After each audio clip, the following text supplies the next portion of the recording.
Meow meow. Meow meow meow meow meow. Meow meow meow meow meow. There we go. All right, yay. So for some reason my audio is messed up here. Hang on a second. Let me just get my audio outputs here. I don't know why it's doing that. All right, there we go. Yeah, that's odd. Anyway, so I was just talking there to nothing for a little while. Apparently it shows the wrong input device. I don't know why, but anyways, meow meow meow. Hello, every meow. We are doing some stuff. Oh, you want meow? Okay. I sung the song of my people. Anyways, we're loading up a Vindicator. Just ignoring the talking that I did there for like a minute or two that nobody heard. Already off to a wonderful start today. So, Vindicator, MRM 40 in the left torso, XL engine, so we have to watch our side torso explosions, and then some ER smalls to back it up. Got a little bit more ammo this time, because last time we took this thing out, we kept running out, which is a good thing. That means we're using all of our stuff. Yeah. Got the last of the events. The April event was for a Hellbringer, which I've gotten now. I already had one before, and they're Omnimex, so you can kind of like get one, and then they're just kind of one-size-fits-all build. But Vindicator with all the rockets and small lasers, yeah. I like running the ER small combo with the MRM 40s because, well, just MRMs in general, they're typically like your primary weapon system because they have enough tonnage and damage to make it that. And then ER small is just kind of a nice little supplement for when you're running out of ammo or you need to just poke somebody. I'd use medium lasers, but they weigh a little bit more and they are a little bit hotter, so it's just a bit more awkward to use, but you can do that too. Really depends how many heat sinks you have, and ER smalls are just really good value for what they end up weighing and then how much heat they generate. And the red lasers look cool. Not that the green lasers don't, but... Is that a little loud for anyone else? I don't know if that's a little loud. Maybe it's just me. We'll find out. Alright, Locust and a Black Lantern running off to do their stuff. We're going to be doing a little bit of pop-tarting. I did have to ditch a jump jet for more ammo here, so it does mean that our verticality is a little bit suffering. But anyways, left torso down there is where we're going to be shooting our missiles from. Hello, first customer of the day is Stormcrow with dual LB-10s. I've run that build before. New target acquired. Mark this guy as well, see what he is. I'm going to pop-tart a little bit here and just check what we see. Fuel at 25%. Nothing. Okay, cool. I feel like last stream we started up, we were on Frozen City Night as well, so you will see how this goes. There was a pair of stone rhinos hanging out in the back line last time, so not seeing any of that this time. Actually not seeing much of anything, really. I'm wondering where the enemy team has all gone off to. It's possible they're doing a tunnel push. We see some PPC fire out there. That's a Vindicator 1AA, or the, I think it's Avenging Angel, Archangel, something Angel. At least that's what it is in the lore. Alright, our Wolfhound is getting jumped on over there. We should be able to jump up and hit this guy. See, this is one of the other benefits of having these lasers on the arms. We're able to shoot UAVs and stuff. He's taking some hits here. It's also very good against small targets like this, get the box here. Oop, thought he was going further. Get our shots. There we are. Zap, zap, zap. Got the enemy in a little bit here. Nope, ow, taking an alarm fire. Ah! A lot of alarm fire. Ow, my legs. Okay, he's dead. Cool. Let's get out of here because there's a lot of stuff happening. Ooh, that's a very weak-looking piranha. New target acquired. I tell you what, I'm gonna... No, never mind. We have a UAV up already. I was going to put up a UAV myself, but I don't have to. Hello, sirs. Whoosh. There's hags in that blood-ass, which is less than stellar. There's a big SRM payload in that linebacker, so we're going to just zap into him like so. Oh, I am almost legging myself here. Please don't shoot me, allies. Thank you. That'd be very cool. Trying to take off one of his arms here, and we should be able to wound him. Completely walking my fire there. There we are. Take off the other arm, and he is now sticked. And he is now dead. Cool. That is one for the cat boy. Take a look up top here. I have to be careful about how much I use my jump jets, because my leg is, of course, open. Alright, that Stormcrow's not a great target. Let's see if there's something else bigger that we can hit. Yes, no, maybe so. Hello, you. Whoosh. And then going to put up our UAV here. That way we can see over the top. Mark that Stormcrow with our allies. You can see a big assault banshee push going off there. Yeah, bam, bam, bam, bam, bam. Oh, hitting our allied Vindicator there. Don't want to do that. Ah. Our leg is taking a lot of damage there, and it's one with most of our ammo, so we have to be careful. So that Stormcrow is going to be on the way out. Let's see if we can't do some more damage here.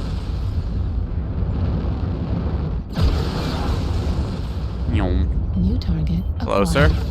Warning. Piranha is going to take my leg out here, unfortunately. Damage. Had to avoid getting legged. Ow. Alarm destroyed. I'm kind of in a low ground spot here that's less than ideal. Why do you have LRM 5s, sir? RM at 25%. Oh, those are Thunderbolts. Never mind. Okay. Well, we go down there, but slightly scuffed up from experience as default state. Yeah, it's slightly scuffed. First game of the day, though, 528 damage. Not the best engagement we could have gotten there. Our team was down a little bit there. We saw ourselves, it was like 2-4 at one point. We managed to secure a kill. This guy's all Thunderbolts in that Thanatos. That is a strange build. Huh. I don't really know what to think of that. Anyways, this Vindicator has LB5s and is kind of going down here now. So yeah, pop, pop. Catapult with racks, not a bad build. He does have the lasers in the arms, so there's that. I'd like you to go third person here. I don't usually see this. And he's whipping his shots all over the place. Huh. Okay. What's your plan here, buddy? Just kind of open it up on them, I guess. Oh, he might get the Vindy. Let's find out. It's pretty stripped. Nah, he's switched targets. Oh well, 312 on the first day. At the very least, we managed to secure a kill on that linebacker red line, I think it's called, the hero mech. So 312 happens. I'm not too torn up about it. We did our part. A little bit of team damage, which we could have tried to avoid. I think that was me walking the missiles and lasers a bit. Yeah. So pilot skill rating go up. 528 damage dealt in a 45 tonner with an XL engine. Inner sphere side is not the worst, considering we are fairly fragile, all things considered. We were doing a bunch of trooper meching there. We were staying with our line rather than being a sort of skirmish flanker or cavalry.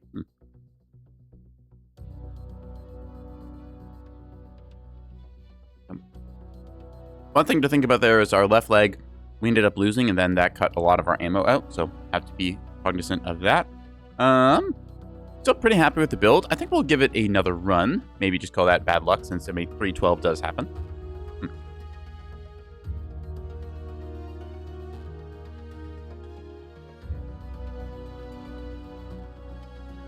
And if this doesn't work out, we might go on to a different mech, just kind of keep the variety up. If there's any mechs that y'all want me to play, go ahead, drop them in chat. I also accept build codes and stuff, so I can play pretty much whatever. Base mounted small laser. Yep, small laser in the head, kind of nice to have.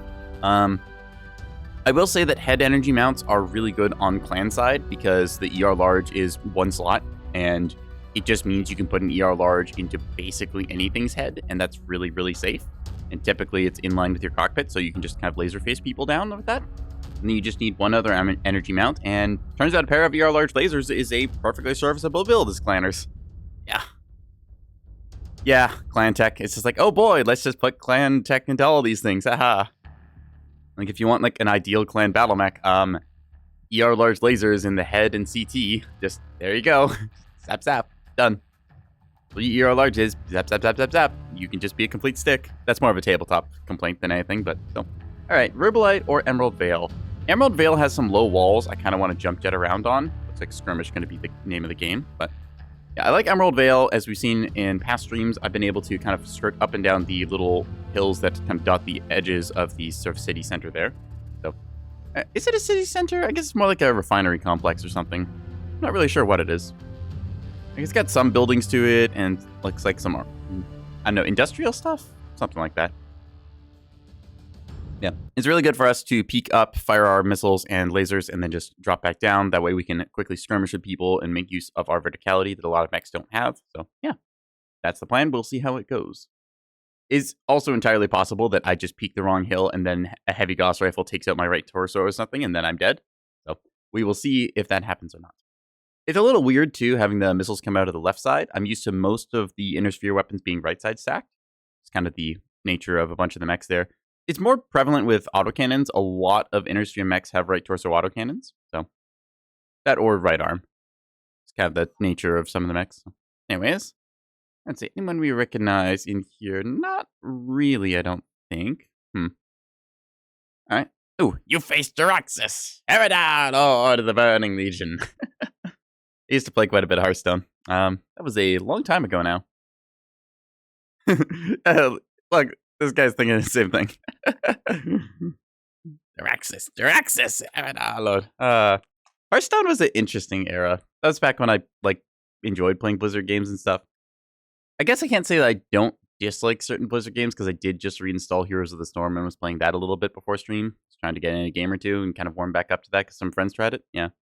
I will admit, like, back in the day, Hearthstone was pretty cool. There were some interesting things they were doing with it. Just weird effects. A lot of stuff was fun. Very cool game environment. Then it kind of fell off there along with the rest of Blizzard. I really liked Heroes of the Storm back in the day as well. Like, that was my favorite MOBA because it had so many elements that were not like other MOBAs. Yeah. I don't know, I kind of miss... I think, like, everyone misses the old Blizzard. Not like the, I'll describe it.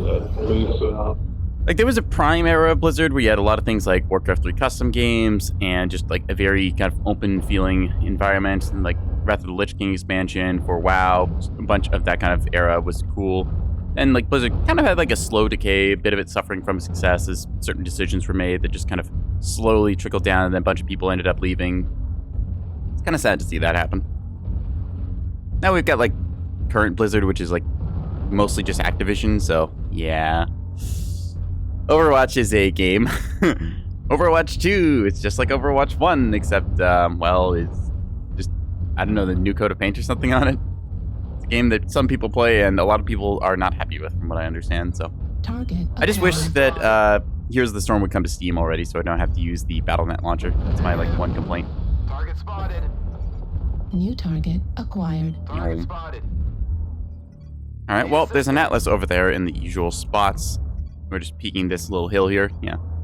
Here's the Storm was quite fun. Yeah, that's what I like about it. It's a MOBA, but it also, like, yeah, you can play as a siege tank. Yeah, it's got a whole bunch of weird, funny characters, and it's not dictated by, like, oh, like, okay, for the first, like, 15 to 20 minutes of the map, you're playing this champion and you're laning, and then, like, you're defined by your item build in, like, the rest of the game, which is what you see with, like, League and Dota and stuff. HOTS just had a whole bunch of really fun stuff to it. It's like you start the game with a 5v5 team fight down the middle lane of the map. There's no rule that says you have to do this, but everyone does it. It's awesome. Yeah. It's like all the characters in their own way are fun. Like, there's different interesting things you get there. Like, you get a two-headed ogre who is controlled by two players. One controls the feet, the other controls, like, the gunner head and just casting magic bolts and stuff. You've got Abathur, who's, like, never seen by anyone. He's the slug who hides in the back line and puts a hat on people to buff them. Or characters like the Lost Vikings, where you can controlling 3 bodies across the map. It's just so many weird, interesting characters and stuff that you all can put into one game. There's a couple of enemies in Echo 3, Delta 3. Oh, yeah, stuff like League, where it's like, oh, you're kill-stealing minions and stuff. It's like the minion last hit minigame. Don't get me wrong, I think the last hit minigame is a interesting thing to promote people, like, trying to do timings and play whack-a-mole and that. But I also think that it is really boring, because it's a great way to be incredibly toxic. Target spotted. Versus HOTS, where it's just like, oh yeah, we just kill the minion wave. Why? Because they're enemy and we want XP, and it doesn't matter who gets last hits on them. It just matters that we are clearing the waves. It encourages teamwork. It's great. Like, all your levels are shared across the team, so even if you have one guy who's just, like, always in his lane, just getting experience, it's so good to see that. Oh, that's not good. He's taking a little nap. Don't worry about him. He'll get up soon. Okay, can we even get up here? I don't think we can. Yeah, I'm a big fan of Heroes of the Storm because it did what other MOBAs didn't do, which I think is good. Well, it took the fun parts of it anyways. Ah, that's a rack. Yee. Okay, I have to be careful here because I'm going to get rotated on. Yep, time to leave. Hello, good sir. Don't mind me. Just going to run this way. Yip, yip, yip, yip. Ow, why do you have thunderbolts in that? Ow, left torso hurt. Ouch! Anyways, we are mostly safe. Just gotta tuck up against this rock so that those thunderbolts don't hit. Okay, so left torso incredibly weak there. Half our team is in the back line, half our team is in the front line. Don't do this. Don't be these guys. Like, you're gonna be sniper assaults all game, and the rest of your team is gonna get rolled here. I almost shot that because I thought it was an enemy. Okay. We're kind of screwed here, I think, because we're already down 2 players, and our assaults are in the back line for the most part. I have to get out of here, so we're going to try and do that. Jump jetting myself here slightly so their aim is off. Ah! Don't mind me. We're going to try and go over the top here, see if we can't shoot somebody. Oh, hi there. Is that the Thunderbolt from last game? It is. Or not Thunderbolt. It's the... what do you call it? Thanatos running Thunderbolt. Okay, UAV up. Ow! My back. Ouch! Oh, we're engaged on all sides here. We're going to go down. No! Gotta try and go here. Time to run. Live, please. No! Crap. Okay. Damn it. Yeah, we don't have a front line. That's just kind of the game. So I've covered this before in other titles. I'm going to show you here now. Where is that backline assault? Where are they? Yeah, so you see this? This is 80 tons of Warhammer that's not contributing, and this is a Night Jeer, which is 70 tons. And then we've got a Rifleman and a Mauler here. So yeah, these guys have set up to play the long-range bombardment game. They're out of range of their guns. Like, he can't even hit that Hellbringer over there, even though the Hellbringer's trying to shoot him. And at this point, you just put so much tonnage in your backline, you basically giving the enemy free reign to push over your front line here. So yeah. We've lost half our force. Yeah, like, putting your assaults on the front line, you are an assault mech, you have paid for your armor. Like, you're not the fastest mover, but if you just try and sit back here and, like, gain value over the course of the game, all you're doing is allowing your front line to get rolled. You have to, like, look at the situation that's presenting itself where a bunch of your guys are trying to skirmish mid-range and then play around that, versus, like, here where, well, they're just going to get killed now because, like, all of our team is dead and they're just going to pick it off one by one. So, yeah. That's not to say you can't do backline sniper play as an assault and stuff. Like, there's a time where it is meaningful to have somebody up top and then have them contributing a lot of long-range fire. You see this on HPG Manifold or Rubelite Oasis. Somebody goes up high with a big assault, they have a bunch of lasers or Gauss rifles or stuff, and they're able to get some really good damage. The important thing, though, is that once your front line starts kind of getting pushed and folded as you have more mechs lose armor, that's when you rotate from being a sniper to being a frontliner. That's the important difference there, where you need to choose when to, like, show up as a fresh mech, like in the later half of the game, saying, hey guys, I can be your front line, I'll push the corner, follow me in, and then everyone wastes their shots into you, because you still have armor, while the rest of your teams who are all stripped out, they're able to follow up and do well with it. Yeah. ERPPC and Gauss rifles don't have min range. Yep, exactly. ERPs, Gauss rifles, lasers, these don't have minimum range. You are paying for long range, and you can use them there, but remember, you're still an assault mech. There's roles assault mechs have to take in a match that you just have to fill out. Otherwise, you'll just end up being a person who's like, oh, well, I've got 800 damage, I should be winning the game. But you don't realize you made the mistake because the matchmaker doesn't really tell you anything. It just says, oh, you did damage, congratulations. Yeah. Anyways, let's see. Blood Asp, I think. Yeah, so a Blood Asp build like this. See, you take a look. We've got all of our lasers up high here in the, like, head area. So, 6 ER large lasers. I can point and click adventure from like 800 meters with this thing and have a good time.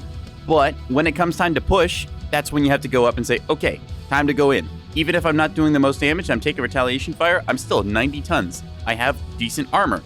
I have decent structure. I can tank some hits. Let's actually load this thing up and try and see if we can showcase this. Even with heavy peeps and PPCs, 90 meters is a lot less in game. Yeah, 90 meters in game is like a lot more distance to play with than you think. Like, people have to basically be right up in your face for you to have minimum range problems.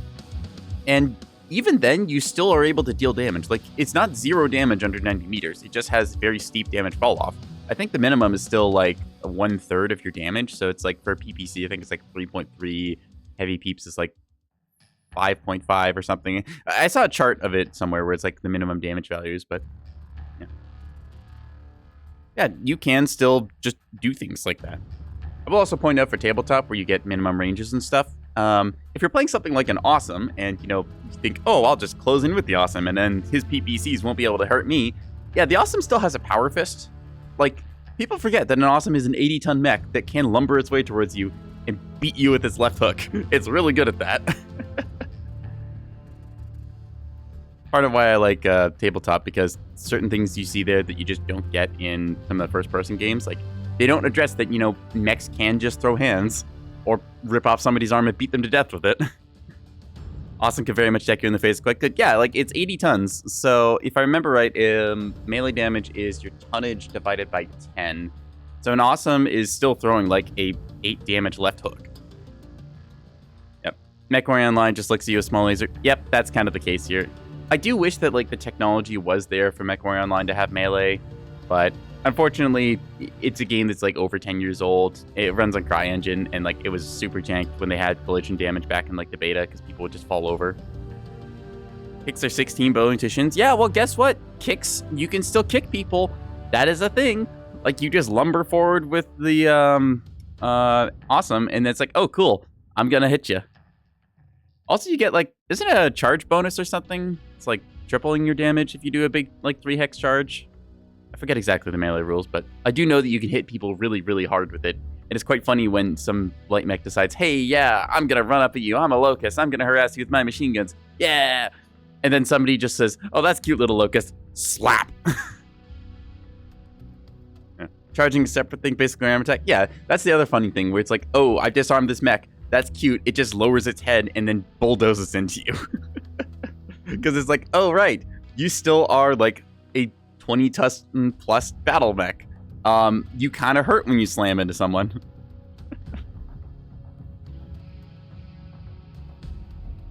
Yeah, I actually like tabletop BattleTech. I like to play it again with some friends sometimes because I haven't gotten like anyone to play it with for a while. There's like certain things you can do with it's like, what do you call it? Like a digital tabletop almost. Yeah, like there's certain things that you can do. I think it's Mega Mech is one of them. And there's a couple different platforms you can do it with, but ooh, Alpine Peaks, that would be good for us because I'm like all long range mode, but I don't want to subject my team to that. So we're going to go to Forest Colony instead and see if we can't. Oh, I guess we're going Alpine. Well, we have the mech for this. I'm not happy about this, but I guess it's what we're doing. So there. Mega Mech's good. Tabletop Sim is solid. Yeah, that's also why I like BattleTech so much because a lot of the stuff is very easy to essentially proxy. Like, they'll even say, oh, hey, if you don't have like this miniature, just grab like a quarter and then print out like a picture of the battle mech you want and tape it to that. It's really nice to see that. Where it's just like, yep, here's the rules. You can buy this like fairly easily. It's a PDF. You can print out whatever. And if you don't want to like spend the time to make miniatures, you can just do some paper proxies. And it's just really, really nice to have that as like a super accessible platform. You paid for the rulebook and stuff. You can now have this game with your friends, and you don't have to invest like hundreds of dollars for a game that you may end up not liking, like, well, with other tabletop games like Warhammer or stuff. Yeah. I like it when platforms are super accessible like that. Like, fair enough. Okay, you designed the rulebook. You want to have like these things here. Yep, just pay for the rulebook and that. And then, hey, if you want to have miniatures, you can. You want to have like extra maps and all these other things, you can pay for those. But just making it super accessible to everyone, it's really, really good. Especially when, say, like you're a bunch of kids who just don't have a whole bunch of cash. And you're like, hey, I've got this rule book. We can just like make our little paper things. We can look online at like all these other options of like cool mechs and stuff. And there's all these like references that we can print out. It's like, oh, hey, here's like the mech's loadout, and here's how we'll print this thing and proxy it. Yeah, it's really cool. Games Workshop, on the other hand, is minis first, everything else second. Yep, Games Workshop, they know that people like miniatures. They know their market. In terms of manufacturing cost versus like what you actually end up getting there, Games Workshop is not the greatest, really. They suffer a little. Well, I say they suffer, but a lot of the stuff is that Games Workshop kind of sets the standard for some miniature world because Warhammer is by nature popular, and they're just able to make bank off of all the miniatures they make. So, yeah. Reactor online. Sensors online. Yeah, I've seen some other tabletop board games that, sure, they might not have the same, like, model or sprue, like, complexity that you get from a Warhammer thing. And maybe the quality isn't quite as good, but you still get, like, perfectly serviceable stuff, so, I don't know. Alright, let's see. This will be 3, 1. Okay, maybe we'll set that up a different way. Maybe, like, these guys should be 2. Then I'll have you guys like this. There we go. So, like, 1, 2, 3. There we go. I can hit the 3 key pretty easily. All right, let's do that. Okay, so we got Conquest mode, so we are going to be exploring a little bit. Our light mech going to Gamma is good. We have a singular jump jet, so we're able to kind of pop up little hills here and there. Oh, somebody's already disconnected. That's less than stellar. Alrighty. At 25%. Now, our range is pretty much yes. Unfortunately, that guy is in the range of no. So, hate to see that. Still, we can click on people once they hit 1,600 meters and start doing damage there. That's the nice thing about ER large lasers. You just kind of see somebody and then start zapping. Artillery strike online. Still, not the biggest fan of Alpine Peaks. It's just a map that's a little too big for quick play. It comes up every once in a while, and somebody with a 12x multiplier votes for it, and then we all get stuck here because they have a long range mech. I'm, like, luckily in a long range mech, but if I was, say, in a brawler, like our Crusader probably is, then I would just not be having a good time. I'd have to wait, like, 15 minutes just, you know, go into another match, so, wah, wah. Alright, let's take a look-see around. So I don't want to get too close to the enemy because I do have that range advantage, and our team is kind of spread out and staggered. Them going for the high ground there. We're able to loop around the outside, as it were. New target acquired. Hello, sir. Yum. Yep, luckily our Crusader has reconnected. What the heck was that?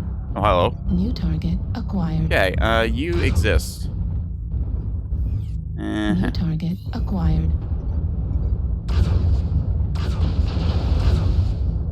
See, I'm favored in this engagement because my weapon range is better.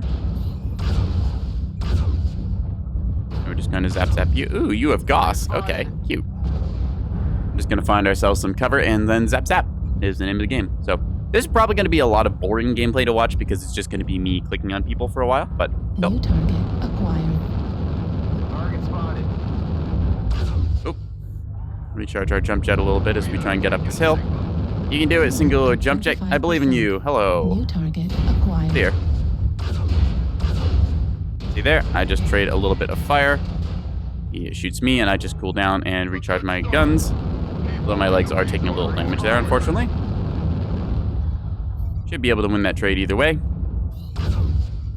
This guy with no color camouflage. Just zap thing. zap.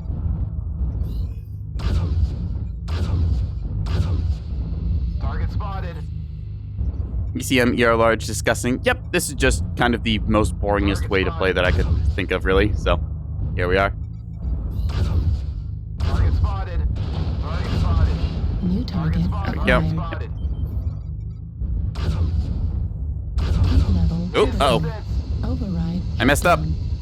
Override. So, there I hit the wrong keys in the right order. Target spotted. So I ended up ghost heating myself, Echo which for is bad. alert. Echo for alert. Calling echo. Okay, I need to not be here. I'm wanting to try and play range, and they're closing in on me, so I'm actually going to start running here now. See where our Timberwolf is over here. That's where I want to be, because otherwise they're going to come around that rock and then get me good. Artillery. I have the advantage of range and just being able to rack up value over time, so that's my plan. Got some allies to my left there that I'm going to kind of abandon a little bit. Yep, taking a bit of salvo fire here. That's fine. Left arm, soak it. Owie. New target acquired. All right, let's see. Who is where? You. They got worms, apparently. Zap, zap, New zap, zap, zap, target zap. acquired. Ouch. Target spotted. Is now controlled by the enemy. Kind of struggling to hit this guy, but that's fine. Torso critical Owie. damage. Heat sink destroyed. Dead. You see that I am in range there, unfortunately, which is allowing me to get shot. Less than stellar, so need to limit my exposures here as much as possible. Affirmative. Now, twist. Overwhelmed Ah, with crap. kill 5. Destroyed. Now, see, I got crit there, so even though my right torso is still Oh, intact, no. I am losing firepower here, so reduced to just half my weapons. At least my left torso We is still can, good. but- Hello New there. target acquired. Target spotted. We're just going to start zapping that left torso. Zap, zap, zap, zap. Just going for safe value here. There we go. Zap, zap. Target spotted. New target acquired. Hello, sir. Owie. Now, I don't want to lose my side torso because that does mess up my cooling and speed quite a bit, but... So we're just holding this line, doing pretty well thanks to our peaking profile being very good. New target. Gonna zap that guy there. Target spotted. They are a quarter of the way. Owie. Right arm destroyed. Target spotted. Heat sink destroyed. LRM's coming in here, but that's okay. Warning incoming. Fortunately, we are down some players here. A couple of our guys up on the hill should be dropping down sooner or later. Oh, Losing Theta. New target acquired. Target spotted. I'm getting pushed off here, which is less than stellar, and I'm gonna go down in a second due to the ranges. Yep, wop wop. Owie. Still, 902 damage dealt.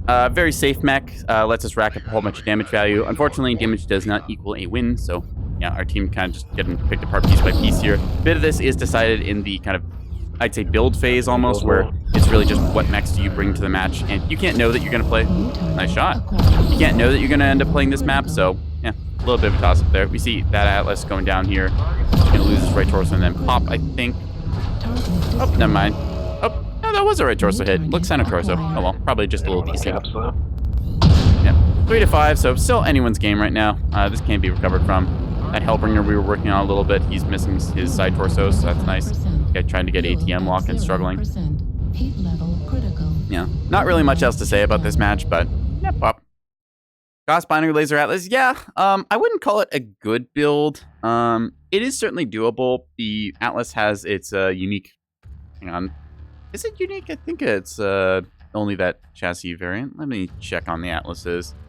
That was the Atlas. I want to say RS. Yeah, that's the one that has a laser HSL +1. So you'll see this thing for whatever reason done with like 4 large X pulses or 3 binaries.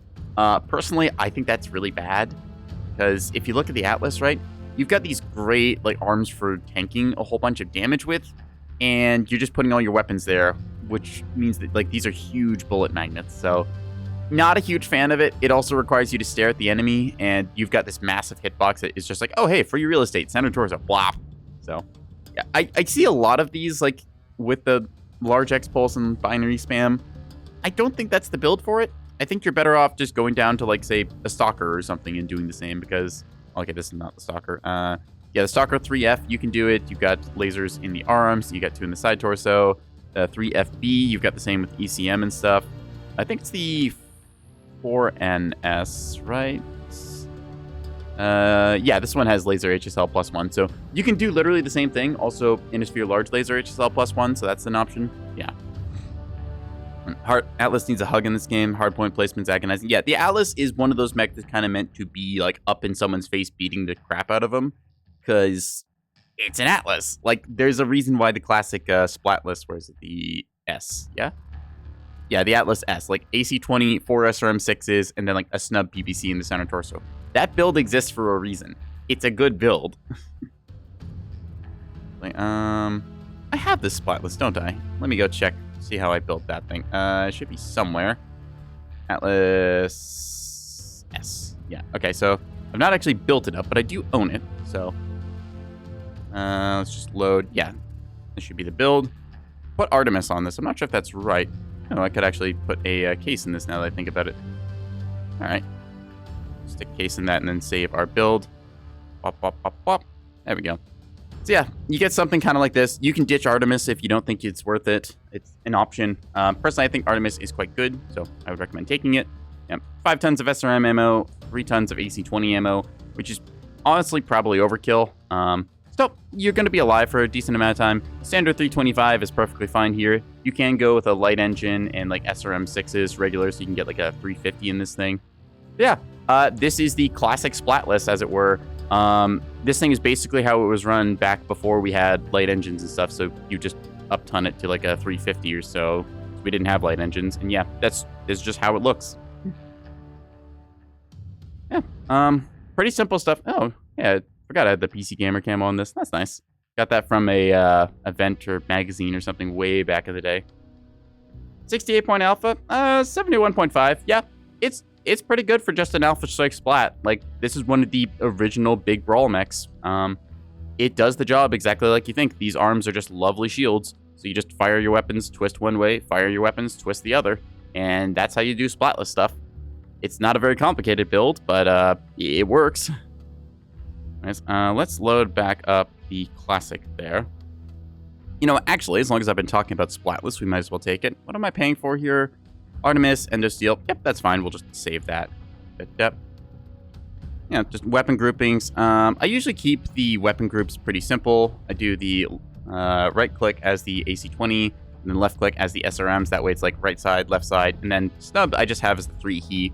It's easy enough for me to like reach up with one of my fingers and hit the 3 button, and I think that's okay. I don't always want to fire the snub because it is one of the hotter weapons, so if I have to give up something in like my damage rotation, I'm going to give up that, because AC-20 just better damage per heat. The SRM6s, same kind of deal, so snub is there as an option. Yeah. You know what? Let's do this thing up. We're going to go with the PC Gamer pattern, go with our own colors. Let's go with our, I think it's camo gray that I end up wearing. Is that or Smoke Jaguar black? Can't remember which, but we'll go Smoke Jaguar black for now. Do like Azurite and then a bit of the white. Davion white or FRR. I don't think there's too much difference, but yeah. All right, well, that's kind of an interesting camo scheme. Filter by patterns and like unequip that. So this is like the default versus this is the pattern. I'm not sure which I like better. I do kind of like the edge highlighting that comes with this, so we'll go with that. kind of pretty. So matches the color scheme of my model too. So I'm happy with it. Yeah. A little bit of the blue reminiscent of House Steiner, so very much in tune there. Yeah. Really hard to make an Atlas look bad. I'm confident you can. For example, where's an orange? There we go. Perfect. It's beautiful.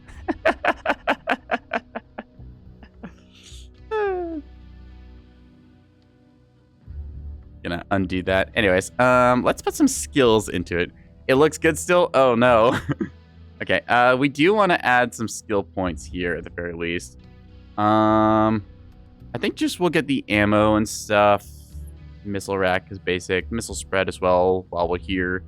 Probably velocity just to push our range a bit. How many skill points is that going to be? Oh, we have some global skill points. Let's just put all these in here then. Cool. Yoink. Bubblegum Atlas still looks cool. Hey, we'll take it. We'll get structural density because if I remember right, this thing has structure quirk. No, it has armor quirk. Okay, so we will go armor first and then structure after. Gets us 25 points there, and then we'll just fill out the rest with that. I will take another consumable. So I like to do a cool shot and a UAV in most of my mechs. Arty strikes are kind of nice. Like, I like Arty strikes existing because they are a tool to punish camping, because otherwise you would just get everyone sat up on one hill and then just a infinite gun line that just sits there stagnant the entire game. Arty strikes exist for a reason. They're also on a global cooldown so that you can't just spam like 50 Arty strikes in one zone and then get away with it. But there's certain maps, like one of my big gripes with Bear Claw is that it's an all-indoors map, so Arty strikes just don't work. And also it's very dark, so it's a lot more hard to see mechs in there with like dark camo than it is on, say, a more sunny map like Polar Highlands, even though it's all like blue Arctic ice. It also just kind of feels like monochromatic, like it's all just dark grays and blues, and it feels like I'm just struggling to see anything there. And I can't just switch on like night vision like I do with, what do you call it? Sarah's Scrapyard? Yeah, that's the one. Anyways, here's our lovely Splatless. The S stands for Splat.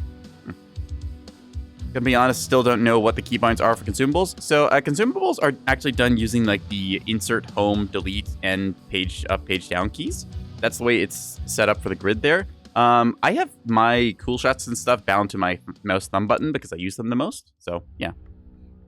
Bear Claw feels like a beta map. Yeah, Bear Claw, like, I like that they're making custom maps and stuff, and I think that that's really good for the game to have, like, some more stuff. Like, I don't think that maps like the One Purple Coliseum or Bear Claw are the best to play, but I'm glad that people are trying, and they're, like, adding new stuff, and we get a little bit of variety there. So, it's nice to see that people are still doing it. I, of course, don't want to discourage them, but I feel like those maps are a little bit flawed in kind of their nature. They're just encouraging a bit too much open sightline where it's just really easy to, like we saw last game, pick an ER large sniper, and then it goes zap, zap, zap, zap, zap, zap.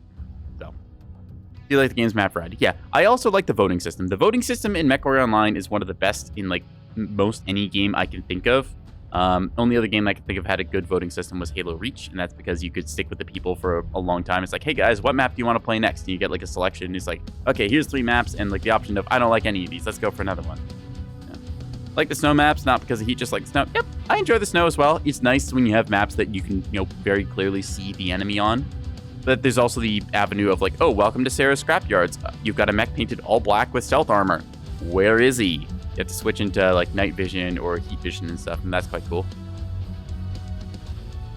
I know, I just don't like maps that seem to have a whole bunch of what I call just death spots and super long open sight lines, because it encourages people to play very much in the kind of in the back long range sniper role, which I don't find very engaging, because most of that just highlights the issue with certain weapon systems like ER large lasers, where in an arena game like this, you've got just people who are going to sit there at 800 meters, maybe even 1,000 with range quirks, and just click on you.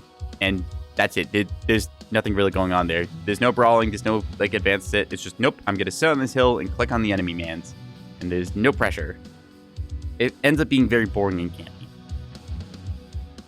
Wish there were more maps where night vision is useful. Caveat of night vision should be a little clearer longer range. Yeah, it's like they've balanced some stuff kind of like around the existence of night and heat vision and stuff, where it's like Sarah's Scrapyard, again, as an example. You have cases where that's used. I think that it's really cool that we have night vision and heat vision mode. A lot of games just don't have anything close to that. Mechwarrior 5 got a dumbed down version, which is just kind of like a low light, high contrast version, but yeah.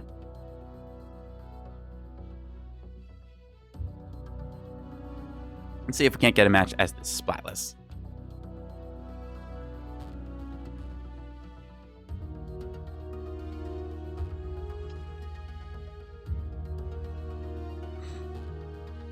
Yeah, a lot of the case for Mechwarrior Online, I feel like most of the problem stems from we're going to put a big mech up on this hill and then win the game because it gets to click on mans. That, to me, is not very fun gameplay because it is very static. There's just a guy up on a hill and then he's going to click dudes and that's going to be it. But thankfully, there's a lot of maps where you aren't rewarded for doing that. Like, you can put somebody on the wall of HPG Manifold, but you get somebody with jump jets who flanks around and peppers them, or everyone on the map decides, hey, we're going to blast this guy. Let's go Scrapyard. Scrapyard domination, yeah. Other cases like Emerald Vale, where we saw there's a sniper ledge, but it's not in the range of the other sniper ledge, and there's a lot of cover in the midfield, so you can kind of get value, but you're really not encouraged to stay up there for too long. It's just an area that you can like shoot people down at if they're trying to pull off like a big flank or something. So, yeah. I like active gameplay where you are both moving and shooting, and there's a reason to try and reposition and get yourself in a more favorable spot. That feels good. That's why I like playing a lot of brawlers and flankers and stuff. Static gameplay just ends up being a glorified gunline where it feels like you're role-playing as a base defense turret rather than a battle mech.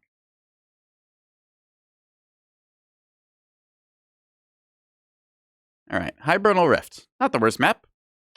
Just kind of old Canyon Network, but snowy. So, hey, we'll take it.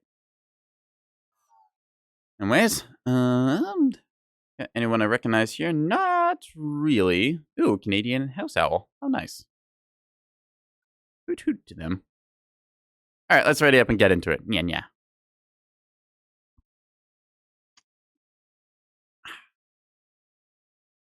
See my model freak out, it's because I'm taking a sip of water and my camera thinks that that's silly, so.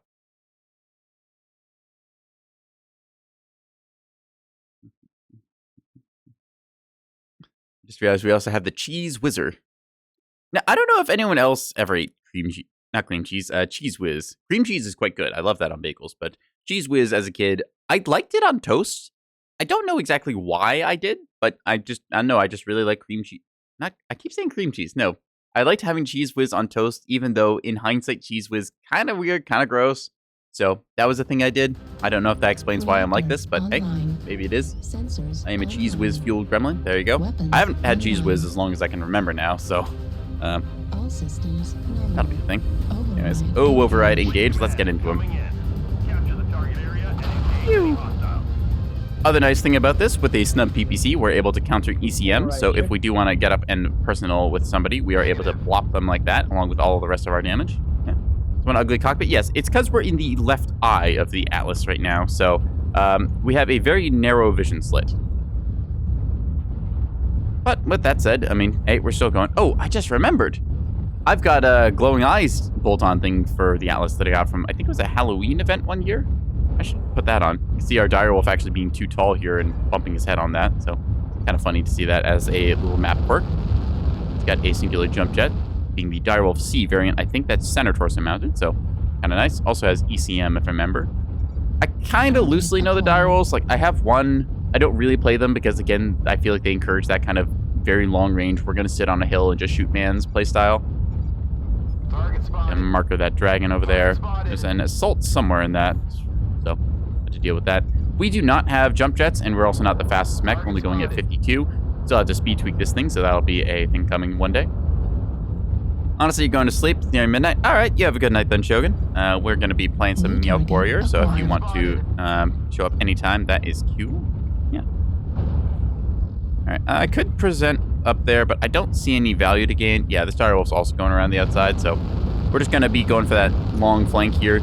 By not allowing ourselves to be scouted, we are able to kind of keep low for the moment, and then we'll find somebody who we can surprise. If the enemy sees you coming, then they can plan for you. It's like, oh, hey, the enemy has a Splatless. Like, see, I identified that Stone Rhino. I know he's got Ultra 10s and a bunch of lasers, so I'm just going to keep my head down until I find him, and then I'm going to take his lunch money. I'm going to shoot this, though, because I want to. It deserves it. Anyways. I'm just getting some free damage in there. New target acquired. How much health does that have? Yeah, 6% health. So we keep that low in case we need it, but well, I guess we also just kill it because why not? It doesn't really do anything for the objective right now, but New hey. target acquired. That Stone Rhino is still outside of our range. Ultra 10s and Ultra 20s, good combo there. And Medium Pulse makes it very hot. Yeah, my goal is just to kind of wait for the battle line to develop. That, or I can try and find a flank to overload. Acquired. I don't really have a good range to be at right now, so... Given that we've got a gun line established there, I think the play is for me to push into the midfield here and then try and pick a fight from the kind of fighter... Not a fighter jet crash, it's a Leopard dropship. Or is it a Gazelle dropship? I can't remember the exact difference, but it is some sort of dropship here, like the ones that we come in on, and it has crashed, so oopsie doopsies. Anyways, identifying that locust. You see the direwolf there as well. Don't mind me, buddy. I'm going to be trying to close quarters bush Wookiee people here, so as soon as they peek their heads out, I'm going to hit them in the head. Acquired. Like this. Hi, bud! Nice set of torso! You didn't see that one coming, did you? Alright, now I'm going to get a little bit greedy, and then waltz my way up here as he gets cooked. I think I can get this kill. Come on, come on, come on. Oh, he has a friend. See, I'm using thermals here. New target Just going to put up my UAV here. Don't mind me. activated. See, I'm able to tank all of that with my right arm, rather than my actual torsos, so good for me. Wow. Then I'm just going to get back into cover. Hey, bud. Nice side torso. Nice center torso. Good night. New target I love acquired. splatness. Anyways, there's an Annihilator over there I'll have to stay aware of. It's a Stone Rhino. I think I win this, right? Heat vision. Now I tank most of that on the side. He is cored, so I'm just going to cool down for a second and then hit him. Psych! See, he twisted there thinking that I would fire early, but I waited for a half second. Oh, uh-oh. You. New target acquired. Okay, we're good here. So I'm getting shot up from all sides, which means I need to cross over the middle and then play aggressive there because they're pushing me up here. I'm going to switch over to thermals so I can see things. There we go. Get back myself up a little bit here, getting ready to charge someone if I have to. Let's see. New target Nope, nobody over there that I can hit. Ow. There goes our right torso, so we need to get out of here. Owie. Arm destroyed. Getting popped from all sides. Destroyed. I can't hit you, unfortunately, with anything meaningful besides that. Alright, so there's an assault somewhere across the midsection here I should be able to pressure a bit of. Target Maybe. acquired. Where are you? I know he's on the far side over there somewhere. I just can't see him. There he is. Acquired. Yeah, he's doing the smart thing. Does he have missiles? Incoming. That's a mean baby with missiles. He's got a tag. Okay, interesting. Thunderbolts and LRM-20s. Alright, well, I'm just going to go over there and cave his skull in, because I am still splatless with health and front armor. Hello, sir. Good day. That's right, fire your missiles. Take it on the left side. Left Thank arm you. Destroyed. Just drop down here, break his line of sight for a second, Missile. and then I'm just going to run up and take his lunch money. Incoming missile. Should be able to tank this anyways. Target spotted. Yep. Owie. Torso. Ah, crap. He has friends. No! Left torso destroyed. Down to just being a stick. Destroyed. Center torso. I took a side torso. No! Well, unfortunately, our team got flanked there, so that's not great. Still, we did pretty good cleaving those assaults in the middle. Our backline kind of fell apart, though, because they got pushed by stuff, so unfortunate to see. But hey, I felt pretty good. We won a fight against a Mad Cat. We won a fight against a Stone Rhino. We showed up. We said, hi, we are a splat build. Deal with us. This direwolf is just toasting himself. This is also a direwolf problem where the center torso gets opened because you stare at people with lasers, and then they're just like, oh, hey, you're a big target. Bap, bap, bap, bap, bap, bap. Locust here trying to do stuff, and he accidentally cooks himself. Shadowcat is legged, so that's not great. He misses his shot there because he was jump jetting. Trying to hold on to it. Right arm critical damage. I don't exactly have high hopes for this match. I'm trying to fight against the stuff here. Yeah, I think that they just overloaded the one flank, killed our back line because we didn't have them in the right spot, and then that was that. Down he goes, and then the direwolf follows. Yeah, so wop wop. That's unfortunate. So I think that we did our job there. I'm gonna give them a GG. And yeah. That's it. People who get toxic in chat, you're not helping your team. You're being stupid like this. If you get mad at the game, you play worse. Sillies. Anyways, 521 damage was... Where are we? Yep, respectable damage there. Match score, okay. Our kills were all right. Player stats-wise, we still go up in rank. 878 taken, showing that the Splatless is, in fact, a tough beast. Yeah. We're going to take a little ad break here, and then we're going to be back for more Meowcorrior Online. So yeah, 3 minutes, and then we will resume silliness. I will see you then, chat. Yeah.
Okay, Evanyan, let's get back into some Meowcorrior Online. So, unfortunately, there we didn't end up winning that because obviously we were missing something very important, which is going to be added just now. Where's our bolt-ons?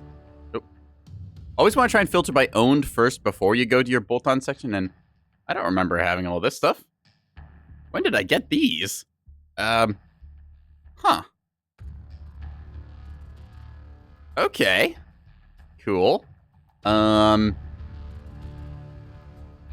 Yeah, I had a glowing eyes thing somewhere. I guess I have this equipped on another atlas. Or maybe it's because I've got it already with the head slot thing. That's why, yeah. So I've got the glowing eyes. And then the cool thing is, with these, if you go to colors, right, you can change your bolt-on colors so you can have, like, glowing red eyes or green eyes or whatever. The red is pretty cool. I know, I like the spookiness of the green, too. You go with, like, glowing white eyes. Decisions. I think the spooky green looks best. Yeah. See, other bolt-ons we can do because we've got them. Filter everywhere. Apparently I've got wings or something. It's like a little silly. Let's not do that. Got a backpack, which is kind of cool. Yeah, I don't typically mess around with bolt-ons, so I completely forgot that I had these. Let's see, exhaust pipes. Oh, that's kind of cool. Ooh. Alright, a little bit of corrosion, or... I guess that's corrosion? I'm not sure what the term is for when those are like, at the tips, they're kind of like discolored. I feel like that kind of takes away from it. Looks like it gives it bunny ears. Let's see, do we have anything else in here? Right arm, elbow. Okay, so that's a weird little spike thing on there. Get it a sword and shield. Huh. Well, that's kind of cool. I just had no idea that I actually had these things, so that's kind of nice to see. I don't know what event gave me these, because I sure as heck didn't buy them. Okay, I guess I could give it a sword and shield on the back. Big old Atlas guy. You know what? Yeah, let's give it a sword and... Oh, no, we had to pay for that. Damn it. Because I must have these equipped somewhere else. I think it's a Warhammer or something? Yeah. Okay, so there's some cross-compatibility. Whatever, we'll give it the glowing eyes then, I think, because that is something that we own. So, yoink. Then, yeah, just big green glowing eyes seems menacing enough. Could go with, like, the red, like, activate. Yeah, what do we think, chat? Should we go with, like, the red eyes, or should we go with the green eyes? Like, by default, they're pretty cool glowing red. I could, like, change up one of the red tones, not that there's a huge difference. Could do purple glow, that's interesting.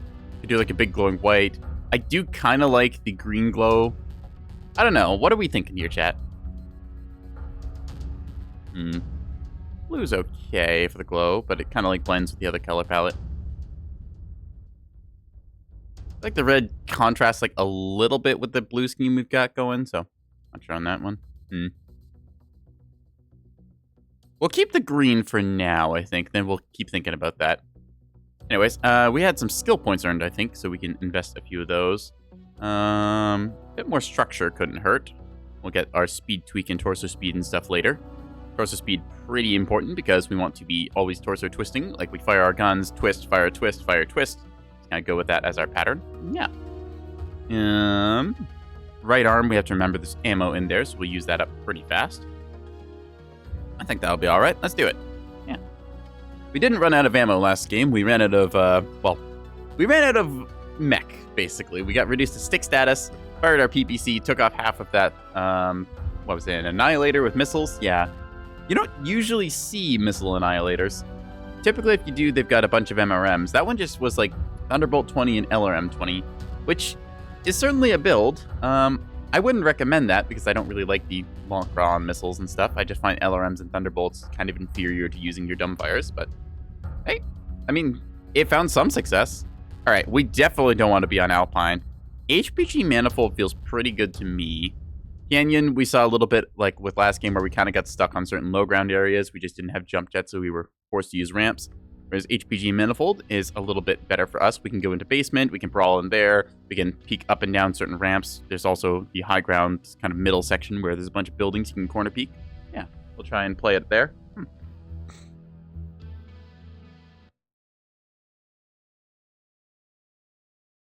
All right.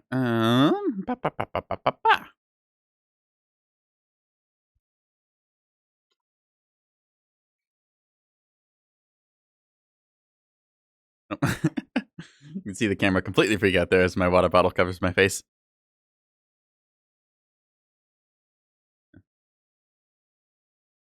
Oh, hang on. Camera? Are you good? Uh-oh. I broke it. I broke myself. Yo! I broke me. Yo! Hang on, chat. I can fix this.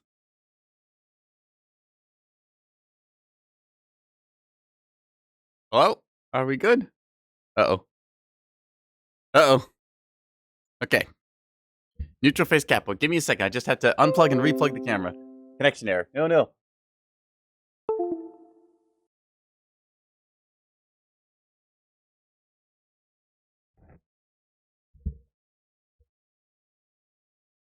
And then let's power this thing back up. Maybe yes, maybe no. Is it working? Thinking about it. All right, we got Mechwarrior to play. Quick. If we can't make this not so broken. Come on, think.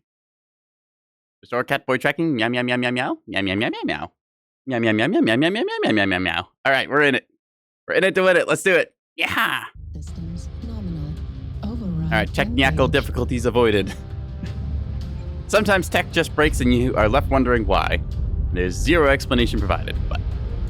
Oh, one of them has already fled. The first of many to fall. There goes their dropships. Goodbye. Have a good day. Ooh, it's interesting little paint scheme there. It's the Crusader colors, I think. At least the Crusader pattern gets it that plus kind of shape. Looks a lot like some of the, what do you call it? I want to say Norse flags, but I'm not sure if that's like the right term. Like Nordic countries? You know, there's like Sweden and Finland and Denmark and stuff. They've all got their like kind of plus shapes. Kind of reminds me of that, but turn up. Anyways, we're just going up here because we're going to drop down. And honestly, I didn't actually need to go this way. It's probably faster if I just walked forwards. But hey, we're going to take the scenic route walking up these ramps here. So we are able to go slightly faster walking on a diagonal, even though it's a slightly longer distance. Shouldn't matter too much. Yeah. Hello, strange red satellite dish array thingy. You know, it's really nice that all this stuff in Mechwarrior Online is capable of supporting like 100 tons. Target acquired. Mr. Gargoyle, please stop. That's rather rude. So, they know what I am now, at least. They should, anyways. If I can see them, they can see me. There's a heavy up there, who I can't see, though, so... Viper and whatnot. I think that was a skill shot. Usually that's what you see for Vipers. Kind of funny, because, like, the Viper was largely a joke mech until the scale shot came along, and then everyone was like, oh, wow, this thing with, like, hard points and missiles and stuff is really, really strong. And then it got nerfed a little bit, and so it wasn't quite so strong, but... Even then, the Viper's hitboxes are not the greatest. Very much carried by the loadout provided. Look here in the basement. I don't want to go basement because that does lock me in for my choices. I can always drop down later. I want to get up top, ideally, and then pick somebody apart, but it's probably going to be a long-range kind of skirmishing phase for the first bit of the match. They've got quite a few mediums and lights kind of bounding around. Also some heavies. I think we're up top. Ooh, some shots going down there. Yeah, so there's a guy over on that ramp. That's a Marauder with ER peeps and Gauss rifles. Now, ideally, we get up and club that guy's head in, but might be a little difficult getting there. New target acquired. Oh dear. Hello, sir. You are a problem. So, thinking I pressure the right side here. Question is, will they... Hi there. Alright, so I hit you. It cancels your ECM for a brief second. Boop. Fire on you. Just gonna cross over here. He'll trade some shots into me, but that's okay. I should be able to tank this on the left side. Yep, just like so. There we are. Now that I'm in cover, that Marauder can't hit me. I'm able to pressure anyone who comes over this hill here. I did bleed a lot of my armor to do that, but this also is me kind of anchoring frontline position here, so. Tempted to peek over, but I feel like that's a dumb idea since I'm just going to get crossfired. They're just going to try and trade some shots at distance here. We have AC-20 and a snub PPC, which is not the best for what we're trying to get done here, but hey, whatever. We'll try and center torso blast in there. Hello, sirs. All right, so they are now peeking up, which is very...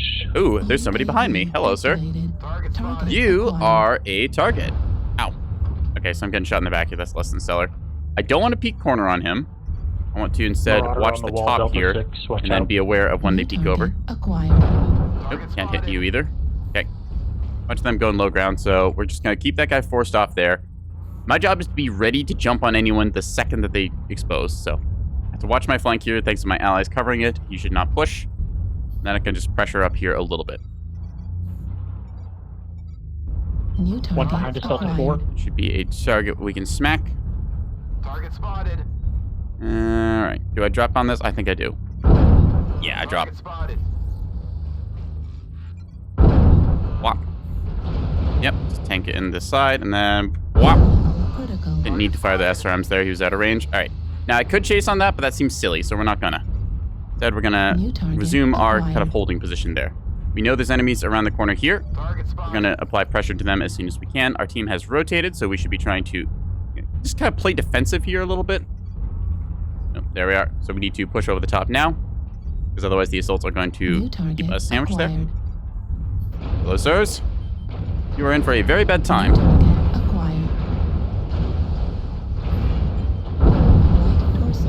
Gonna try and push in here and force a play to happen. Crap.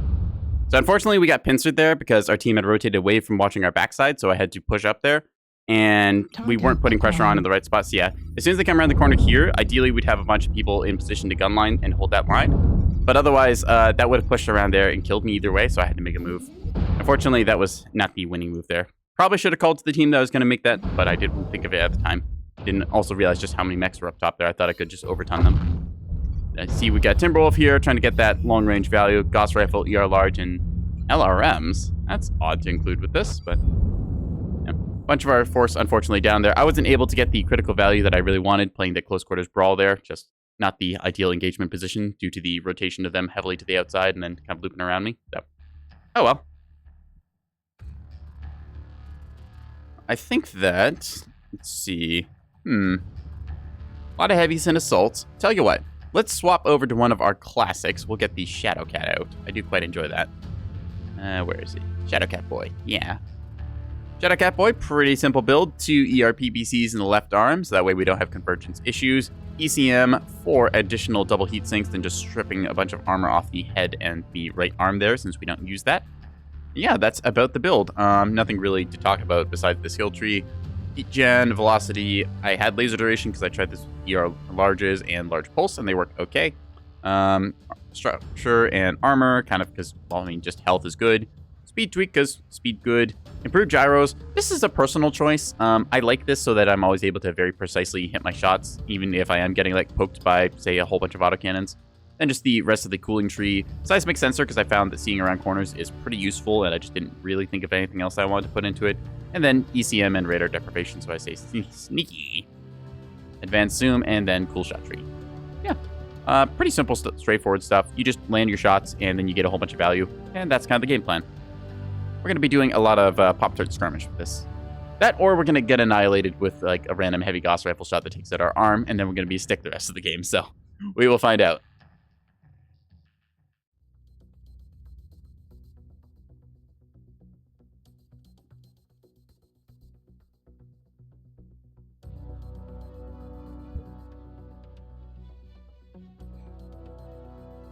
Alright, so, like we said, Bear Claw, kind of a dark map. You can already tell just by looking at it. Polar Highlands or Frozen City Classic. I prefer Frozen City Classic, so we're going to go for Assault on that. Bear Claw not getting any votes. Forest Colony and Polar Highlands. I haven't played Forest Colony for a little while. It's not the greatest map, but it's also not the worst. I feel it kind of suffers because a lot of the map goes unused. Same can be said for a lot of the MechWarrior Online maps. Like, most of the fighting is relegated to, like, 4 squares on the map. I do like seeing, like, just how big the maps are, but a lot of them just don't have any zones that see play, so it's kind of the illusion of map size.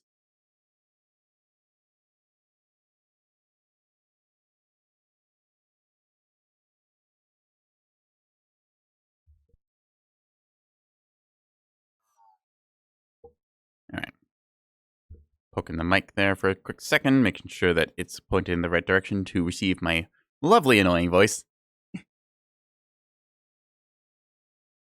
Oh, that's a good intro. Hello, 07, have fun, good hunting, happy hunting. Huh. Just all the salutations in one. Oh, we're joined by LongBowBlue and a Canadian DJ. Excellent. I am half of both of those things. Weapons online. Alright, we're gonna hit our O override and then go start skirmishing. So we're going to try and get down to the low ground over here, and then we'll jump up and try and shoot anything in that direction. Kind of typically on our side. The way we play Shadowcat. Rotate. Using our mask here for maximum speed, since, I mean, hey, we paid for it, so we might as well use it. Maybe Sever on a Locust. If something does come out of the tunnel, please, like, appropriate response, not everyone. They're trying to call it and make sure that people don't overcommit onto little flanker assets there. It's very easy to get caught chasing a squirrel in this game, and a lot of people fall for it when you have something like a piranha or a locust or something else that's just very tiny, small, and hard to hit, so people will overcommit towards it. Hello, sirs. There's our first catch of the day. I do drop down here a little bit further than I wanted to, so I do have to get back up. But we got our first PPC shot, so that's 30 damage that they will not be able to undo. Yeah, just gonna try and position myself here accordingly. I think that should be right. Right? At 25%. Oh, nope, not quite. Okay, fine. We're gonna try and go down this way then. See if we can't make that happen. That looks better. Watch out. There you go. I don't think he's diving as there we are. yet, but... New target. There's a Alright, stealth so- rack Atlas in Bravo 3 low. Target spotted. So there's a stealth rack Atlas, which I think was the one that we put a shot into, so we're going to take a look at that. Never mind, we're going to get shot. There's the large laser sniping cheetah, I believe. New target To acquired. spot there, not to say sorry, but Spotted. oh well. They get an apology, so there. I can't hit that guy, so I'm not even going to bother. I'm just going to waste his time. Target spotted. There's a Banshee. There you are. Locust. Bloop.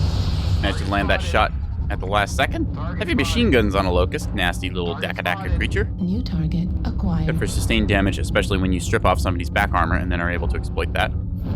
Just go for the high ground shots here. Trying to whip a shot at you again. Missing that one though. Hitting the rock instead. Good. Ah! Hotel, Bushwhacker, Delta 3, flanking. I called this out here to the team. Should be able to engage it in a moment. Our Atlas is chasing that, which I think is not great, so. Fuel at 25%. Alright, so there's a more, like, sizable commitment here than just one mech. Good to New know. target acquired. Fuel at I do win that 25%. trade there, as I am able to deal front-loaded damage to his center torso, and he does not get any on me in turn. Oop, missed the shot there. I think I was still jump jetting a little bit. Target destroyed. Anyways, Bushy is dealt with, so now we just need to get back. New target So, acquired. they're trying to bait us here pretty hard Yeah. because they want a bunch of us to stay back here. I got that guy. You all go frontline. Target spotted. I call this because I'm confident I can maintain my distances. Target spotted. Fuel at 25%. Yes. Nope, missed the shot on him, unfortunately. Joined by a Thunderbolt here, Rack trying to Atlas play. is pushing over Charlie 3, kill it. Yeah, you hear them now calling out the front lines. What is going to be UAV over stuff. top of us. Target spotted. Kill the Atlas, please. Alright, we're going to see just what angles are where. New target Can't get a contributing acquired. shot. That guy already died. Very nice to see. That skill shot disappeared. He's got jump jets, but he'll be back. Not really a concern right now. He was capping the base a little bit, but really it's just him trying to pull our attention the way. That Thunderbolt weighs more than he does, so it's a bigger tonnage New investment. target acquired. I'm able to reposition and then try and poke the front line here as well from range. Fuel at 25%. I'm not seeing anyone. That guy... No, that's Steel Core over there. I thought he might have gotten a kill. Yep. That scale shot's just disappeared. Don't worry about New him. target acquired. You go on the threats that are higher priority than the ones you can ignore. Target spotted. Okay, it's going to be looking New around target here. acquired. Missed a shot there. Thought he might peek 25%. back over it, but Target spotted. be using the last of our jump jets to get up here, switch to thermals so we can see quickly and then pull it back because we were taking shots. Alright, now that is a important target. We want to shoot down that. There we go. UAV kill secured. Recharge both of our weapons, and then we'll pop tart again onto, New say, target you. acquired. Yes. Target We are. spotted. I'm not sure if we hit the head there or not, but he's missing head armor anyways. Getting fooled by that dead mech there. Target spotted. Like Target Delta. spotted. Maybe not the dead mech. Oh, hi there. New target acquired. Okay, that is a Banshee with large X pulses. You can tell by New the target purple. acquired. There's that Viper we were chasing around earlier. We're gonna go after him. Target Meow. spotted. Target spotted. Okay, he's across the rocks there, so that's fine. Hello, sir. Are you gonna pop up? Target spotted. Spot him for a team, and then bloop. Nope. Turn to last second. That's fine. We'll go on his left leg, ideally. Trying to chase here. There we go. Hit the legs. Destroyed. And he's dead. Wahaha. Target acquired. Target New spotted. target acquired. Fuel at Push on our landing and then reposition.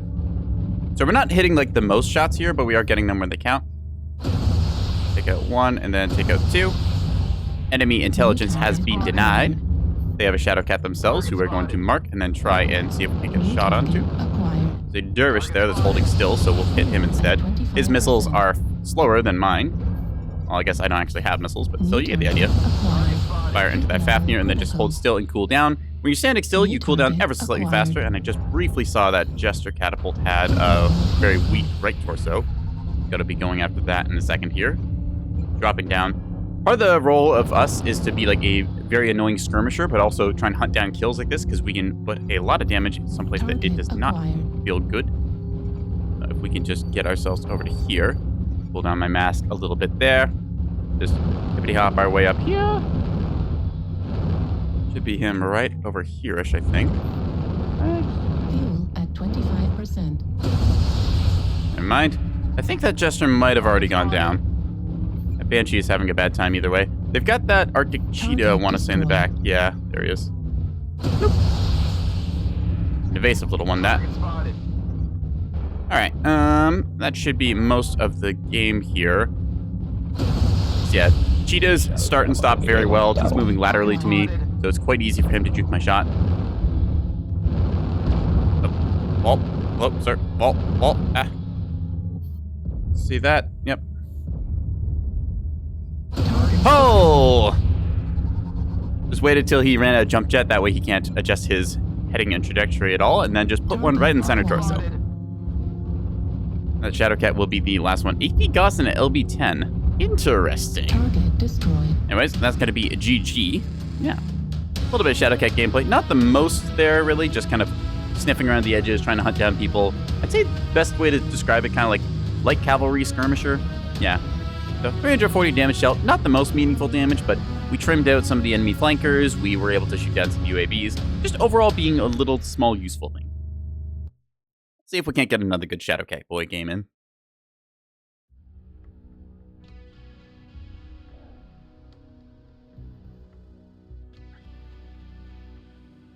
Also, servers are going to be going down. I think it's tomorrow, right?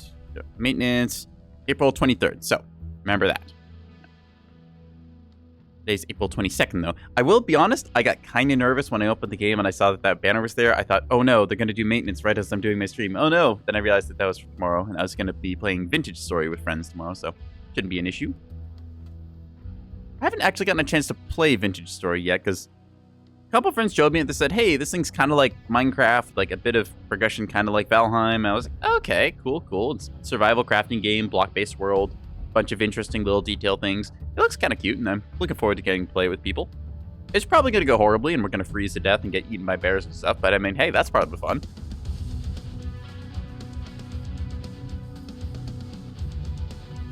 Alright, search warrior online, so we just wiggle our head up and down like this and do our little cute wiggles. Should get us a game. Yeah. Briefly just tab out here and check Twitchy thing. Want to see if somebody did thing. Oh, okay, never mind. Twitch sometimes gives me these like notifications as, hey, you've got like issue, your stream is unstable, and then I look, it's like, sorry, you're transmitting like 1 extra kilobit per second more than we're rated to handle, and just it's really weird why they give me that notification. It's like, okay, like I know you want like 6,000 kilobits per second, Twitch, but like apparently the network transmitting 6,014 is a big deal for you. I guess you gotta like throw up warnings for me. Oh no.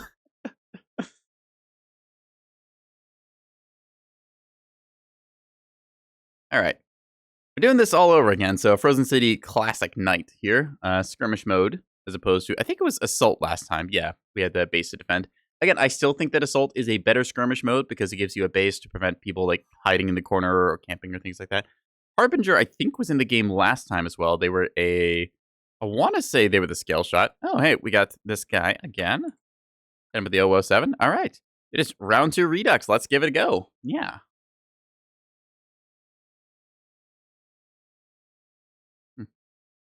Your PPC is going to be zooming. Ooh, that's a good... Ooh. Are they doing a new patch for Mechwarrior Online? I think they might be. I'll have to check patch notes. I don't play the game as much as I used to. I used to play a lot of Mechwarrior Online. Now I kind of pick it up like once or twice a week just when I'm feeling like it. I think that it's not like a bad game or anything. It's just you play so much of a game, you kind of exhaust all the various like assets of it. And it's like, all right, well, I'll put this down for a little while, come back when I want to like hang out with a friend, play a little bit of that, teach people how to do certain stuff. Yeah. You just need to like keep variety up in your kind of gaming. Because otherwise, if you play the same game over and over and over and over again, eventually it becomes just kind of a chore, or you burn yourself out, or you just kind of lose interest in it. And that's really sad, because there's a lot of games out there that I kind of wish I'd been able to put more time into, but I just burned myself out on them, so ended up not working. Sensors I wonder if they're going to do a like velocity change to ERPPCs or something. All systems. And they're asking this in the chat, so I'd like to know too. Engage. Does anyone in chat know what they're doing for the new patch? I'm assuming there's an April patch coming. That's going to be stuff. Ooh, 500 meters a second buff. Damn, these things are gonna be even faster. Where's that a nerf? Maybe they're nerfing them, I'm not sure. I had to check what the current velocity is, because, not gonna lie, these things are pretty quick. They're not hit scan like lasers, but still. It's probably going to be a balanced tuning pass for like things like mag shots and thunderbolts and all the other fun toys that people got. That's for AC-10s and ERP. Hello, sir. Bloop. Stone Rhino eating one up the pooper there. Eating two. Haha. Okay, so there's another assault far off in the back there. Unfortunately, this guy got the bad spawn, so he's just kind of dead here. Like, he spawned low ground Bravo 4 and then push up this way because your brain just thinks, oh, this is like natural way to go. Unfortunately, this leads you right into where the enemy team rotates. So you have to like go and take like the Alpha 3, Bravo 3 rotation line, because otherwise you end up like that. Really rather unfortunate. Okay, well I missed a shot there, but that's okay. We'll just cool down for a quick second here and then take a look. It's an Atlas. Okay. Ooh, we've seen that guy before. That's the binary laser Gauss rifle combo, so we're just going to put shots into him, because we outrange him and we should be good. He dropped ever so slightly downhill there, so we miss. Alright, we're going to take ourselves to the low ground here and then work our way around. New target acquired. A Piranha with AP Gauss. Interesting. Very good for like a front-loaded burst, but I don't know if that's better than machine guns. New target acquired. They're just peeking ever so slightly with the jump jets. Where did he go? 25%. There he is. Target spotted. So he's doing really well with his binaries. He's got me scoped in there, so I don't want to give him an easy target. Just gonna pop tart ever so slightly here. Alright, they went for a big tunnel push by the looks of it, because there's none of them anywhere. So they are down quite a bit of tonnage, so we should be able to get up on this guy. Downside of binaries being shown here is his center torso is getting cooked apart. We're just gonna jump ourselves up here and then zap him. Fuel at 25%. Target destroyed. So yeah, as you see there, center torso New gone. target acquired. Also just, you know, being left alone as your entire team goes off and does the big New rotate. So target now we have to acquired. get back to our team because we are split and we don't want them to just overpower us. So have to watch out for that. Fuel at 25%. Missed the Hellbringer there. At 0%. Indy Hellbringer, right torso open. Should be where his autocannons are, I think. Gonna just go here. Hello, what's up? Bloop. Hit the left torso there instead of the right. He turned at the last second. And we have to make sure that we are firing as much as we can here. Putting up a UAV so we have vision. We're just going to be overpowering this as much as possible. Come on, you. Bloop. All right. So, 5 of them are down. Well, okay, we're up by 5. 6 of them are down, rather. That quick draw is cooking himself, so we're just going to contribute a little bit of fire there as he goes out. XL engine on that. There's a Banshee. Juliet Banshee wants to die. Hit it hard. Now we're doing a big old cavalry charge here, which is very fun. This is what I love in Mekowarrior Online, where you get a big group of people together and you just roll through somebody. We're just going to be shooting whatever shots we can. I am running very hot, so I just need to stand still for a second and cool down, because my legs are taking a lot of damage. Oh boy. That said, we're still going to contribute here. I'm not the best in terms of DPS builds, because that's just not what this thing is meant for. That said, we are still putting shots in where we can. Oop, that guy almost ran in front of me there. Destroyed. Ooh. We're going to shoot down the UAV because we can. Heat level critical. And then that is a very dead Marauder who is already disconnected. Cool. There's our other Shadow Cat.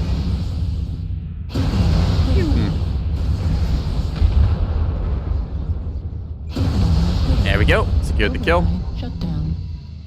Hello, sir. Target spotted. How do you do? Hello, Mr. Other Shadow Cat. Alright, so, Target acquired. oh, there's one more. That's that last Shadow Cat again. Target destroyed. Oh, that was a repeat of last match. GG.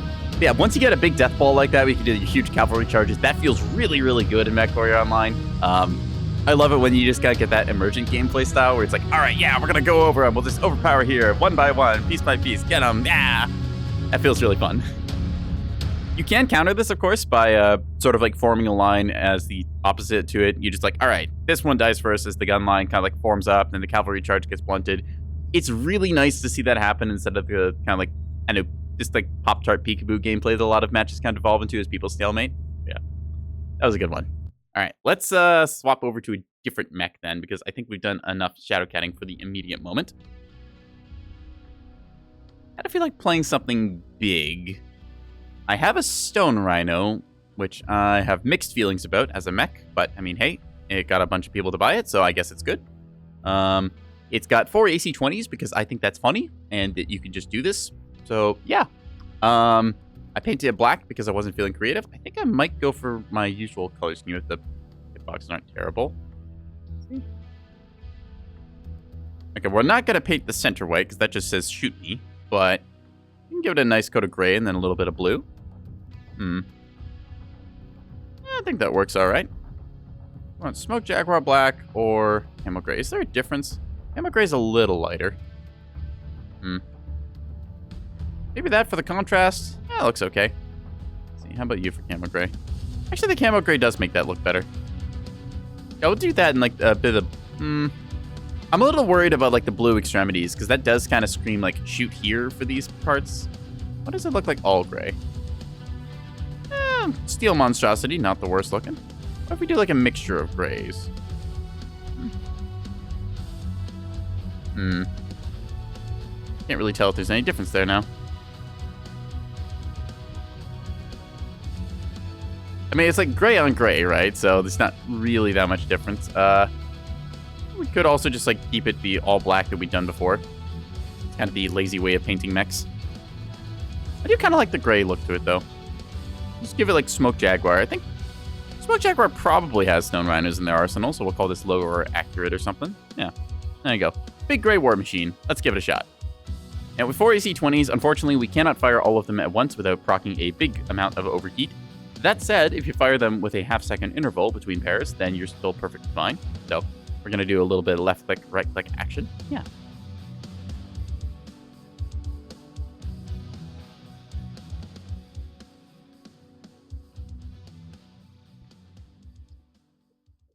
Again, to anyone who plays Mekowarrior Online, if there's a build that you want to see me run, just go ahead, drop it in chat. Or if there's any particular mech you want to see showcased or other gameplay thing explained, I like to teach people what I know about the game.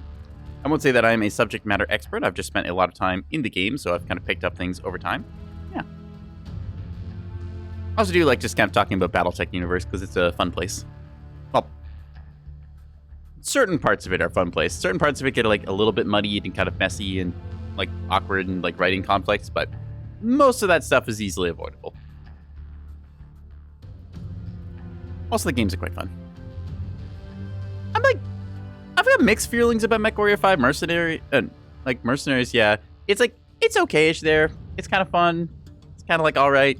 I think that, like, most importantly, it's a MechWarrior game that shows that, yes, we can have single players, and it's good. There's the clans one that's coming up now, which is going to be co-op support for up to, I think, 4 of your buddies, so you can run a full star of clan mechs.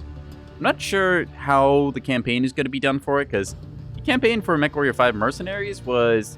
yeah, it was like a mixed bag of missions. It was like some of it randomly generated. I think there's like 1 or 2 preset missions in there.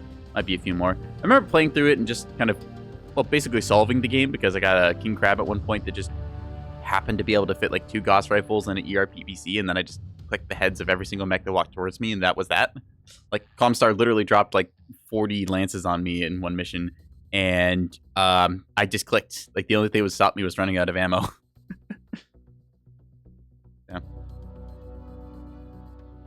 Also, like the pacing and like storyline progression thing, time-wise, just didn't make sense because you could take them as slow or as fast as you wanted. So it's like, oh yeah, I need to go like do like mech warrior things. Oh, I had to like pursue the follow-up quest for my father's battle mech or something. But it happens over the course of like 20 years in game or something. It's like, wow, this is interesting because we had to just take like 5 months to repair our stuff. We got scratched in the last battle. Yeah.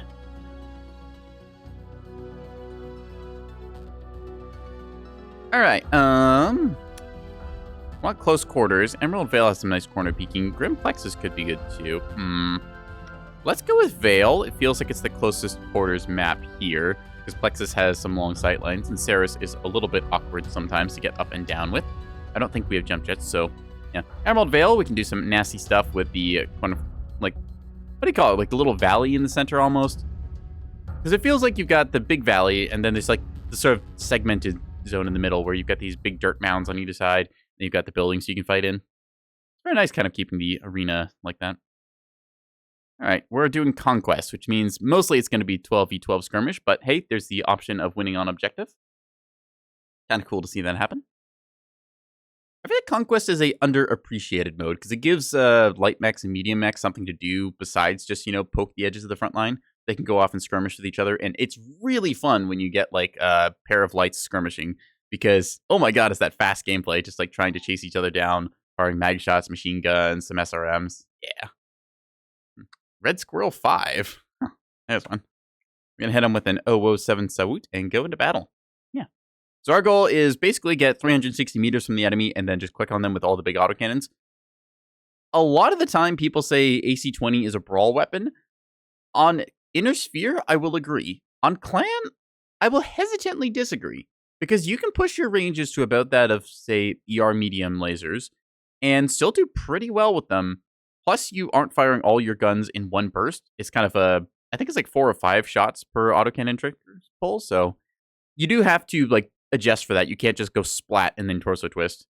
That said, you still are able to get kind of into the brawling range and put some pressure on enemies. But most importantly, you can stay outside of short range missile range.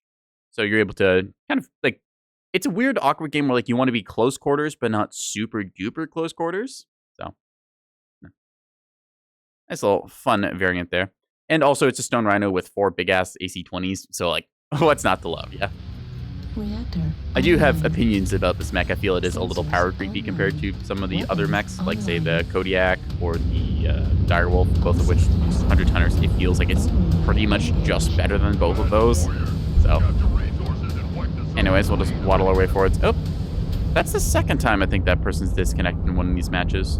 Interesting. Anyways, we'll just cap a little bit of this point and then waltz our way forwards, knocking over trees as we go. So Stone Rhino, very reminiscent of Marauders, which are good mechs. The design allows you to kind of get away with torso tanking people just by like staring at them and then wiggling your nose back and forth a little bit. Lets them kind of walk fire across all of your torsos, so you get a lot more health that way rather than them just punching out your CT. Stone Rhino does have a kind of pronounced like CT nose, so if you twist too much to the side, then they'll end up catching you in the center still, so have to watch out for that. Yeah. Overall, I'd say it's a pretty good mech. I think that the Axum, the hero mech, that's basically everything you want in Mechwarrior Online. It's got 8 ballistic slots, 4 of which are super high mount turrets on top. It's got these lovely shield arms, which you can just, leave there as extra HP. Yeah, that one feels definitely like power creep, and it's got the hero tag as well, so, I mean, hey, well, wow. I don't like that.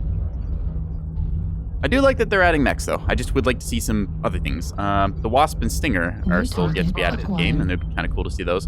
Most likely, next mech we're going to get is going to be Clan Tech, because, I mean, they're developing Mechwarrior 5 clans right now, so it just makes sense for them, like, modeling-wise, to be working on that. Alright, Theta Point is in the enemy's hands. Not that that's a big deal right now. There's a UAV up there. Target destroyed. Alright, where do we want to go? Ideally, we want to pick a corner that's close quarters that we can then apply pressure from. So, see, there's a red line over there disconnected. Heavy mediums and SRM 6s, that's a very hot build. He's also getting jumped on because he is AFK. Alright, hello, beam lasers from a Hunchy. That is a build. New target acquired. Shoot that guy a little bit, switch the thermals because we got splashed slightly. Just watch where the beam fire comes from and try and follow up on that. This is exactly what we want to be doing right now, just holding down this sight line here, keeping the enemy from pressuring us too much. There's a urban mech peeking there, so we're going to dip back ever so slightly, not letting the enemy get free damage on us, and we also want to be, like, we want to be threatening here, but we don't want to be exposed so they can easily poke at us. Just got to re-peek this line, make sure they aren't thinking anything. Nope. Alright, there's a blood asp over that direction, so. Hello, you. Alright. Yeah. They're winning on the skirmish here, and that guy just is taking a nap, so I'm going to have to go save him. Very cool. Look through the thermal scope. Nothing to see. PPC. Hello, sir. Ba-ba-bam, ba-ba-bam. Alright, so he's not going to be pushing there anytime soon. Yep, there's an Axum as well in bright pink heraldry. There's a bunch of PPC fire, which we're staying aware of because I can't actually contest that guy. In this case, I'm going to elect to go around to the other side since this flank has been heavily overloaded. I can probably do better over there since it looks like we're taking a couple losses here and there. Owie. What the? Eh? Something just hit me in the back there. That's suspicious. All right. We're not going to pay attention to that for right now because I've got bigger fish to fry, but we're going to think that, yep, there is a flanker. Incoming missile. There you are. New target acquired. That said, we're just going to ignore all that as we just torso tank him. Yes, that's right. Keep firing on me. I can tank you in the front armor. Anyways, now that they are here, we are able to push up aggressively like so. And pretty much, well, we're going to horribly miss there. Yeah, I've been shot called, I can tell, because everyone is focus firing me here now. I mean, that said, I'm still a 100-tonner, so I am going to just not care for the most part. Put up our UAV here. Select that red line. That's going to be our target as soon as we come around this corner. Thermal visions we see best. Bam, bam, bam, bam. And you're dead. Nice. New target acquired. Get wrecked. Get wrecked indeed. Okay, so yeah, that PPC sniper is just going to keep harassing us. We're just going to keep our nose towards them. That way we're able to bow tank effectively. New target acquired. And we steal that kill with a well-placed AC-20 round. Hello, sir. Target spotted. All right, buddy. Do you want to peek me? Because you're going to have a very bad time if you do. I'm betting he does. He's thinking about it. I can already feel it. He's thinking right now. He's like, yep. Yeah. I could have tried to tank that, but like my health bar was so low that it wouldn't have mattered. So in this case, we do lose our side torso, but we still are flying half a mech. We are winning 8-2 right now, so no biggie. Be trying to push my way up here. So yeah, his right torso is pretty open. Now it's gone. Target spotted. Might be able to get a kill shot on him here if I get this angle. Oh, no, just barely. Not fast enough. All right. Grabbing Sigma. Anyways, so we know that there is that cicada up there being a jerk because he's hiding up the top and just your PPC firing. Yeah. Now we just kind of chill in the midfield and wait for somebody to show up that's in AC-20 in range. We've got 2 points now. Target spotted. All right, one guy left, and that's just him. So that's that. Not the best showing since we didn't get to really lay down a whole bunch of fire into somebody's face, but we still did get to use our AC-20s a little bit, contribute some Daka. Part of being an assault mech on the front line like this is also just being a piece that you force other people to aggro around. For example, when I pushed from the Delta 3 corner there and like kind of looked to the left, everyone focus fired at me. Like I said, they called me out.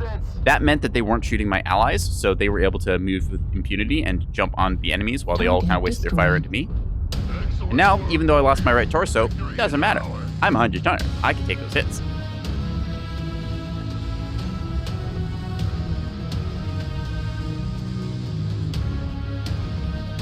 As you see, only 274 dealt.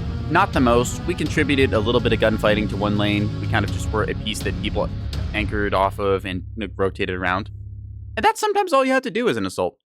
You don't have to be dealing damage. You just have to force your enemies into places they don't want to be. And then, well, that's the game. Stone Random, it's okay there. We do suffer from the arms being very wide, so while I was able to get 3 of them on target, we weren't able to get everything going. I feel like playing... What do I feel like playing? Could do a bit more than Night Gear, just for some, like, large laser Gauss rifle stuff. That one's kind of fun. Very surgical mech. Just Gauss rifles and ER lasers. It does exactly what you would expect it to. There's also the version we have here, the Night Gear D, that's got, all ATMs. Again, I'm not the biggest fan of lock-on weapons, but ATMs deal enough damage that I'd say you could justify using them. They get, I think it's like, I forget exactly what the ramp up is, like close range, but it's like, it says they do 24 damage, so you'd presume that's like 2 damage per missile. I think at like close ranges, as you can see on the damage bar there, it's like 2.5 damage, and then at longer range, it drops off to like 1.5. So it's still a lot. Downside to this build, of course, is that all the ammo is stored in the arms. I have an active probe here because, I'll be honest, I don't exactly remember. Right, the range boost and stuff, because I wanted to try to counter ECM and things with the tag, and then also get a bit of that detection range thing there in case I have ECM issues. The targeting game time is kind of nice for locking onto people quickly. Yeah. Information is power and whatnot.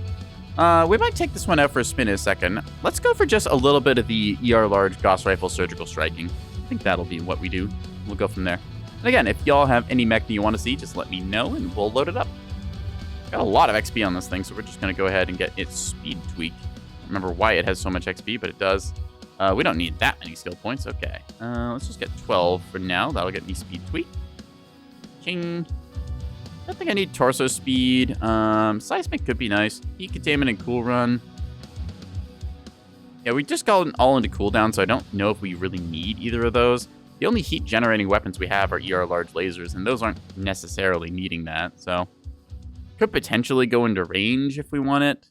I haven't decided what I want to do with this thing quite yet, finally, so... It feels pretty good the way it is. Let's just take it out for a spin. Yeah, with this build, very much going for that surgical angle. Laser weapons, you always want to be like carving off a specific component of the enemy mech because you can just look at them, say, I don't want you to have X component, and then click on it. So that's very good to do, especially at the longer range brackets. Ideally, you want to be engaging at your laser's maximum range at all time. So that way you are literally just like with a scalpel surgically removing somebody's compartments.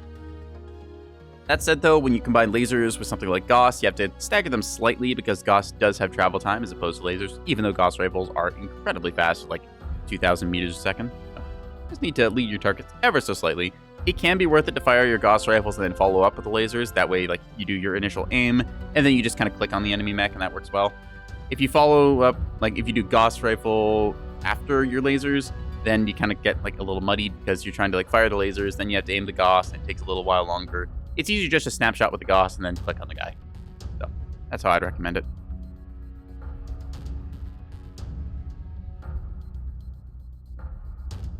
We're going to search for a bit of a match here with the magical ear wigglage. Yeah.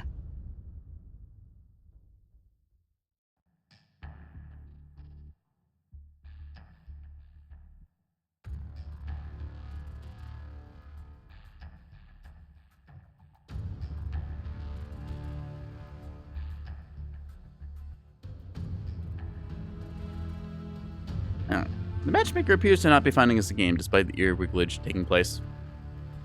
I can only assume this is broken because magical ear wigglage is what gets you a game, so we just need to do it more.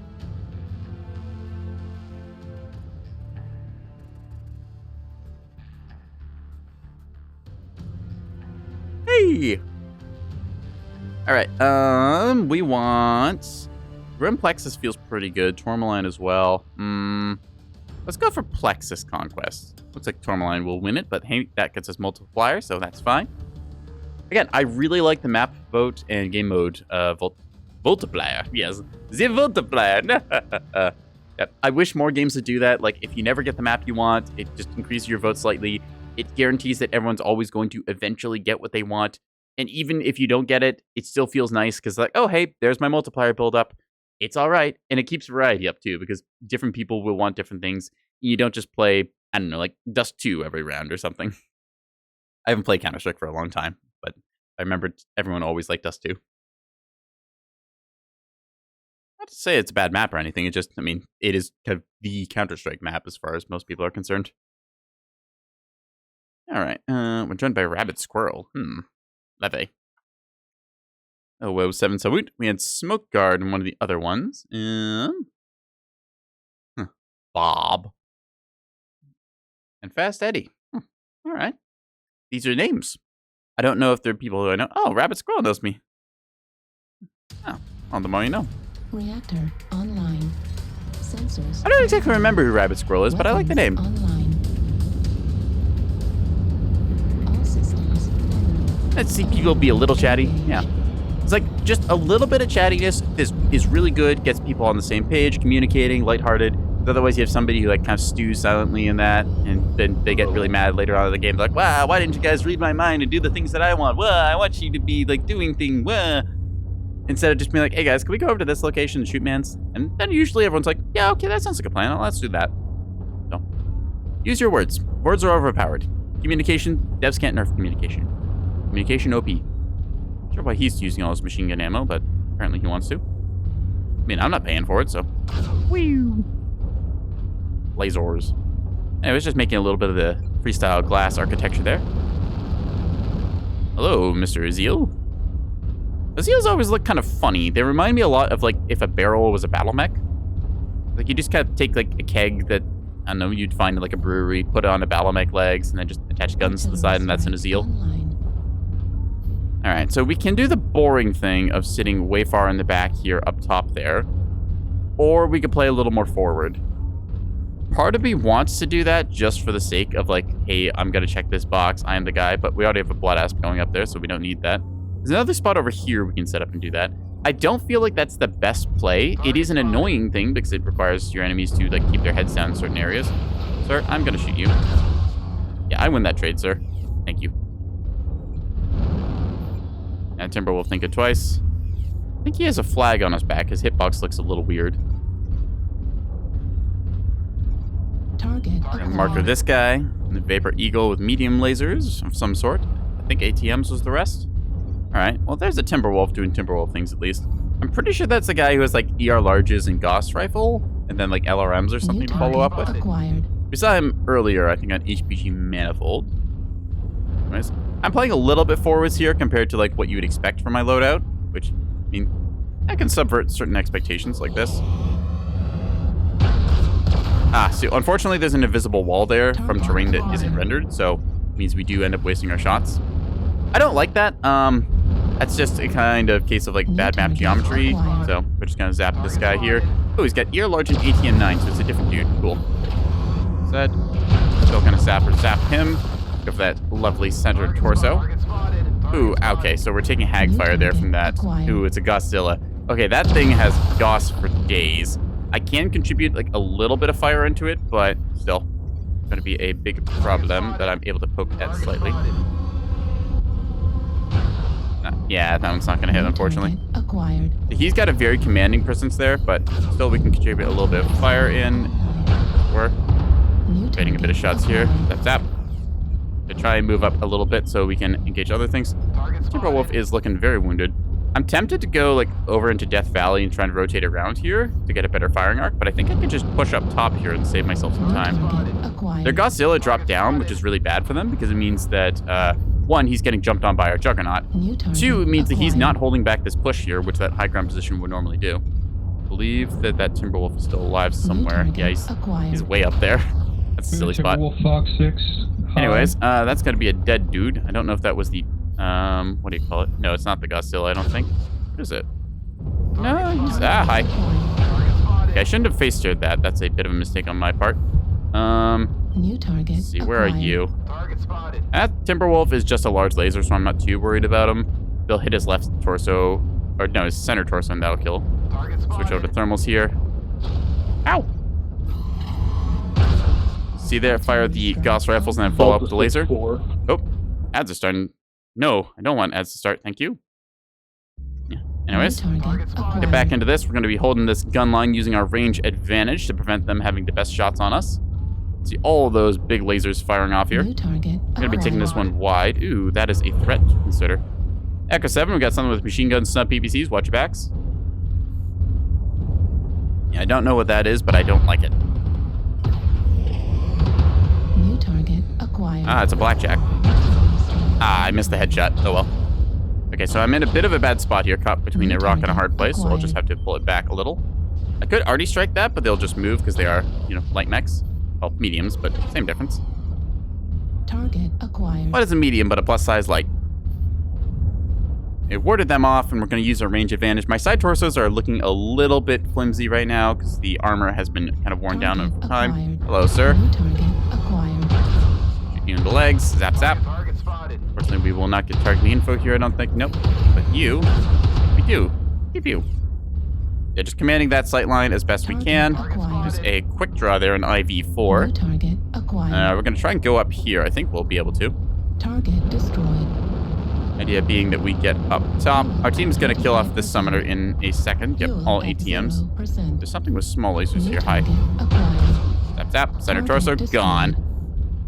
And just placing surgical shots. That's the name of the game. Echo 7 and Fox 7. Target acquired. Now, I don't want to engage that solo, so we're going to just wait and see. Yep, there's all of our mediums going over. I think I can get through here and engage. We're going to find out. Fuel at 25%. Fuel at 0%. Pew. Target There we go. destroyed.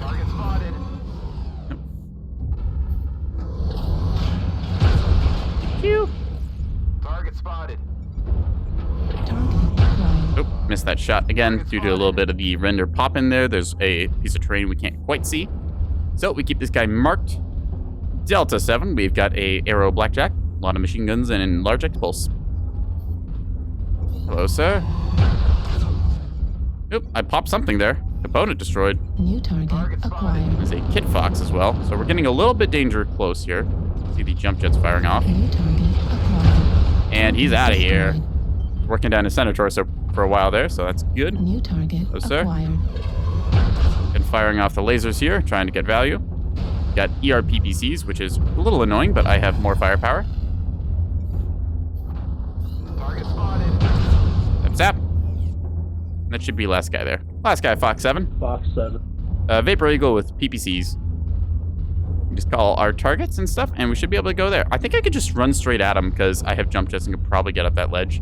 That or he peeks me here again, and then we just kill him. So we'll find out. Take the moment of truth. Will he peek? I think the answer is no. Vulcan's trying to get up there as well. Should just be able to beeline him. Probably is going to be running off towards Gulf 7, but we might get a shot into him. Yeah. Smartly, he realizes mediums are going to be moving towards him, so he's going to get pushed off there. He's going to show up somewhere down along this way. Yep, there we are. Read him like a book. Now we enemy spot him, so he's marked for 5 seconds, and then just... Oh, never mind. Somebody else gets him. GG is called. Yeah. That will be yeah. 12-5, 503 damage dealt. Just a lot of that contributing into kind of poking at mechs at range. This is, again, effective damage. I call, like, there's a difference between effective damage and ineffective damage. Ineffective damage is like if you're just firing a whole bunch of LRMs, MRMs, or lasers into components that don't really matter. Like if somebody has a shield arm and you just waste like 200 damage just killing off the shield arm of an Onyx or something, that's not really effective damage. Versus something that's like, say, taking out a side torso or killing a mech's leg or something, that is effective damage. And pretty much all the shots that we landed that game were into components that mattered. So feel pretty good. 503 damage dealt. It's not the most like high DPS mechs, but it is something that's able to consistently put people down. Also enabled our mediums and lights and stuff to push onto the enemy, just calling shots out there where I would see them. Ooh, our Warhammer Black Widow got almost 1,000 damage, so credit to them. All right, that's going to be the top of the hour, so we're going to take a little 3-minute ad break here so I can go get myself a little snack or something. And then we'll do a bit more Mechwarrior after this. I hope y'all have been having fun, because I have. Yeah, again, if there's any mechs you want me to see, just go ahead and drop them in chat. I've got ability to get most mechs. Got actually 5.5 thousand mech bucks right now, so I could probably buy a hero mech if need be. Yeah, if you have builds, let me know. I'd love to showcase or talk about different mechs and things. In the meantime, I will be back in 3 minutes. See you then. Yeah.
Alrighty, chatty cats, we are back from our little break there. I managed to get myself a snack in the meantime, so I'm gonna load up. Fun little game with the Night there. I think we'll do something a little different. That was, I mean, not a bad mech or anything, but it was just a little too passive for that. Let's take a look. We can do some medium gaming here. What do we want to do? Haven't played an Arctic Wolf for a little bit, so let's load up one of those kind of more aggressive close quarter stuff. Let's see. What do we want to put on this? We have 2 skill points left. We've already got Seismic. We've already got ECM, Target Retention. Velocity, missiles. Maybe just some range. Let's get some range on it. That sounds good. I could go with cooldown, but...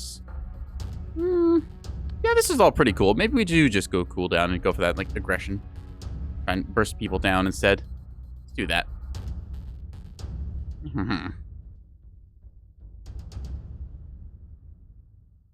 Alright, only a few light mechs, but a couple mediums, mostly assaults. We can try and hunt big prey there. Yeah. Let's do it.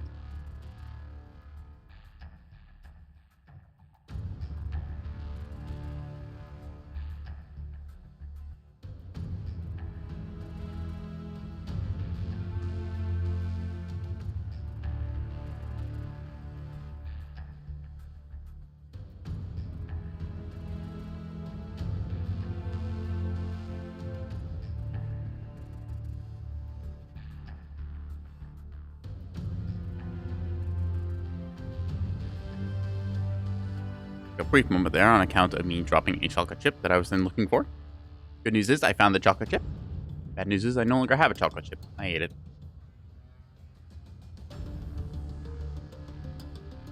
But hopefully there's more. There might be more. Nice. Natural ear wigglers to find us a game with this Arctic Wolf. Kind of a funny thing, cat piloting a wolf mech, but you know what? The world is a funny place.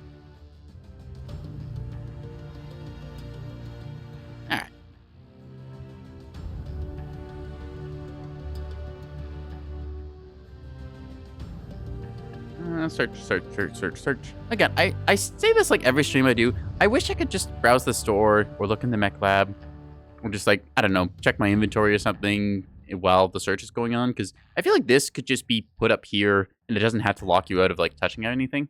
Like, sure, you can't like hit, save loadout or whatever while it's doing this, but you could just come up with ideas and like save those as like a possible option later.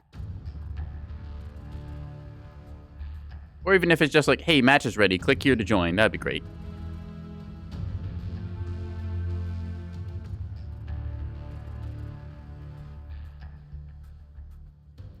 Okay, this is actually taking a little longer. That's odd. Usually when you queue up with like lights or medium mechs, your queue goes very fast. And I find it's like heavies and assaults seem to take a little while longer. Assault's mainly the big one, because I think a lot of people like playing assault mechs and then they kind of try and like balance the tonnage across the ladder, but usually, like, if you want to get a fast match, mediums and lights are your go-to. It tries to, like, get a couple of the light players together. Usually, like, you'll find it's, like, light, medium, heavy, and assault kind of all mixed together in match. Sometimes you'll get, like, super heavy drops where there's, like, 5 assaults, 6 assaults per team. Or other times you'll get super lights where it's, like, all lights and mediums, and then you've got, like, a heavy or singular assault. Okay, Viridian Bog has some good options for flanking. Let's try and vote for Bog Champ. District Station not getting many votes. That's surprising. Grim Plexus going in strong. Okay, fair enough. We do have ECM with our mech, so we are able to get some of the more risky flanks. The enemy will not detect us, so we can take advantage of that. Yeah, go from there. Grim Plexus Skirmish. Again, this probably will end up with teams camping, meaning that we can sniff the edges of their formation and try and find somebody isolated. Well, like the name implies, hunt them like a wolf.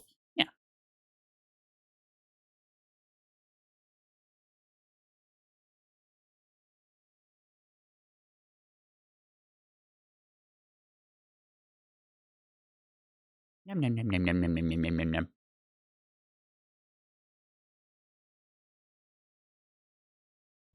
Oh yes, tips. Unbound is mapped to fire all weapons. Oh, dubious squirrel on the other team there. Away with 7 salute to them. Oh, we're joined by Goss Peeps with a Nightgear H. You know what? I'm betting, just saying, with a name like Goss Peeps, and seeing that we were running a Nightgear H in the last game, I think I just might have a hankering of an idea about what kind of build they're running. Just saying. Now, I could be wrong, but that said, it is a very stable build for the Nigeria H. If you don't run any like other Omnipods on it, you get 10% cooldown bonus, which is kind of nice as a set of 8. I do like seeing the Omni mechs have a set of 8 bonus. It makes it kind of cool when like you have the cannon loadouts. It's like, yeah, you run a cannon loadout, you get like 25% bonus rate of fire to your like auto cannon or something. That's kind of nice to see. Just a little tie-in with the like I call them like tabletop configurations, lore configurations, versus just like, hey, I'm gonna do an Omni mech and just have like entirely custom everything that I want. Wah. All right. There's an Osiris over here moving quite fast. I forget what tonnage Osirises are. I want to say they're like 30 tonners. Could be wrong with that. They look quite small. Actually, kind of looks like an oversized flea, if I'm going to be honest. But I believe that's mostly an energy build. Typically see those with like medium lasers or light peeps, if my memory What serves. if we actually, like, you know, took the Fox Hill? Talking like this hill over here. Yeah, it could work. Yep, happy to do anything. Who called it? What do you want to do? Like take the five I line? think they're just talking about like a left side push here. That can work. Five. All right, we gotta figure out where the enemy we is going to five begin line, with, is that because correct? we spawn down here. That means they could be either up here or up Wait for here. these So baddies, 'cause it'll they're depend on how bad, things they're play baddies. out. No sign of them yet. They're Taking a right. bit of a risky rotation through the middle of the map here, allowing myself to be seen by many. Motherfuckers. Should be all right. I'll say that, like, while I don't have the best vertical like viewpoints, the Arctic Wolf does feel like a very cozy cockpit. Like you've got good visibility to the left and right where it really matters. You just don't have the most like up and down, so you can occasionally get a UAV above you that you can't spot. Take But this hamburger I hill. don't have the weapons to That's shoot what those you down want. anyways, so it's not a big Eat the deal. hamburger. Kind of feels like I'm squinting my eyes a there little it bit now that I think about the Krabby vision ports. Looks like burgers back on the menu, boys. I like to hear that banter too. It means that we're gonna have a Big good game. burgers or Even if we burgers? don't win, we still have a good time. Mash. What about So we know there's a medium over there, Yeah, and given that we've not No seen turkey anyone burgers yet, I'm here. gonna guess that they spawned on that side. So yeah, looks like Yeah, they had this different spawn, head, they burger. rotate here, and then we kind of go from there. Oh. The team kind of getting strung out here as they rotate over, but Target spotted. we'll figure out how the game goes. See, they're probably gonna set up like, yep. So you see the Vulcan set up there. New target It's gonna be a acquired. rifleman. What else can we scout here? Target spotted. There we go. New On the low target ground, that's going to acquired. be a dire wolf? Question mark. It was an assault, I'm pretty sure. Thought briefly. Again, using my ECM New here so that they target don't detect me. acquired. More rain. There's a rifleman. Yep, that is in fact a dire wolf. Can I get Or ECM Warhawk. here and actually It's dire. Golf 5? It's hard to tell apart dire wolves and warhawks. Push with this dire. They both look very similar. New Big target bulky mechs. Push, we're going Fox 5, man. No, you guys are there. The rifleman now Yeah, realizes all he's be in on the one wrong side. spot. Always I'm going to have keep to have him a locked couple on like guys. this just because he can't see me. And then my allies are going to shoot might- him. he He's might got give 4 it large to you. pulse lasers in the air. Means, oop, I've been detected. wait, Somebody come on. fired a shot at me. New target So that's what I get for acquired. standing still for too long. Because then we catch these guys that are out, coming out from our side. New So now that target dire wolf acquired. They don't know we're is here. at the dire wolf. The rifleman is kind of in a bad spot here. Target There we spotted. go. That was a Dervish Got a 6M. lot pushing So into we'll Zibbit. contend with that in a Service second. Echo 7 right here. Oop. Where's that jump jet from? Spotted. There we go. Dervish Dervish right here. 6M down here. Okay. MRM 10s. He's on his own. We can skirmish that. Oh, I'm confident. He's in gold. So he's just gonna try and dive this, I think. That's a really dumb plan, buddy. Hi, bud. Like, you don't win this, sir. Okay, he's like one tap, so. Ah, that's me, you jerks. Target Alright, destroyed. fired those on chain fire so that I could Acquired. save ammo and also, We're pushing you know, Fox 7 in the hole. momentum. strafe a couple shots across him if he Pushing hole. decided to twist. Hold it. Anyways, so we're up 1 kill now. We got a Hellspawn Hold it. flanking around. I'm gonna go here as well, flanking. Actually, I'm gonna stick close to my team so I provide Go, go, ECM go, cover go, in go, case go, the push that side. enemy decides to get Let's poken. push Fox Factory. ECM cover, very good, trying to limit your enemy's intel of your team. Now, I do want to They sprint were off and like do yeah. cavalry things, but There joining we with the go, rest of the guys, on mediums both here is the sides. best course of action. Strength in numbers Yeah, and they're can probably Fox like Factory. wolf pack somebody. New target acquired. Take a look RJ's at a that gas dire, station. seeing him there. Yep. So we have a backline Hellspawn there who's going to provide us some intel. New target Very good. acquired. See, silver bullet Gauss rifle there. All right. Nothing in our engage range. That said, X pulses on that blackjack gonna be good for frontline damage per second. I got an Atlas on this side too. Take a look-see over here. New Hello, Need sir. more tonnage here in Golf 7. All right, so that's a lot of stuff that way. We're doing a pretty good flank. The question is, where did that dire wolf get off to? I lost track of him, and I'm worried now. Push hard, push hard. New target acquired. Right. We don't want to be overextending here. There's that direwolf. Okay, so now we know what's going on. Does that already strike ours? I think so. Looks like it's worn off now. All right. Gonna pop tart this corner here and try and hit that rifleman. Really like so. Okay. Ah, stuck on the blackjack. You. Focus fire mark blackjack, Hotel 7. Wow. There we go. Trying to take off his side torsos. Oop, one of our guys accidentally commits pseudo through there. Charlie. Oh, my shots are landing just short of him. He's got that range advantage. We should have taken the range notes, chat. How could we have known? Target Bravo, blackjack destroyed. down. Good job. Next one. Hotel 7. Acquired. Good job. New target Let's acquired. see. Charlie Direwolf, low ground. Good target. Call the shot, be a little motivational, and get in on him. Gonna put up a UAV here, and then we're gonna pop tart this guy. Make thermal so we can see. Hello, sirs. That's more than we want to contend with. We are a very small light 40 tonner, and we do not want to be New like super target splatting. acquired. That said, if we get a little bit riskier here, we can get away with this. There we are. I'm cool. Bit of damage dealt. UAV does go down though, so we have to be aware of that. Acquired. Can't be in there with Yeah, mag shots and snubs. I can get away with you getting shot as he returns fire, but I deal good damage in return. Okay, they've got UAVs now, so I don't want to be here. I want to be somewhere a little further away, ideally. Yeah, I see them trying to chase me down. Going to be repositioning up the hill a bit here. Dodging shots here as I run by. So ideally, I'm going to be working the flank over in Gulf 6 there with that blackjack. And do that whole cavalry lance thing I talked about earlier. Destroyed. Yeah, so they're going to be firing some shots on me, but I'm going quick enough that they are having difficulty hitting me. I say that as I get shot, so fair enough. Egg meat face. New target Alright. acquired. So yeah, we're joined again by our Shadowhawk and Blackjack here. Cavalry lance doing cavalry lance things. New target acquired. Gonna be jumping around here like so. Hello, sir. Yeah, that might affect the group. So, losing some of our systems here. Destroyed. Need to quickly dip back into cover. A bunch of the front line is getting collapsed, which means we need to counter-rotate. Is that a stone rhino? I think that's a stone rhino. I don't have range on him. Ah, that range really messing with me. I need a little bit more, like 300 meters is great. So maybe I do go range nodes with this. Alright, that Atlas looks pretty stripped. I think I can get a kill shot on him here.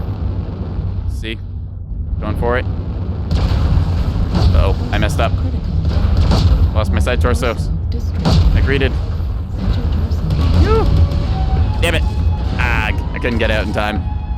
Yeah, unfortunately, our front line kind of fell apart there. It looks like they just pushed up with more Atlas. Yeah, the Atlas pushed up. It was a big splat build. They had a lot of close quarter stuff. We got them really well pinned down on the low ground. Oh, that guy just missed his shot. We're just going to ignore that.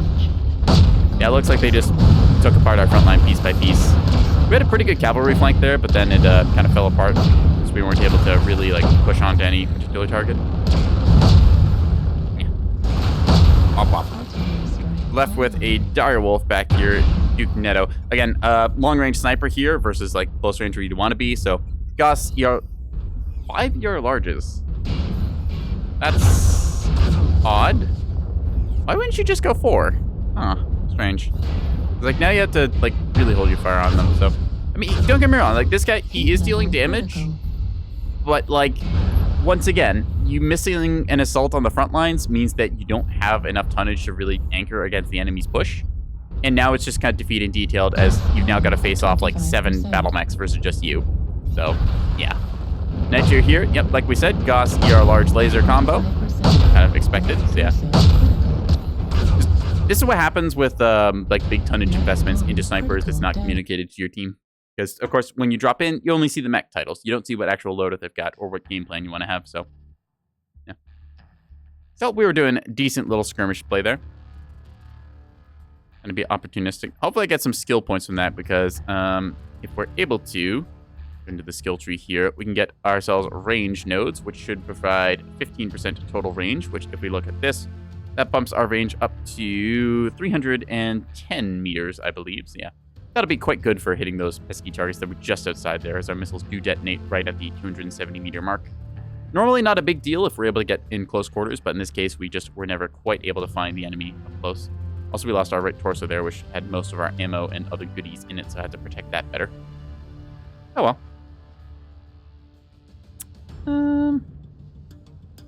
Yeah, 4.5 tons of ammo seems pretty good for this. Double heat sinks for a little bit of cooling because I didn't really know what else to do. going with all the Arctic Wolf goodness here. Jump jets in the left torso so we can hop up certain ledges. I like the build overall. 40 tons. I mean, it's not going to be the most survivable mech, but you're pretty fast. You've got ECM. You've got a high mount missile, so you can like really peek over hills and hit people hard. We were trying to do that against the Rifleman last game. We just never quite got it. So, are we queued up? Yes, I am aware the skill tree will be lost. Thank you. All right, so now that we have confirmed that it is out of the match, let's see. We do get a skill node there, but that's not really enough to do anything with. Let's just take a look. What does this look like? Okay, so we're going to lose a bit of that. How much to get this much? Because there's best cooldown and a little bit of range, which will push it to... it's a bit further, so... I still think going full cooldown there would be the best since we want to damage somebody as fast as possible. We don't really have cooling issues, so we can skimp on that. Speed is life, so we want to keep that. Seismic, so we can peek corners. Target retention, same idea.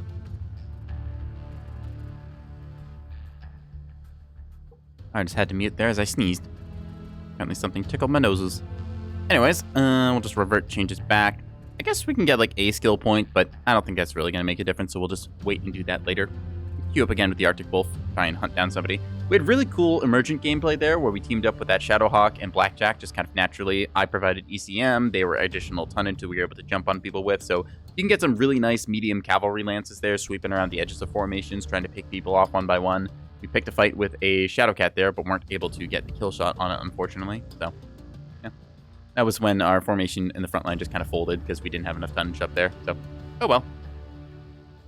Also, when you think about the positioning of that, we had a bunch of guys, like, I think it's like 170 tons just in the back line that wasn't able to really soak damage or contribute damage because of the angling and pushing them onto the low ground. So, yeah. It does show that you need to keep up with your other mechs. When I was on Tourmaline Desert with the Night Jew there, I was doing exactly that. I'm like, okay, where's my team? I'm going to stay with them. I'm going to soak a little bit of damage here because that means it's not going into my allies. I'm able to still contribute shots because I haven't lost any components. So, yeah.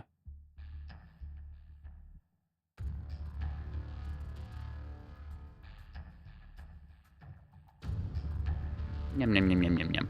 Alrighty. Tell you what I want to do. I want to play Sarah's Metal Scrapyard because that means that I get to jump on people and they won't see me coming because I've got Dark Mech Paint and I've also got ECM. So this lets me be a nasty little flanker with jump jets going between the canyons here. Yeah. Tourmaline almost winning it there. 37 versus 40%, but we get it in the end. Our 3x multiplier making the difference. Yeah.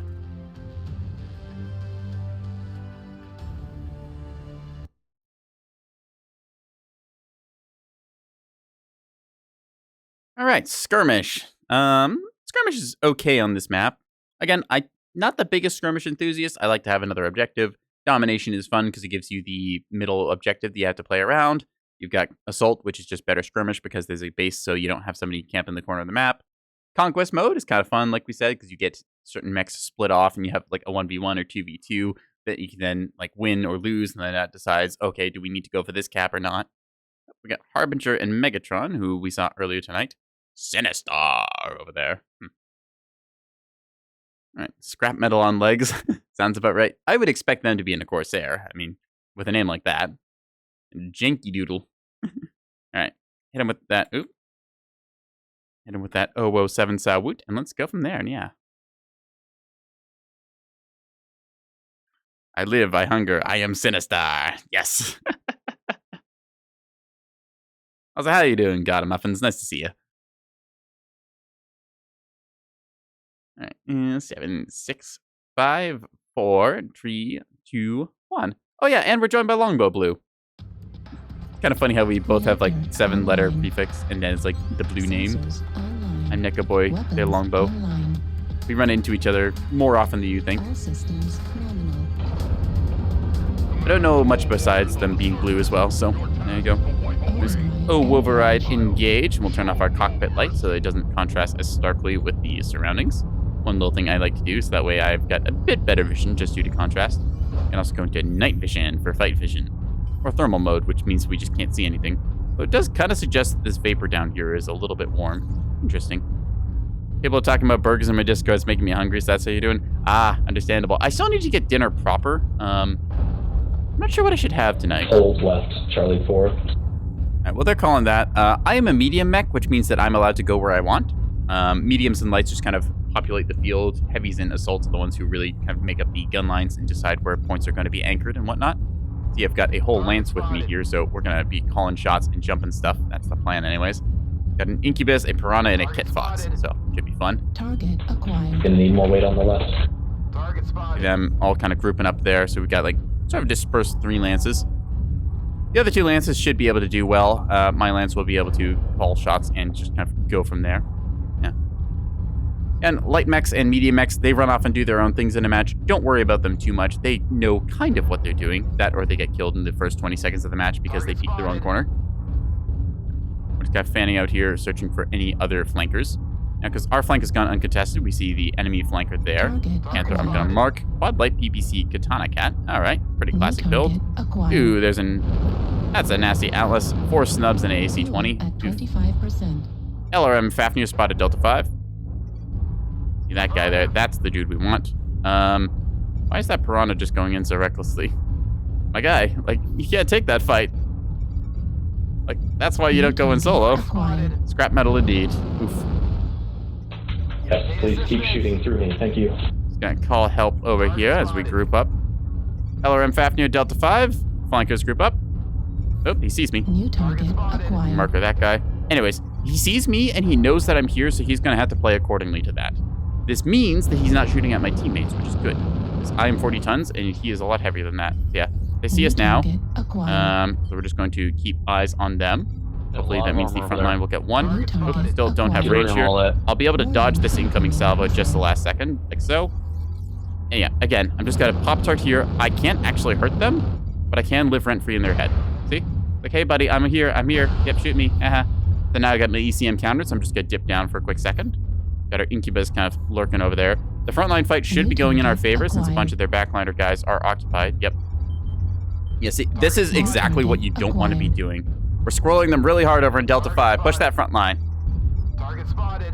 They know where we are, but we're not going to let them get at us here because we're just going to push angles where they struggle to be closer. New target. Oof. Okay, you have a lot of firepower. Good to know. Warning, incoming missile. There's missiles coming after us, so we're just going to dip into cover here using that New ECM target once again. Acquired.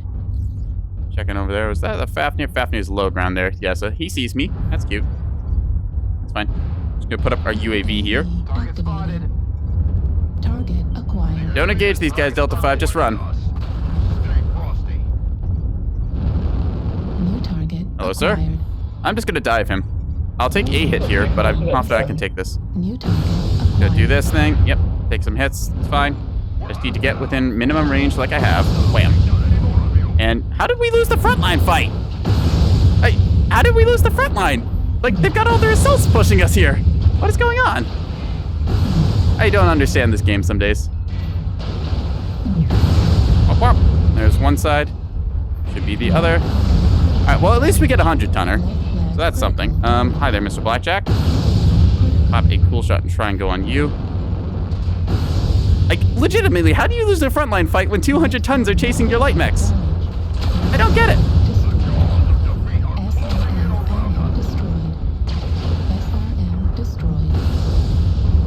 All right, there's a hunchback there who's right to us, so I might be able to pop before I go down. Gonna find out. Nope.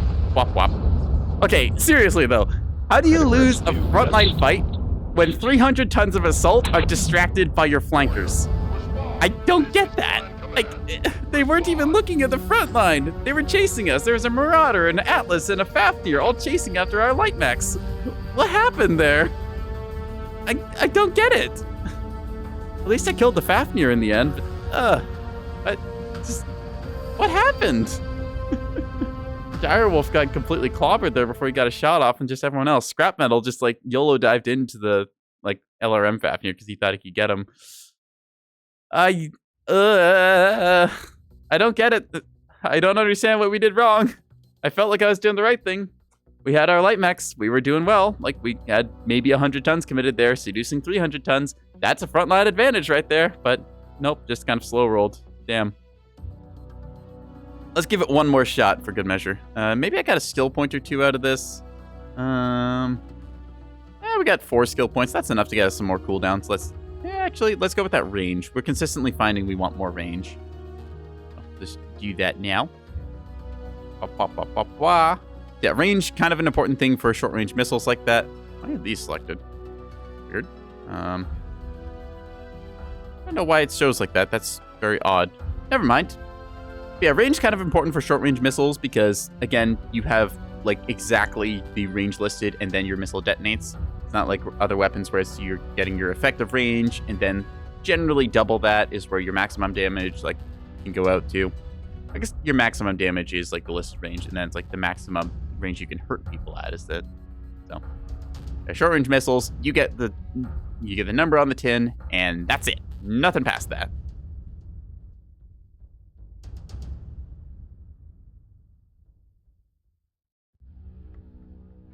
All right. See if we can get one more good Arctic Wolf game in here. I'm still not quite certain how we lost that last game. I'm assuming that our left flank just kind of got taken apart piece by piece. Like, they were just kind of grouped up, and then the other team NASCAR'd us super hard or something. We shouldn't have lost that, so it must have just been that they had like a kind of like conga line of death, where it's just like one person goes in, dies, next person goes in, dies, and just that happens. So, oh well. We even had a guy calling for group up there, so I don't know. I'm not like mad about it or anything. I'm just confused.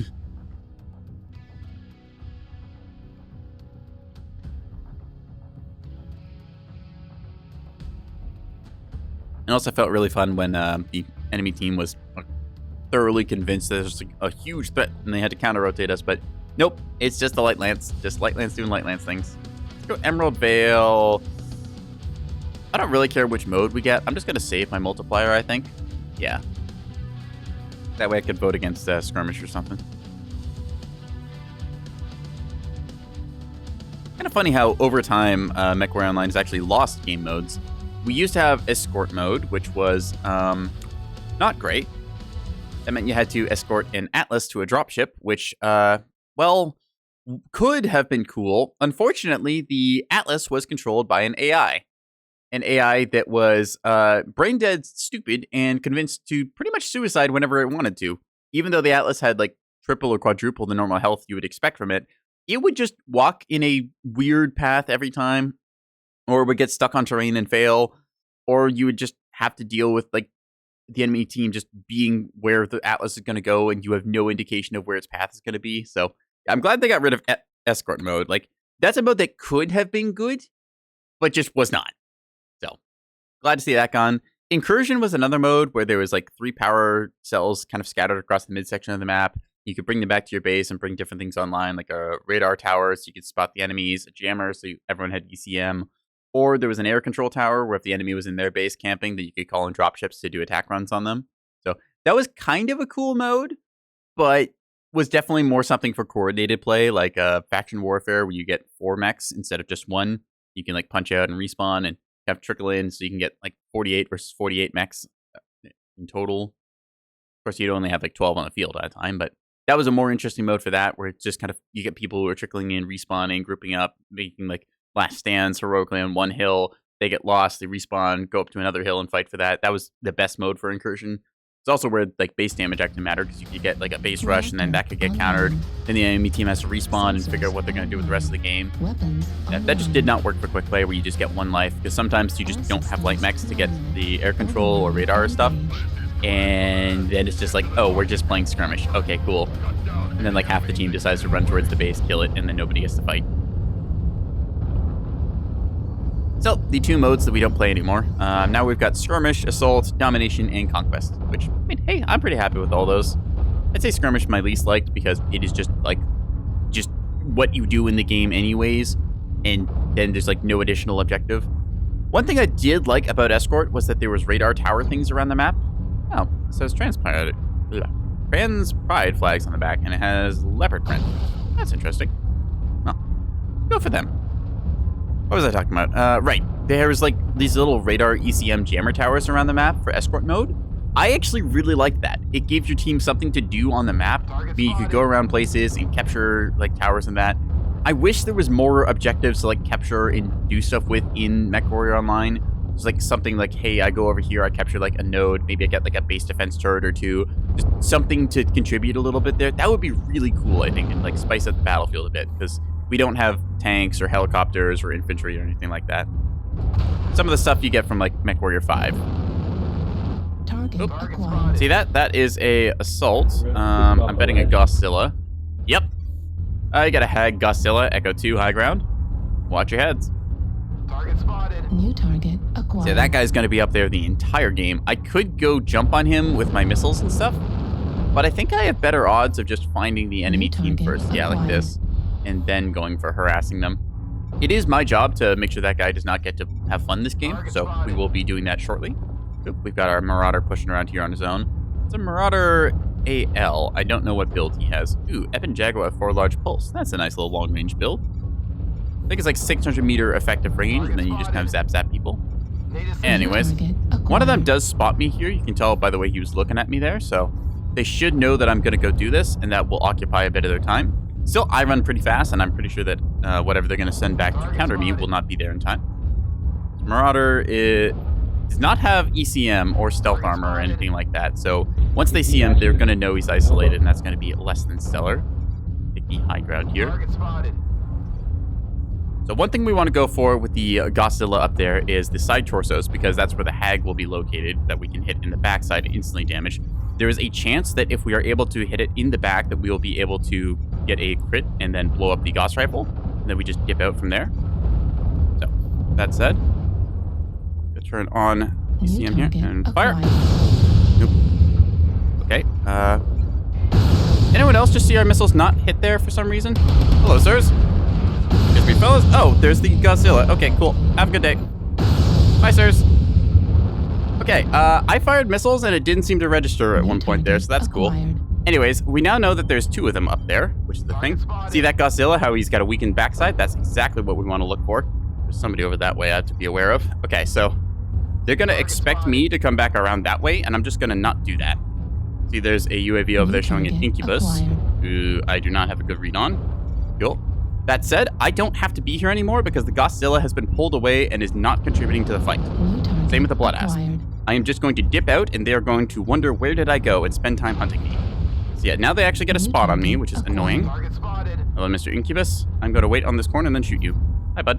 Boop. Hit the leg. Critical Target damage. spotted. I'm going to marker you. I've got Seismic. So yeah, he knows he doesn't chase me here, which is fine. Anyways, I should be able to win the fight against him in a second. Check size. Hi. Buddy. Buddy. No. Target spotted. See, I'm not chasing after him because I know he's got buddies overwatching there, but they're going to waste time shooting me here, so I just wait. And I wait for, like, a Panther or something to show up and get him. Nope, that RD strike does hit me a bit here, so that's rather annoying. Still, it's just chip damage. I can survive. Checking him there. Yep. Target Marker. spotted. Okay, cool. ECM is countered by something, which I'm not sure about. Ah, hi! New target. Where did you come from? Okay, well, I can kill that at least. I just have to hippity hop here so I don't get hagged. Eeh. Okay, checking. He's gonna be over here. Yep. There's one. Hi there, New sir. target. Sir? Target spotted. That's Matt? Destroyed. Ah, crap. SR I'm dead here. destroyed. I think. Maybe? Yes, no? SR Oh, what? destroyed. Let's go. Target spotted. I think I can hit your side torso. Oh, that's a Godzilla. Very cool. Okay, we are getting out of here because that is the Godzilla who we do not want to tango with. Sir, please, not here. Okay, so we know he's over there, and I know his effective range, and I know that he has a Blood Ass watching up high. So what if I'm stupid and do this? Didn't expect that, now did you? Haha, your right torso's open. Bravo, Godzilla, right torso gone. Switch to thermals here. Hello, sir. New target acquired. So we only have our 2 missiles left because our arms fell off, but that's fine. Target spotted. That guy over there. We're going to check our corners here and should be able to get him in a second. Checking the seismic. Yep, he's around that side there. Yep, you see him there. Jump here and New fire. target acquired. Get a hit into him. His legs are weak. New target Okay. acquired. Oh. Am I stuck? What? Oh, I was stuck there for a sec. Okay, cool. Ah! Need to not be here. Time to jump our way past this and avoid the Godzilla. Hi, sir. New target Oh, it's acquired. you. Flex open. Check corner. Ah, nuts. I took his leg out, but He was left. fortunately couldn't get him. I was able to juke him for most of the game there, at least, and keep them occupied. Down to just our blackjack now, so yeah, that's unfortunate. The blast is getting free value all game. I could have done better there. I messed up my initial dive on the enemy because I did not realize where the Godzilla was. It was just like out of my line of sight or something. I actually don't know how I managed to miss him. Like, how do you miss a 100-tonner the size of that, right? It's a big giraffe. Anyways, we did respectable skirmishing there. We just ran out of health after it seems that some of our team got chipped away at. Still, keeping the enemy backline busy was pretty good. Oh, I feel like we did our job decently. Although I did miss one of my initial shots onto the Blood Asp, which was pretty bad, because otherwise I could have got a lot of damage into him. So, oh well. Let's see, where's that Blood Asp at? Yeah, Blood Asp there, he just got value the entire game, just firing large lasers. We ran that build earlier today on Alpine Peaks, and we got like 900 damage ourselves, so as long as you're not contested, super easy to rack up big number with. I feel like changing it up a little bit. I still like the missile kind of skirmish gameplay, but I want to go something a little heavier. So we're going to go over to our Griffin, the Griff Ball here. Lovely OWO paint job on this thing, giving them psychological damage. Also got Ubu on the backside, 'cause I think it's funny. Loadout-wise, 3 MRM-20s gives us a nice little medium-range poke. Got some jump jets and a big ol' XL300 propelling us at 95 kilometers an hour here. Skill tree, kind of about what you expect. A little bit of cooldown, mostly heat gen, velocity, structure, and stuff. I went with the high explosive on these because I think the MRMs, you have enough missiles that you're going to get a crit, so I want to say that's worth it. I really have no way of quantifying if the crit node is worth it or not because I really don't know how many crits I end up actually getting in games. Speed tweak, because speed tweak is good. Cool running heat containment, again, going for the full cooling package. Not going with seismic on this because I found that I wasn't holding still enough to make it worth it. Tempting to do though, because like over in Firepower Tree, right, I could take out some of the cooldown and then probably heat gen and then go into seismic here for a total of like, what's that, just, that's 7 points. So yeah, that is doable. ECM and whatnot. You know, honestly, I think that just the awareness provided by seismic might be worth it over like, say, what's this, just a little bit of cooldown. Let's check how much cooldown that changes. Yeah, instead of 4.5% cooldown, we go for 0, and then we take out like 1 heat gen node. I think that'll be okay. Apply those changes like so. Yep. My explosive seems like it's worth it. Yeah. This seems good. No target retention or advanced zoom because I don't find that I'm super duper torso twisting in close quarters with these. I can typically keep the enemy in front of me and then just hold them like that. And then advanced zoom, I don't have weapons that go far enough. These go to 550 meters and that's that. So, yeah.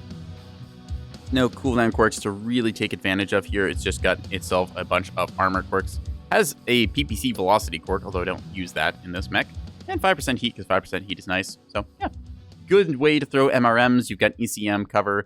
This is kind of like the gameplay of the Arctic Wolf, just a little bit longer range now, and we're able to blind some assaults. 62% assaults on ladder we saw there for a second, so have to contend with all of those. Ideally, you know, as a medium mech, you'll occupy the assault's attention for a while. That means they're not getting value. We failed to do that in the game before because I didn't get a crippling shot when I had a chance to sucker punch them, so bit of an oopsie there. I did get 2 good hits, but I traded some armor I really shouldn't have. I didn't realize that the Godzilla was to my left when I did that initial engage. I thought he was further off to the right, so I'd be able to, you know, kind of get away with poking the Blood-Ass butt a little bit. Then the Incubus wisely showed up and started skirmishing. We missed a shot or 2 on him that could have got him, so oops.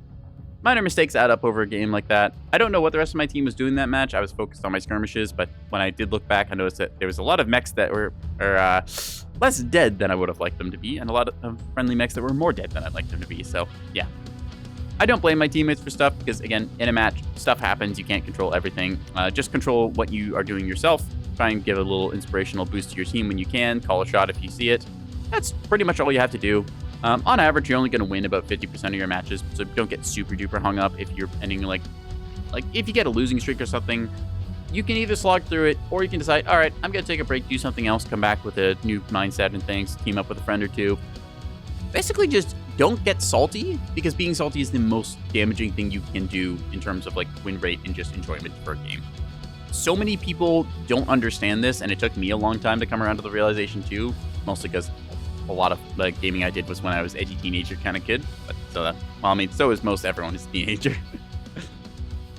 Oh no, I'm losing at video games. Wah wah wah wah wah wah wah. It's my teammates' fault. Wah wah wah wah wah. Then once you finally get past it, you're like, okay, it's a game. We did some silly things. We've got a coin flip chance to win. We can push that chance like a little bit here or there, but ultimately, people are playing this. They're not going to be perfect. You just have to kind of like push what advantages you have and then try and like focus on improvement.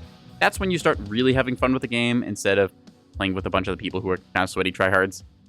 Not to discredit sweaty tryhards, I respect them for trying their hardest to win and all that, but there's a point where you have to draw the line and decide, okay, is yelling and screaming at your team really going to make this better, or is that just because you've got some issues you haven't worked out, buddy? Anyways, let's go Mining Collective Assault. Yeah, 50% chance to hit that, 55% for Assault Mode over Skirmish. I like it. Yeah. All right, Mining Collective, very good for this mech because we've got some medium range poke that we can do. We can hop up on top of a couple of the towers here and then contest from there.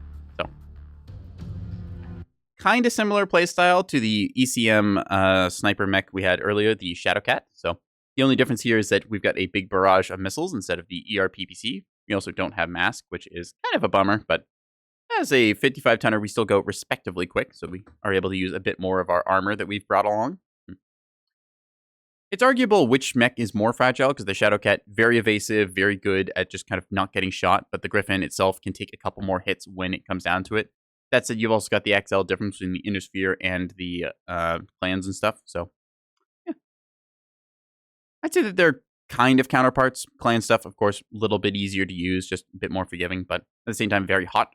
This build also able to get big damage numbers if you let it, so. And with that 007 salute, don't want to do it uppercase because otherwise we kind of lose the look of it being a salute arm.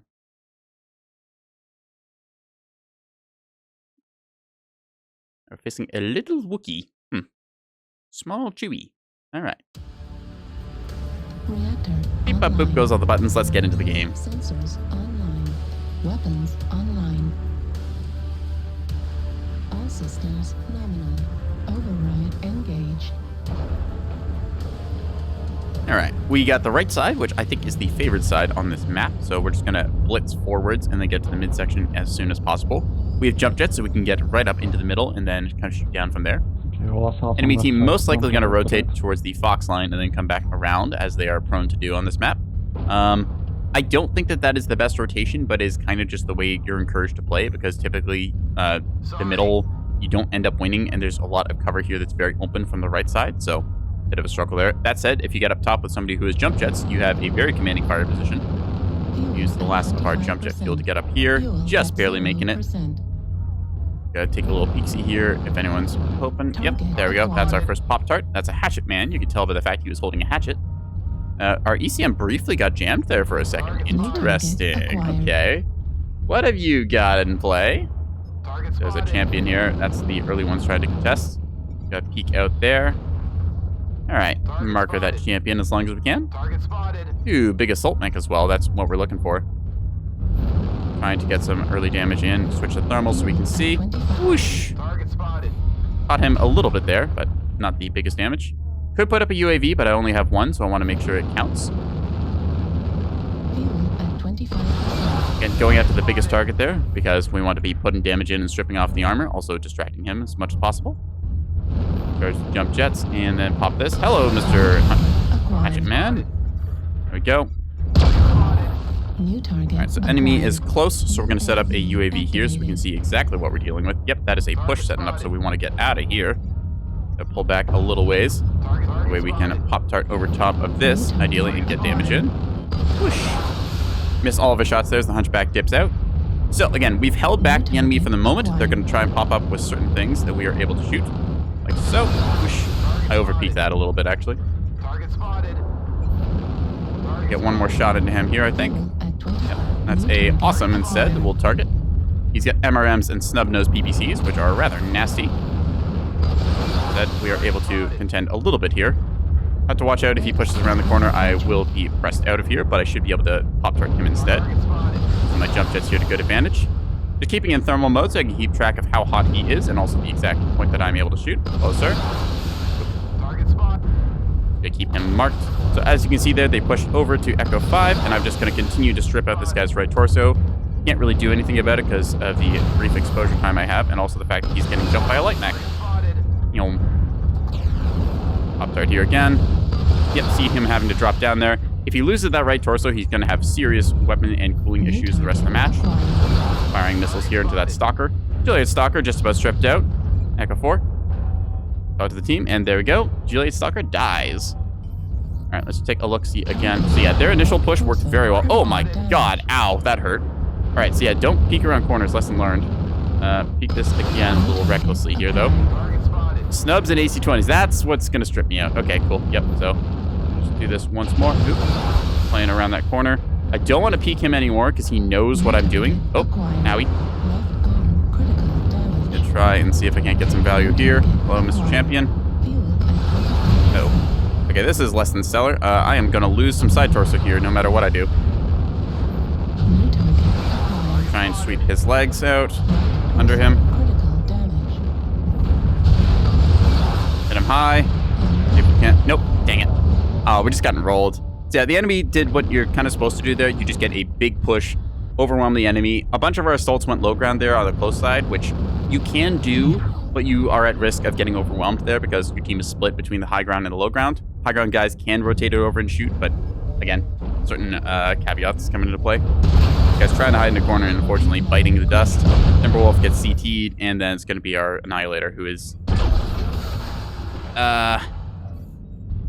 he is here, I guess. New target acquired. I'm going to guess he was AFK like the whole match. We're just going to exit out of this one because, yeah. Not having the best of matches. Again, though, I'm not too torn up about it. Sometimes matchmaker stuff happens. Sometimes guy steps away. Whatever. We'll just roll with the punches. We take the L and move on from there. I think that we were doing the right job there. We were skirmishing pretty effectively. I peeked a corner that I shouldn't have there, and I almost lost my left torso due to well-placed AC-20 and some PTC shots, so I have to watch out for that. But, so on that note, we saw a Corsair last game. Let's break out our Corsair. So I believe that, yep, silver bullet Gauss rifles and the heavy PPCs do not share ghost heat, so you can fire all of this at once, which is a lot of damage. 60 damage, more or less pinpoint. Technically, the silver bullet Gauss rifles are spread shot, but the spread is tight enough, it doesn't really matter. Like, 0.4 spread is not a big deal, especially if you engage at closer ranges. So, yeah. Also got triple AMS here for any of those pesky LRM or Thunderbolt spewing mechs like we saw earlier with that Fafnir. Just gonna queue up with this thing. There we go. Yeah. Hopefully we'll get a good match in here to showcase some of the stuff I'm talking about with just like working together with your team. We got a couple opportunistic shots there, which I was pretty happy about. I called out the Juliet Stalker and then it died, so that was very nice. Yeah.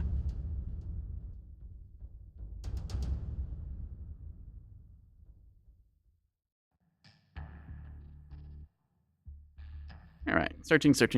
Magical earwiggle, go.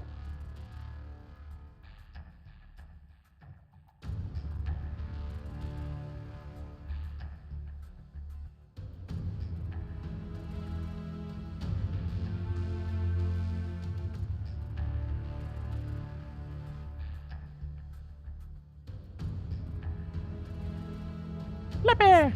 All right, let's try for a match on Emerald Vale. We haven't been to Solaris City tonight, or Terra Therma. Looks like Canyon Network is going to win out.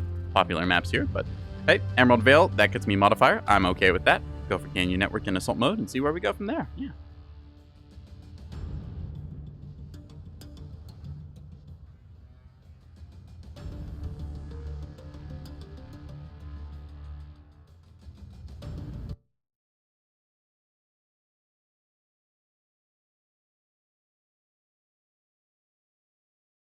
All right. Now, the question is, which side do we spawn on? Because that will dictate a bit of how our combat flow goes. We've got pretty effective range with this. I think we do max damage up to 600 meters with heavy PPCs and whatnot. So we'll see if we get anything good there. Not, yeah. Alrighty. Oh, we're joined by NekoboyBlue, and there's that red squirrel again. Yeah. 07 Sawut. Yep. Megatron with that blood asp like we saw in the other game. So they want to do that long range kind of gun lining style. We're going to join in with them being the Umbrella Shield. See, so we got quite a bit of heavy tonnage here. Annihilators, Charger, Blood Asp, and Corsair. And some of our lighter stuff. Got the Ebon Jaguar and Black Knight as our heavies. It's like some Arctic Wolves, a couple Locusts, kind of showing the like various tonnages. You get your lights, mediums, heavies, and assaults. Yeah. That's a cute little thing. I like that.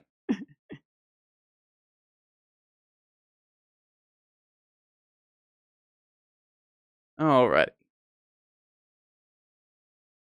Yep, respectable amount of tonnage on our team, so we should be able to gunline pretty effectively here. I don't think that too many of our guys are going to be close quarters brawlers, just given the loadouts I've seen. It's possible the Charger's running the small laser build, which is quite fun to do, because it goes zap zap pretty fast, but we'll find out. Annihilator here with a bunch of lasers might be the pulse build, but we'll have to see it. Charger moving forward, as they are prone to do. They are a very quick mech for it being an 80 tonner. Yeah. Heavy PPC, glad. Alright, so our plan probably going to be set up on the Delta 5 line. This controls a bunch of terrain across the middle, so it's a pretty good spot. You do have to watch out for getting flanked or pushed from certain angles, but hey, it is a fairly comfortable piece of terrain to occupy, and once you get your assaults there, kind of commanding the position, then you can have the rest of your team position themselves accordingly in the closer ranges. Having some of your Pop-Tart mechs poke from the various canyons here is very effective, since you can just kind of go zap zap and then not take return fire. Your flankers, like your lights and mediums, can circle around the outside of the map and then poke the enemy's backline, and it works quite well. Oh, you see, yep, here's going to be the Bloodass kind of like taking its nesting point there. So that's a good spot to set up if you have the range. It gives you a little elevation so you can still see further forward. That said, I like to go onto this rock here in the Delta 5 line. Reason being is that because Echo 5 over here, you're more vulnerable to getting flankered than, say, on the Delta 5, and you're able to quickly rotate into the front line faster as well. So, Target they acquired. hunchback with an Ultra 20 and a bunch of heavy mediums. 5 heavy mediums. Odd. I thought heavy mediums procced ghost heat at 5, so normally you only see 4. Oh, well. New target. Maybe it's got a laser quirk or something. Target spotted. See them all kind of like spread out over there. Alright, so a bunch of our lights are up there skirmishing and stuff. We are in position now to start fire. You can see some RD strike raining down there. It means that ideally there will be a target for us somewhere. New target Target acquired. spotted. Can't really see anything on our scope. There you are. Bam! Fire at you, taking a shot New or two in target return. Acquired. Anyways, there's the urban mech. I'm worried that our Bloodass is starting to move. I can see him in the background there, but yeah, that's part of the problem with playing as Assault Mech if you're committed to being like long-range point-and-click adventure and just sitting in the far back line. A lot of the times your team will move up to take advantageous positions elsewhere, and you'll just get left behind, which is why you hear a lot of people complaining that, ooh, I'm an Assault, whoa, you guys left me. It's like you have to adjust yourself for what the rest of your team is doing. It does not center solely around you. Owie. Okay, so I'm taking a little more damage here than I'd like. Target spotted. So it's still holding pretty decently. New target acquired. Target spotted. Artillery scanner. Be so kind, sir. New Hey, you ran this way, now you gotta fight them. Alright, so now we're pushing up here and trying to get our position Well, that's much in aggressively the held, front. threatening their base. We want to provide a bunch of tonnage here and then force the enemies to come back towards us. Got a guy in the midfield there kind of acting as flanker. Turn the New goddamn target corner. acquired. Waiting for the assaults to catch up here, and then we're going to do some big old daka-daka. New target acquired. We've also got high ground advantage here due to the angles, so that is good for us. Let's see, where is a target we can threaten? You. Target acquired. Oh, missed that shot, unfortunately. We're going to drop down here as I take a bunch of damage. Online. Should have, I should have landed that shot, and I also should not have taken that damage. Instead, we're going to be the hammer around here. Useless. New target acquired. Need assistance. And we're going to advance now since we are the assault front line.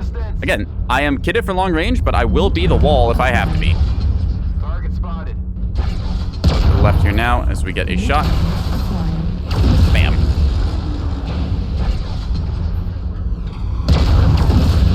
That's one for me. I'm going to slow down here for a quick second, see if we get that shot or not. No sight line on him. So we do see that urban mech there. Managed to hit him with some of it. Base is being captured. I'll walk over here, help out our champion. New target acquired. We've split off a lot of the enemies, so we should be able to defeat them in detail here, forcing a whole bunch of them low ground. See, this guy with racks is currently jammed, so we'll go for that. Spotted. He's stripped out as well, so we'd be able to decide this with a well-placed shot. Never mind. He's an XL. It goes down. Okay. This is exactly what we want to see, that kind of rifleman just staring at us. Like that. Bam. New target You hear the guitars. Target spotted. I'm mark that target. You can see in the background there, our bloodouts getting jumped by light mechs as expected. And you kind of split off and hang back like that. It's what happens. I'm not going to like completely YOLO chase after that because I know there's still other mechs around the map that I need to engage on. Hello, sir. Like you. Boop. Yeah, Mad Cat Death Strike. I can get a flank on because the main lance is going to be over there, so I should be able to attack from this angle. That was weird. Okay. Well, that said, the Bladisp is hanging out there, chilling for the moment. Flea is just going to harass him until he goes down. Might be able to get a flanking shot into here. Gonna see. Nope, does not look like it. Okay. In that case, then we'll go after this hunchback here. Target destroyed. New target acquired. All right, first catch of the day. Bam! Almost got him. Smack. Then that Mad Cat dropped down like we said. Again, our flank overloaded there, and I'm just waiting here to collect kills. That's a good positioning for you right there. Bam, bam. Target acquired. Mark that Flea since he is getting shot up there. Our Bloodasp still alive, although now, as I say that, he goes down, so there you go. Again, if you're going to play long-range sniper, you can play long-range sniper. Just recognize when the battle line changes and what your team strategy is. Yes, I should be able to hit this guy with a big old salvo here, and that should kill. Got a guy on the base dealing with that. Ooh, hello. Let's see if I hit this or not. Target spotted. Nope, flicked the shot at the last second. That said, he's got a very weak right leg, so it should be pretty easy to take down. Yep, he's light, he's gone. Alright, last one. Spread out and search for clues. We got our Ebon Jaguar over there. But yeah, like I said, we chose to be the frontline anchor. I have 600 meter effective range. I am a sniper.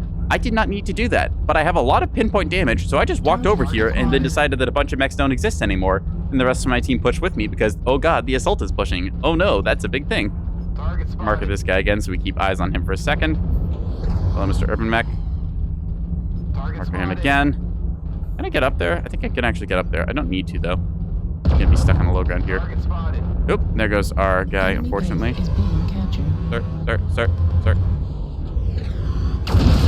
Oop, well, I took off his arm. Oh. No, okay, I did get him. There's a split second there where I saw my shot go through him, but all right, we take those. Yeah. GG. Yeah, that's how you frontline assault. You just find mans and click on them. It works pretty well. 5 kills, 2 solo kills, 2k on DDs, 466 damage. Again, we got the kills. We don't need to do big damage. Meaningful damage is a lot more impactful than farming like 1,000 damage because you walked across somebody with large lasers and like LRMs the entire match. Go for things that get you kills. You want the minimum damage possible to kill a mech. That's ideal. Like, in a perfect world, you deal like 40 damage and they take off somebody's head, but that doesn't happen. So, low damage, impactful, center torsos, side torsos, you name it, all you need to hit them with. Yeah, that's how you assault. All right, we're going to take a little break here as we come up on the hour. Going to be our 3-minute intermeowtion and stuff so that Twitch can run ads and then nobody gets pre-rolls or anything annoying like that. So yeah, this is your chance to take a little litter box break, grab yourself a snack, a drink, or something along those lines. I will be right back after whatever meowsages they throw you. See you in 3, chat.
Alrighty, Chatty Cats, we are back for some more Neko nonsense. Had a good game with the Corsair there. Let's see, what do we want to bring out? You know, we haven't done any PPC slinging with the Awesome recently, so let's bring this thing out to play. Kind of fun to look at it. Got a little cross daggers there. I don't really know what else to do for heraldry on this. I just kind of like the way it is. PPCs stacked up on the right side. I know plenty of people who like to do 2 PPCs in the right torso and then 1 in the left. I personally prefer the right side stack because it means that if I come around a corner, then like I only need to see them with a cockpit and then all my guns are going to be there. It also gives me the arm-mounted PPC, which means that if I want to shoot down like a UAV or something, I've got that option to reach up and pop it. This is kind of a side grade compared to like putting in the torsos where it's a little safer and then you've got your arms to shield with, but I think that personally it's worth it this way. We're also running a standard engine, so if worse comes to worse and we lose our left side, we still are able to tank pretty well with that, since of course when they hit a destroyed component, it's only 50% damage dealt to the adjacent one, so we can left side, dead side tank pretty effectively there. Just kind of twist them like this, and then all that eats fire and then migrates over nicely. So yeah. That's the name of the game. I'm going to sling some heavy PPCs and hope to have fun with it. Did a little heavy PPC sling in the last game with silver bullet Gauss rifles, which worked very well for removing mechs from a problem area. Turns out 60 damage pinpoint is pretty flippin' good. Big sip of water here. Had a 3-minute break just a few moments ago, so chat, you should remember to drink your water too, or any other fluids you're staying hydrated with.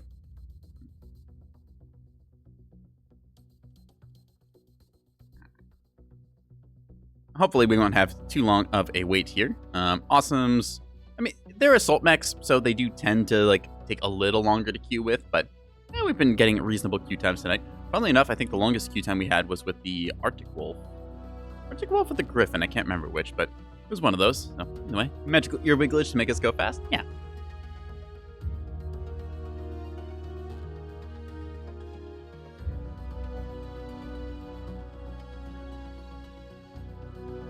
Floppy!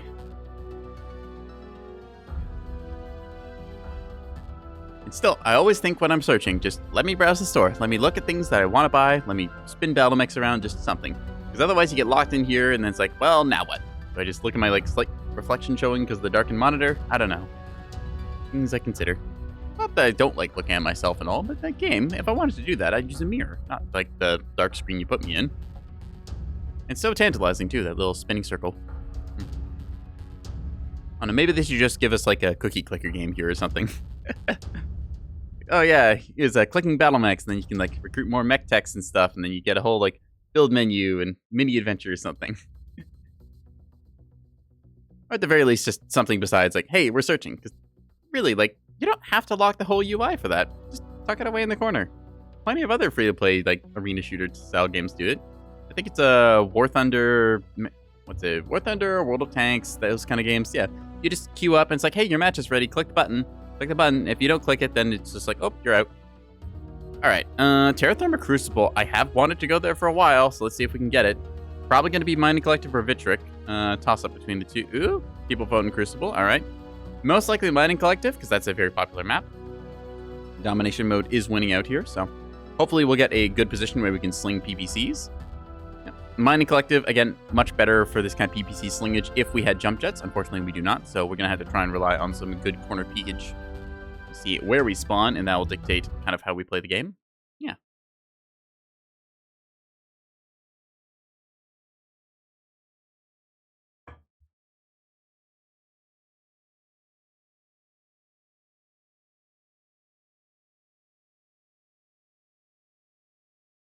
All right, loading.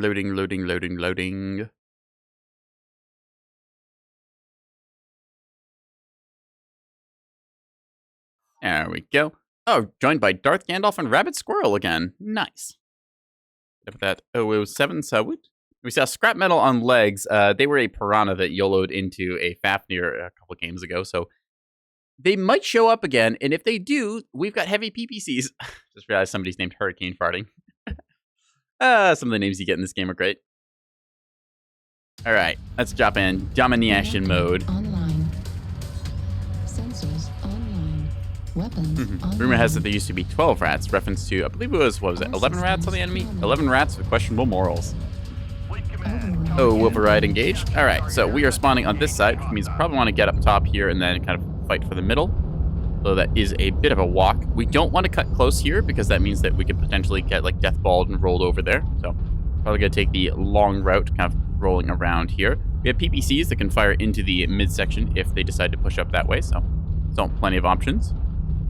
Kind of interesting like group distributions here. Where's the... Yeah, like I got put with all the lights in mediums here, and there's a hunchback and a kit fox over in this lance. So I'm not sure why it does that, because usually it puts like the lights and mediums and stuff in one lance, and then it's like mediums and heavies in another, and there's assault lance is the last one. Maybe assault lance with a heavy. Anyways, wake up! It's game time. I hope that stalker hears me. Oh, yep, there we go. See, use your words. It matters. He's a little late on the rollout, and we're going to have an Annihilator and Stalker down there trying to hold that angle, but I should be able to get around the corner here. Yeah, he says, thank you. Yep, nice. Don't want that guy to be AFK the entire game, because sometimes, like, you hit Q up, you forget about things, and you're like, oh, I'll go check the oven. Maybe I had, like, I don't know, a cake in or something. They all on Echo. You have to hear somebody yell, hey, it's game time. Target spotted. You see them now aggressively going from mid-section here. Going to try for a shot. Nope. Milliseconds too late there. See this guy up top. Shadowcat with, I want to say that was an LBX autocannon. Target spotted. Fire on this. Yeah.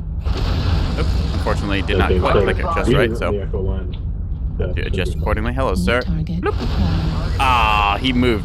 I am like milliseconds off with my aim on this. That's rather annoying. New target acquired. It's a big overload onto the Fox line as expected. Yep, our stalker kind of walking into his death there. Oof. This is why we did not want to go that angle, because it would end up poorly. But able to take the midfield here, push that charger back. Kind of get our high ground here control. New target. Oh, sir. That guy is feeling it now, Mr. Krabs. Now, this is a perfect position for us because we can expose our right side and then fire. We don't have to worry about anything else. Just going to watch that sight line there as the name of the game, because I know that there's a Shadowcat and a Jenner who want to play peekaboo games. Okay, they're pouring out of Echo 5, Echo 6 line. Target spotted. Keeping this sight line suppressed here. Across. Expecting them to peek. All right, so they've now moved on, so we're going to adjust accordingly. Moving ourselves up to present fire down low. There's that Jenner in question. We got a Raven moving to Delta just 5 missed him. ramp right now. Artillery strike. There we go, that one hit him. Unfortunately, did not pop the left torso on him. So, rip around used to that. New Still, target a acquired. lot of stuff going down here. We can see our catapult getting shredded here. We're going to try and peek the right side as well. Go for the briefest of exposes. Get that kill shot. Let's go. New target acquired. We have an artillery strike that we can use. A bunch of them are low ground, going to be pushing this way. That's New the name of target the game. acquired. So we're going to try and hold out here as best as possible. Going to peek out through here along with our Dreadnought in a second, and that's going to be the game Anybody plan. hit it? New target Hello, acquired. Mr. Annihilator. Target spotted. Yeah, Your corner, thank you. Gonna shoot him and then roll. There we are. Target To deflect most of the damage there. Gonna go out to that Raven in a second. Switch to thermal so I can see. Right into the War Emu. There we are. Raven, Try and hit the Delta 5, Annihilator now, I Charlie 5 think. line, watch out. Drop a strike behind him so he doesn't see it. They're regaining the E-ramp. Acquired. There we are. Take some return fire there. Again, left torso is entirely ablative, so we can just soak that. And we just go here. Arty strike, unfortunately not hitting anyone. Rip. I can't quite get a line on you, but I can hit you. So there we go. So they're damaging our right side torso here a little bit more than I would like. Have to be careful with my exposures. There we go. Again, taking in the left arm is fine. Stormcrow and Dreadnought joining me here, so we're just holding our line here. We denied them this push, so that's good. We're the anchor point which our team has been able to sustain off of. New target Still now, the enemy is acquired. moving around our flank, so we have to re-correct our positioning. Target spotted. I try and see if I can't peek anyone on the low ground down here. See some of them far off New there. Hello, target sir. Acquired. Taking a couple shots in return here. Damage. Limit our exposure. Lima Raven. Hotel, Rifleman, one tap, center torso.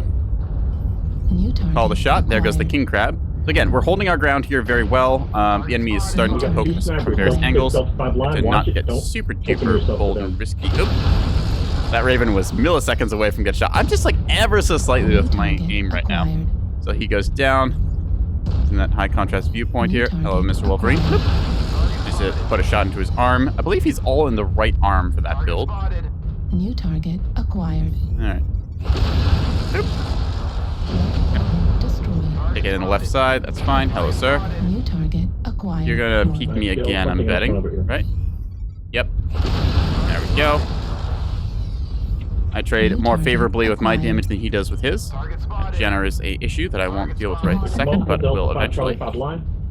Keep an eye on these lines. Watch my right flank. Killed. There we go. Smack him. Turn and burn. Acquired. Don't know if I can hit him here. I don't think I can. Something's stopping me just pushing him, though. Yeah. I'm just gonna go around the right side here and then smack him. Target spotted. He's gonna jump on the summoner, and then I'm gonna zoop him. Bravo. Wolverine, large X, tall, Delta 6. Target New spotted. target Alright, acquired. one of them left.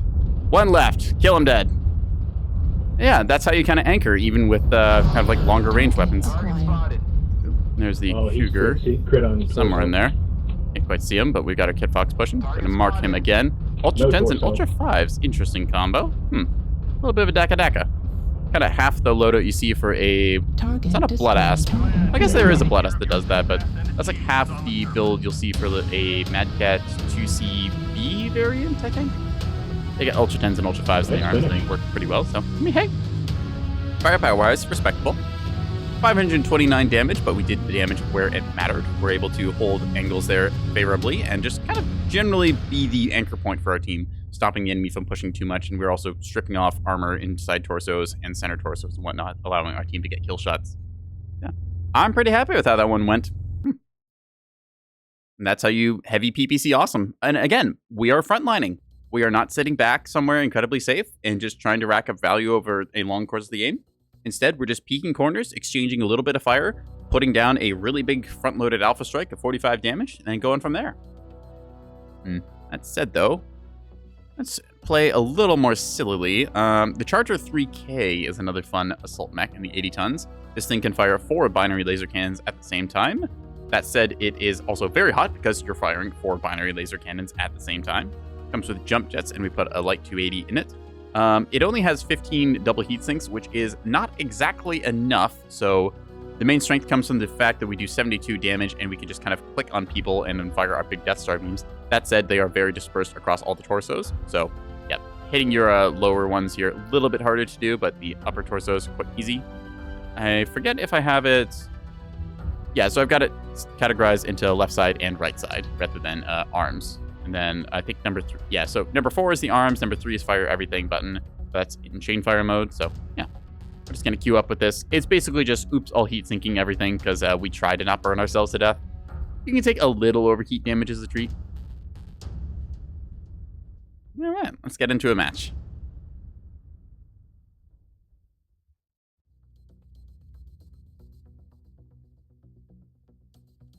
Again, meow, meow, meow, meow, meow, silly ear wiggles. Find me a match game, please. Thank you. Yeah. I do quite enjoy playing assault mechs when I get the opportunity to kind of anchor like that and brawl and just have a good time with it. But I also find that oftentimes matches end up moving a little faster than many assaults are kitted and ready for. So that's why I kind of lean more towards playing heavies. Heavies have similar firepower, but you don't get hit with as many restrictions. Like assaults, oftentimes the ideal loadout you want to run, Ghost Heat says no, so you have to try and mix and match stuff. Like you'll get, say, large pulse lasers and then ER lasers in the medium category. And that's like Gauss rifles. That's a common clan build versus going like, say, I don't know, like all ER mediums or something.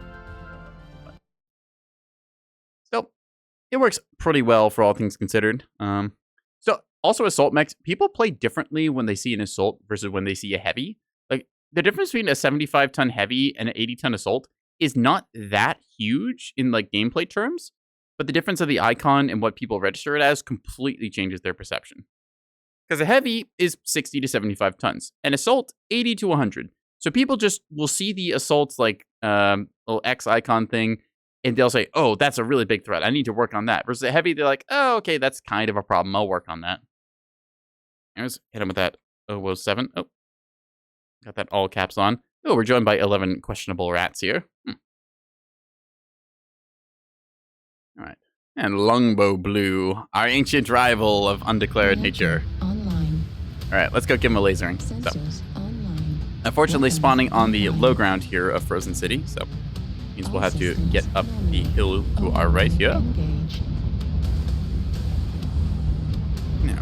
Alright. Yeah, they'll probably do their usual thing of rotating around that side. We'll click on people with our lasers, and it will be a good time. We have 532 meters of lasery goodness, and that's going to be the game. Yeah.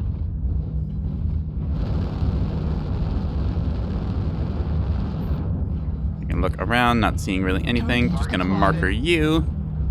Yep. See, they put up UAV. You can tell that by the way that somebody was shooting it down. We're trying to, anyways. Yep, there we go. All right. Take a little look. See, don't see anyone anymore. Okay. Target acquired. Marker you, an Osiris. We saw an Osiris in the other game. I still don't know what tonnage they are. I want to say that they're 30 tons.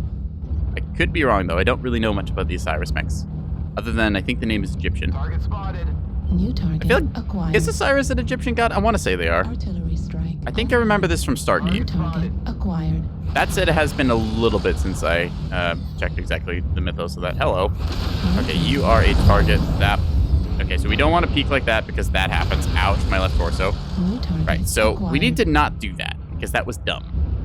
That's their sight line, and I'm going to respect that. So I'm going to go somewhere else. A little further to the left here to hold the line. Hello, summoner. Excuse me. Behind me, sir. Move over here. All right. So they've got a bunch of, long-range sustained damage dealers there. Marauder with racks and large X-Pulse. Stuck on a ledge. Ah! All right. Anyways, Cyrus weak legs, and we've got this blood asp over here. It's all spotted by. Ooh, we got a big flank going on. Nice. Zap zap. Did a little damage there, but not the most. Acquired. Ooh, I would love to core that thing out. Can we actually core that thing out? I think we can just push. Yeah. Their line is collapsed due to our amazing skill shot flank there. So yeah, skill shots still fair and balanced. See a bunch of people with the Ace of Spades and CS. It's one of the tournament's qualifiers. So yeah, they know exactly what they're doing with this kind of like coordinated flank jump. Yep. All right. Anyways, switching over to thermal mode here, looking for that sun spider. Not seeing it. Hello, sir. Zap. Taking some hits in return there. Now I'd be the only one exposed, so I want to limit doing that, like so. Zap. Hooked into that guy. Just take cover here now. Charlie 5, let's fucking pin him down. New target. Yep. You see, there's a heavy there with ECM. I think that's the sun spider. Should be, anyways. Switch over to thermal mode. New target acquired. Unfortunately, yeah, I'm just not having the best time at hill peeking here because all my weapons are low mounted. So, New target need to try and acquired. readjust Take all these accordingly. UAVs down, please. Target spotted. Take a look at those UAVs. Yep, so there we see one. Zap. And UAV number 2. Gotta be zap, zap. There we go. New Cool down a target second and acquired. find our shot. Rifleman is missing a side torso. Not dead yet, not an XL, but still on his New way out. target acquired. Alright, you should be having a bad time. Trying to avoid getting shot here. I am able to put 72 damage into something, but it requires me to commit to doing that, which is a little bit risky since it means staring at somebody for 1.3 seconds if my memory serves. Hello, sir. Just like this. Zap. Target spotted. Owie. There goes my CT. Okay, we're getting rained on, which is less than pleasant. Just try and drop down here. There we go. Alright. Yeah, scale shots are skirmishing, as is their pace. Take a look here. Should be able to hit you. So, already strike on you. Target spotted. One shot, right, Yep. right leg for the Osiris. There's a light in Echo 4. Zap you. Target spotted. We are cooking a lot here, so we just need to chill for a second. I don't want to pop a cool shot unless I have to. Probably will. Hello there, quick draw. Oop, blocked there, so don't want to shoot into allies either. New target acquired. Constantly switching between thermals and whatnot to track hot mechs. Zap. Got some damage in there. Owie. Quick torso taking hits, that's fine On the though. blackjack. Acquired. Blackjack is getting cooked up. Let's see if he wants to peek that line. I doubt he will. He might. Oh, that Marauder does. Hello. Acquired. Enter torso. Anyways, just gonna take some damage there. The fucking way. CT is cored. Owie. Finally get that guy who had, that was the Sun Spider, I think. He'd been running cord for a long time with beam lasers. Acquired. Foxtrot quick draw, left leg. Target Can't spotted. zap you out. That Target blow, there we go. destroyed. Managed to kneecap him. We take those. I am running New cord target again, which is acquired. not ideal. Ooh, hello, sir. Thanks. I'm just gonna twist New 20 here target and go after that acquired. light. Target spotted. Gonna be a thing. Check on the back line. 2 Bravo 4 Bravo 5, 1 light, 1 assault. There we go. Orders open That's the CP. damage I wanted. Point destroyed. Full shot here, and then left leg. Heat level critical. How are you not dead yet? Holy crap. Spotted. Right torso critical damage. Good torso tank this guy here, and then zap him in a second. Oh, he gets me. Dang it. Yeah, Charger 3K does require you to be a little sillier to do your laser vomit like that. You have to full expose and stare at people for a while, so it is risky. That said, we like the one guy. I don't know how his leg managed to survive the second follow-up volley, because that was 72 damage I'm pretty sure I just put into his foot, but hey, whatever.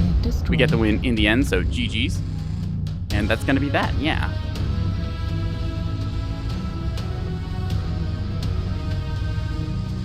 So yeah, compared to the Stalker 4N that used to be able to do like quad binaries, this is a lot riskier because it relies on you having basically full exposure to somebody, staring at them for 1.3 seconds, minus your burn duration nodes, of course, so it's like, I don't know, 1.25 or something.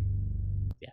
That said, it's still 72 damage pinpoint at like 550 meters, so it cooks.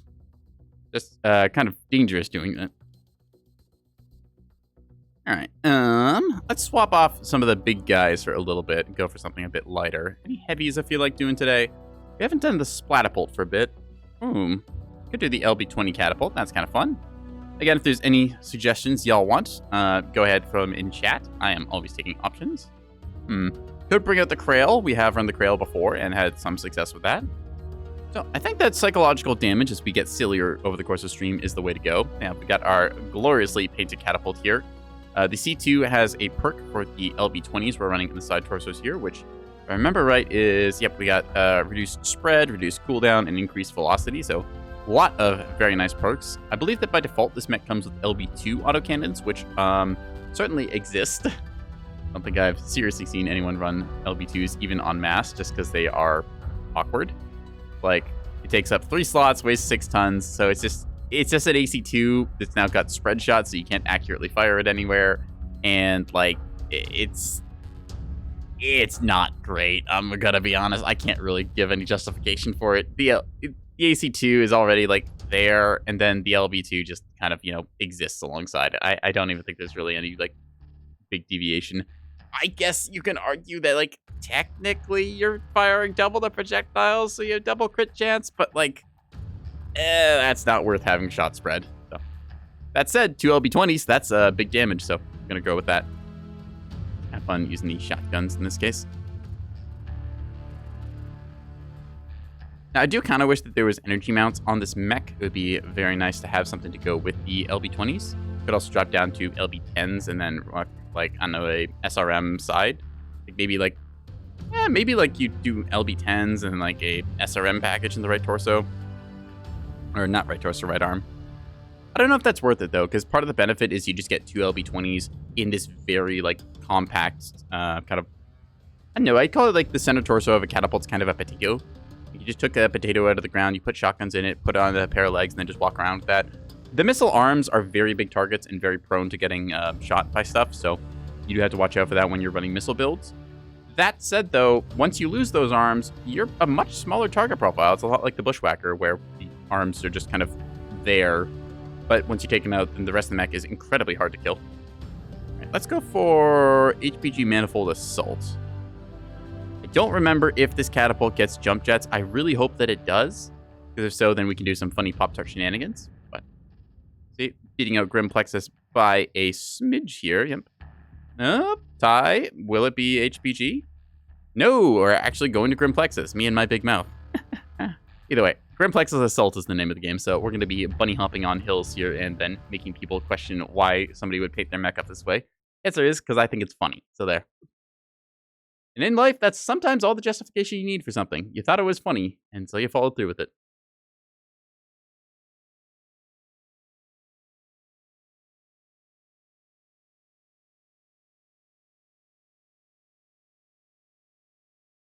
Oh, yeah, that's a good tip. Working as a team increases your chance of survival. Yes, that is true. Gonna ready up here. And with that 007 Sawoot, and go from there. Our nemesis Longbow Blue joins them. We shall see who remains victorious.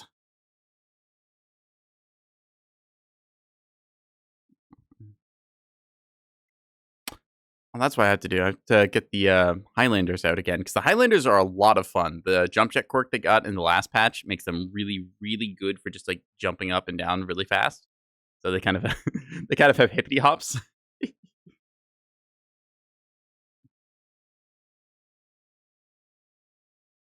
All right. Who are we waiting on here? Short prognosis, apparently. Wonder what they're bringing.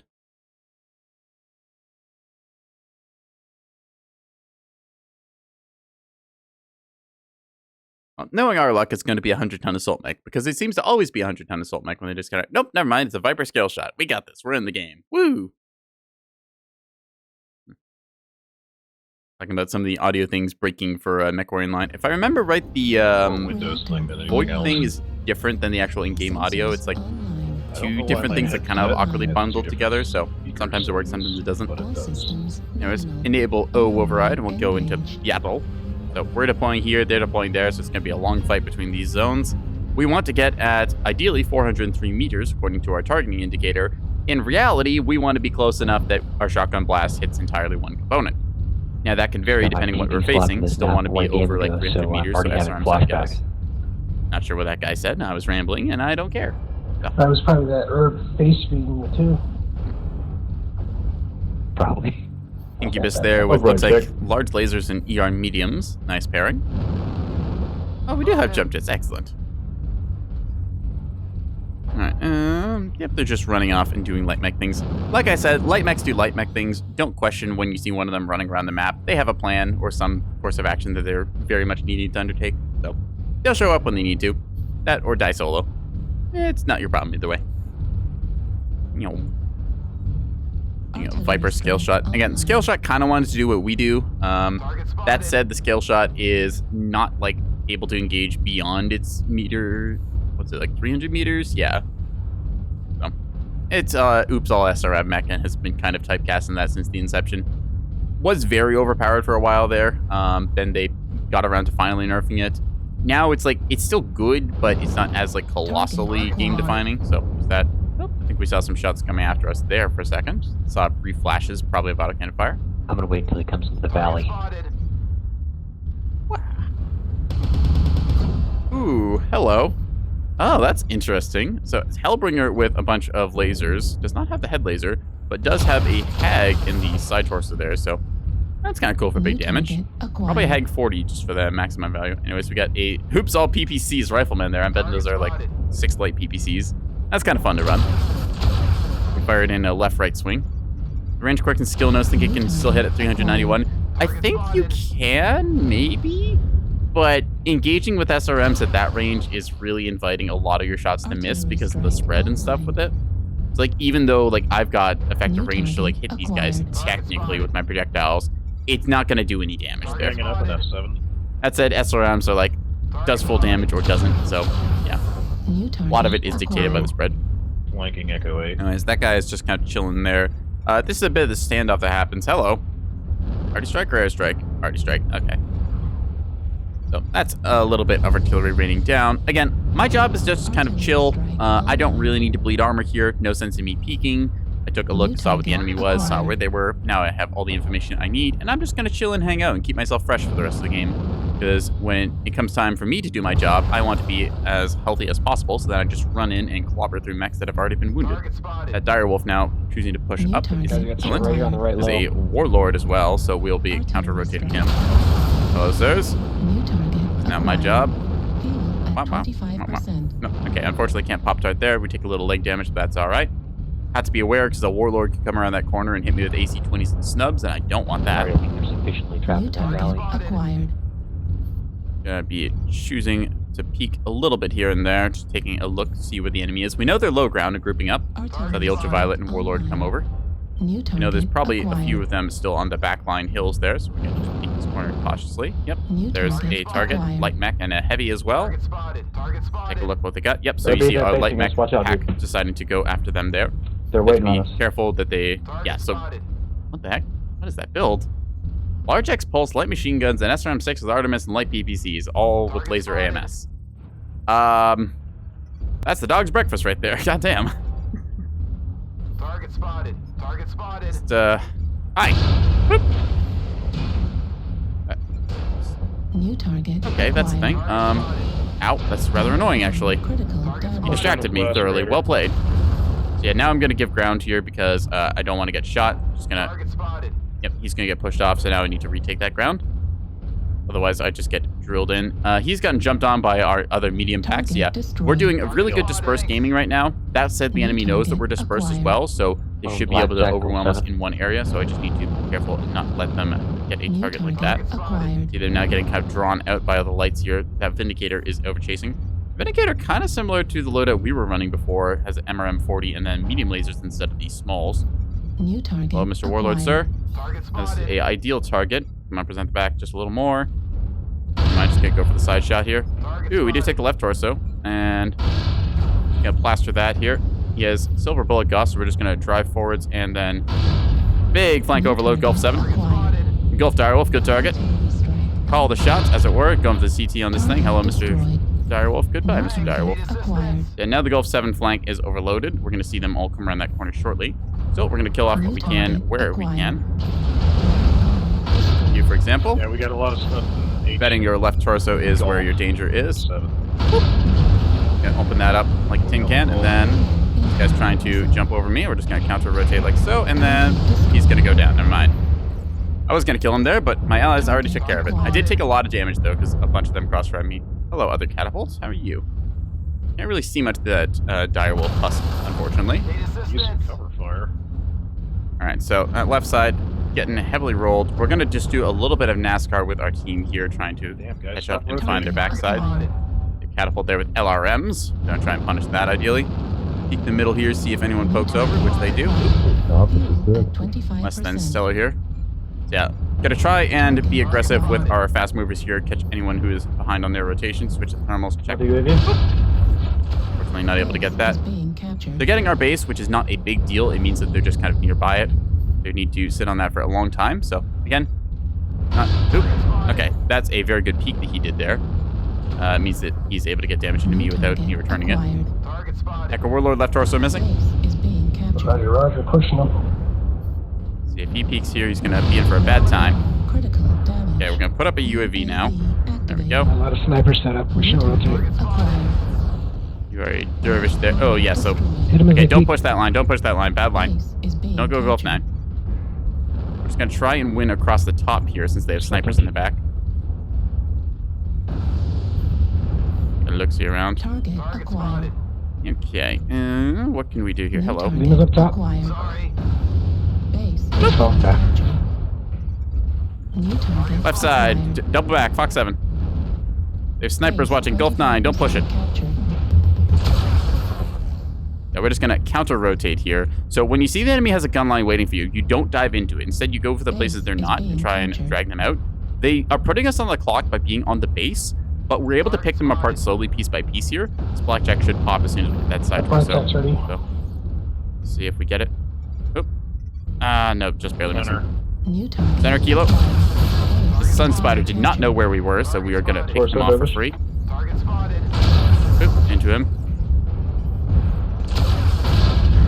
Trying to get that CT, come on. The cap is open. Accidentally hit an ally there.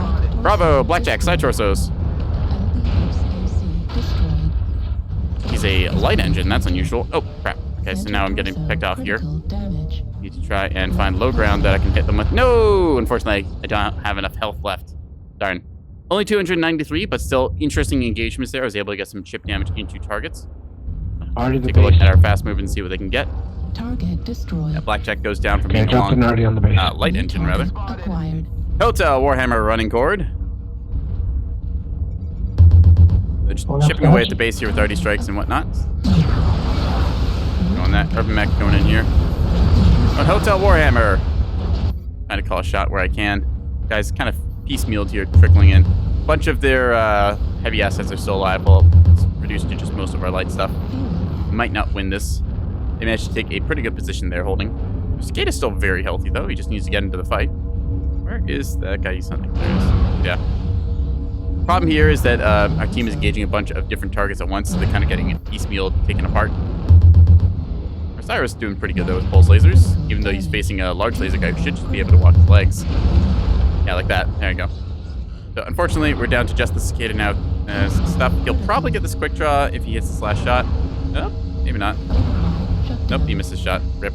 You saw him shake his cursor in rage there. He's trying for it. Wow, she's not taking damage. There he goes. Now he gets it. Not cool. Red's a little bit funky there.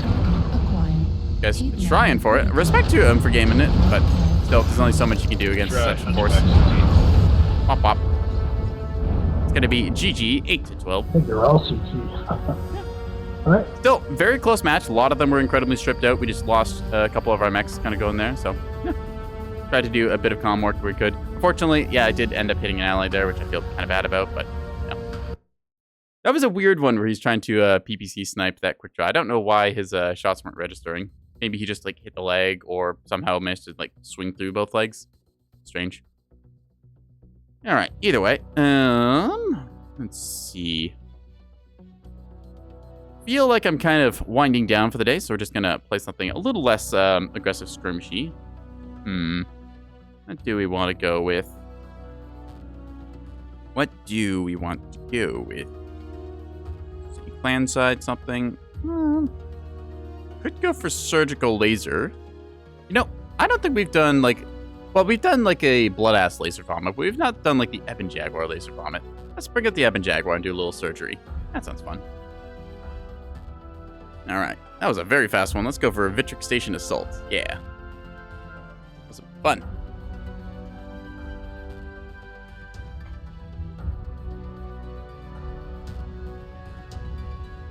Nope. Wow, just bouncing way far back and forth there. Vitric Station dropped down to like 29%, then back up to 54%, so people getting their votes at the last second. I know some people who hold their votes until the very end because they're trying to like snipe certain maps or build up multipliers. I don't know if that's like really worth it, but it's a fun little mini game people play. Anyways, Vitric Station Skirmish. Again, I've already expressed my thoughts on Skirmish, encourages camping, ba ba ba ba ba. That said, Vitric Station's a fun map. I do like the middle section. It reminds me a lot of Valhalla in Halo 3. You got both the bases on either side kind of rising up, and this big hill in the middle you fight for. Yeah, good stuff. All right. Uh-oh, we're facing a blind grandma. Oh no. And a French raccoon joining us. Salute him with an 007, and let's get into it. Ooh, we're joined once again by 11 rats with questionable morals.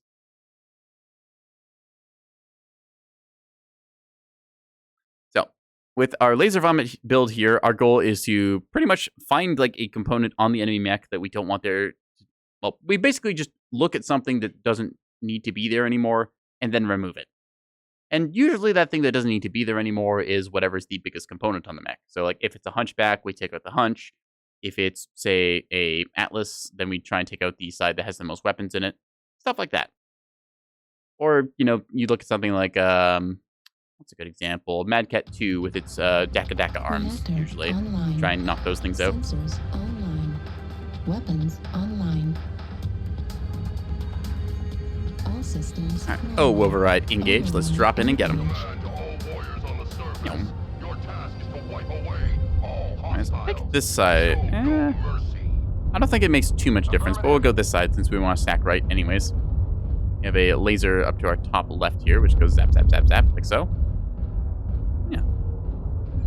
Slide our way up here, and we'll find out what is happening. Walking our way up this hill. Say hello to the big blue sun, which is very close, all things considered. All right, let's see if there's any mechs down middle here. Currently, nothing. Also, nice thing about the Ebon Jaguar is that it is very fast. We are cruising at 87 here. Ooh, okay, so they're taking one shot there. That's interesting. Did not deal any damage, although it did give me a hit indicator, so, must have just been outside of their max range. Taking like little bits of chip damage here, but that's nothing to be worried about. Online. So we just skirt along this line here so we avoid the better part of that fire, and then we just hang out and wait because we saw they had a whole bunch of fire. We're not going to peek down middle. Instead, we're going to take a little look-see to the side here, see if there's anything to see. Nope, just a whole bunch of reflection off there. And then, oop, they're peeking over top. That's interesting. Okay. The urban mech. Sorry. Trains can fly too. Trains can also apparently get cored out. New target. Oh, sir? acquired. Bravo CT is open. Affirmative. Now, don't forget to call what mech it is when you say Bravo like that. It's one of the important things, making sure that people know exactly which one you're talking about. So I'll say things like Bravo, New urban mech target is running acquired. forward. Spotted. Artillery strike. Take a look at this online. guy here. Zap. Trying to shoot him there. I believe we've spotted. faced that awesome Jimmy. before. He looks familiar in terms of loadout. We poked him in Mining Collective. Don't want to block this guy in here, so I'm going to reverse a little bit there. All right. So we are winning a bit of the poke war, and we have a Krail doing work here. Spotted. New target acquired. Already strike there. Artillery strike activated. Oh, I missed my already strike a little bit there, unfortunately, so I won't get good damage. Spotted. ATMs, Proto AC 8s and 4s. Interesting way to run a Moonwalker, I New suppose. target acquired. Take a look on this corner here. He probably won't peek again, so that's going to be fine. Oh, there was a heavy further back. Just all kind of like set up in this midsection here, peeking over the top, doing a little bit of hill New humping. target acquired. Try and see if I can't get over here and do some damage that way. You can see our Battlemaster losing an arm. See if we can't get some good shots in here. Oop, somebody has gone down New already. target. Oop, not the best strike there, but we do get some We got damage in. 3 of them in Delta 4 New low. target Just at the acquired. base. A bunch of them have dropped down, so I should be pretty confident doing this. Yep, there we are. Oh, ah! Warning, Block it, block it. incoming Ah! missile. I regret my life choices. Okay, yeah. New target acquired. I took it back. India, King Crab, running cord. Good kill. We're gonna do that again because we're stupid. Target spotted. Target Oh, sir. acquired. Zap. Go for sights if you can. Okay. Target spotted. See, you are the awesome on the other side. Are you peeking? Yes, New you are. target Zap. acquired. Alright, so we took out his side torso. Now he's overheated as well, so we might be able to get one more cook in here. Zap. Target And that's a destroyed. kill. Let's go. Like I said, surgery with this mech. Point and click and zap. Our rifleman's watching that sight line there with his arms because he can pitch it down lower than we can. We're going to peek up here slightly New so we can put target pressure on. acquired. Focus the blackjack. Target spotted. Ooh, he is not a XL. That is very rare to see. We will cook him again in a second. If the shot Destroyed. presents itself. Nope. Alright, we're over the top. We're good. New Oh, dear. target acquired. That is a very fresh stalker. I am taking a lot of damage here. I don't want to be. Julius, Corsus exposed. Okay. Target spotted. Lima, Warhammer, CT. Spotted. Target destroyed. So our rifleman there taking the brunt of the aggression. I'm going to join him in terms of damage. New target acquired. Zapping into that stalker there. He is going to see me and know that he can core me, so I just need to pull it back now. Right and then cook 'em. torso, critical damage. There we go. Heat level. Then he's critical. out of here. And that's how you do it. 11 to 1. Woohoo! That's very calm, collected. Zap, zap, zap, zap, zap. Is he And, up yeah. high? Target acquired. Low ground, Echo, Timberwolf CT, ATM boat. Let's see. We got drop on top of him. Target Never mind. destroyed. Oh, down we go. Whee! Oh, we're stuck to the wall. Yeah, that's how you play this map. You just kind of control the mid zone. If you force people down to low ground, you can take advantageous shots at them because you have the opportunity to poke over and then just like, peek them slightly and then not take return fire. 426 is not the most damage there, but we did get it in meaningful areas. Ooh, Marauder dealing a lot of damage there. Only person we lost was our Battlemaster and a Mad Cat Death Strike. So yeah, feel pretty good about that. That poor King Crab just got completely clapped early on. Same with the Urban Mech, although he got another shot or two off. Yeah. That is how you do laser vomit. As you saw with that awesome, we were able to carve out the right side, and then when the mech had overheated, so we had to take a little nap there. Whether he had his override on or off didn't really matter, because otherwise you're just going to cook. So he shut down, and then I was able to snipe the left side, and knowing it was going to be a light engine, just because of how much tonnage he had, I was able to get that kill fairly comfortably. So yeah. Kind of want to play another round of something with lasers. I'm not sure what, though. Lasers are kind of fun. You know, we saw there was a rifleman last game, and he looked like he was doing pretty good. Got ourselves quad large pulse and then some ER mediums, just because, hey, if we've got the heat, we might as well use it. Downside to this mech, like, while we can fire 4 large pulse lasers, which normally you're not able to do, you're only able to fire 2. There's one of the unique quirks here, Clan Large Pulse HSL +2. I don't know what HSL means. I think it's like heat sink limiter or something. Ghost heat, whatever. Anyways, downside to this mech is the engine size. It's an XL 225. That is like basically the biggest. We can technically go to a 235, but you're severely limited on that. Heat scale limit? Thank you, sir. All right. Heat scale limit. So now we know what HSL stands for. Skill tree for this thing, about what you'd expect. Laser duration for obvious reasons, heat gen, and then usual things. We did go with the overheat on this one because I think I was consistently torching myself, so thought it was worth it. 2 points in range because I probably just didn't have anything else to spend them on. Improved gyros so we can be surgical. Hill climb because with the small engine we are lower speed, and I believe that we struggled to get over certain hills, so have to keep that in mind. Advanced zoom because again we want to scope in on people. Cool shots and radar deprivation. Radar depth because, I mean, you peek the hill, then you duck back, they can't track you anymore, and they also lose sight of you with missiles. Very good node to have, even though this is not something that, like, you won't typically understand, like, in a game how much this will save you, but being able to break line of sight and then instantly enemy loses track of you, that's really important.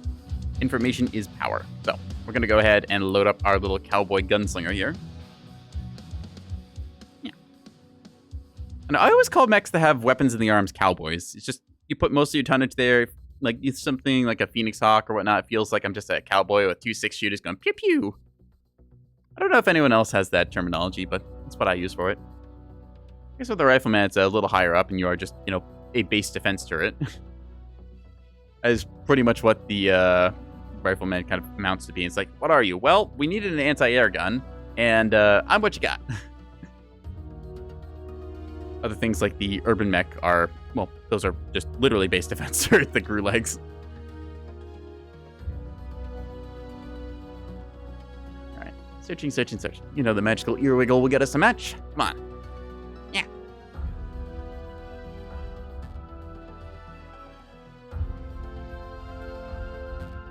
All right, we're good. Let's try and go for the Bog Champ. Bog Champ Conquest? Yes, no, maybe so. Bear Claw winning it out here. Hey, Bog Champ, let's go. 39%, come on. 37 is holding 1 vote. We're good. Bog Champ, woohoo!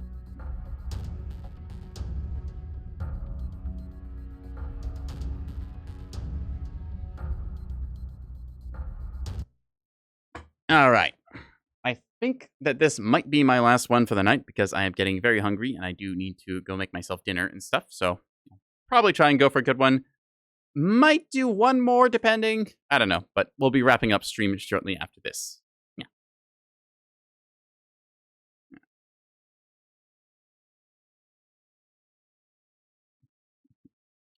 And I'm going to have to decide what I want for dinner. There's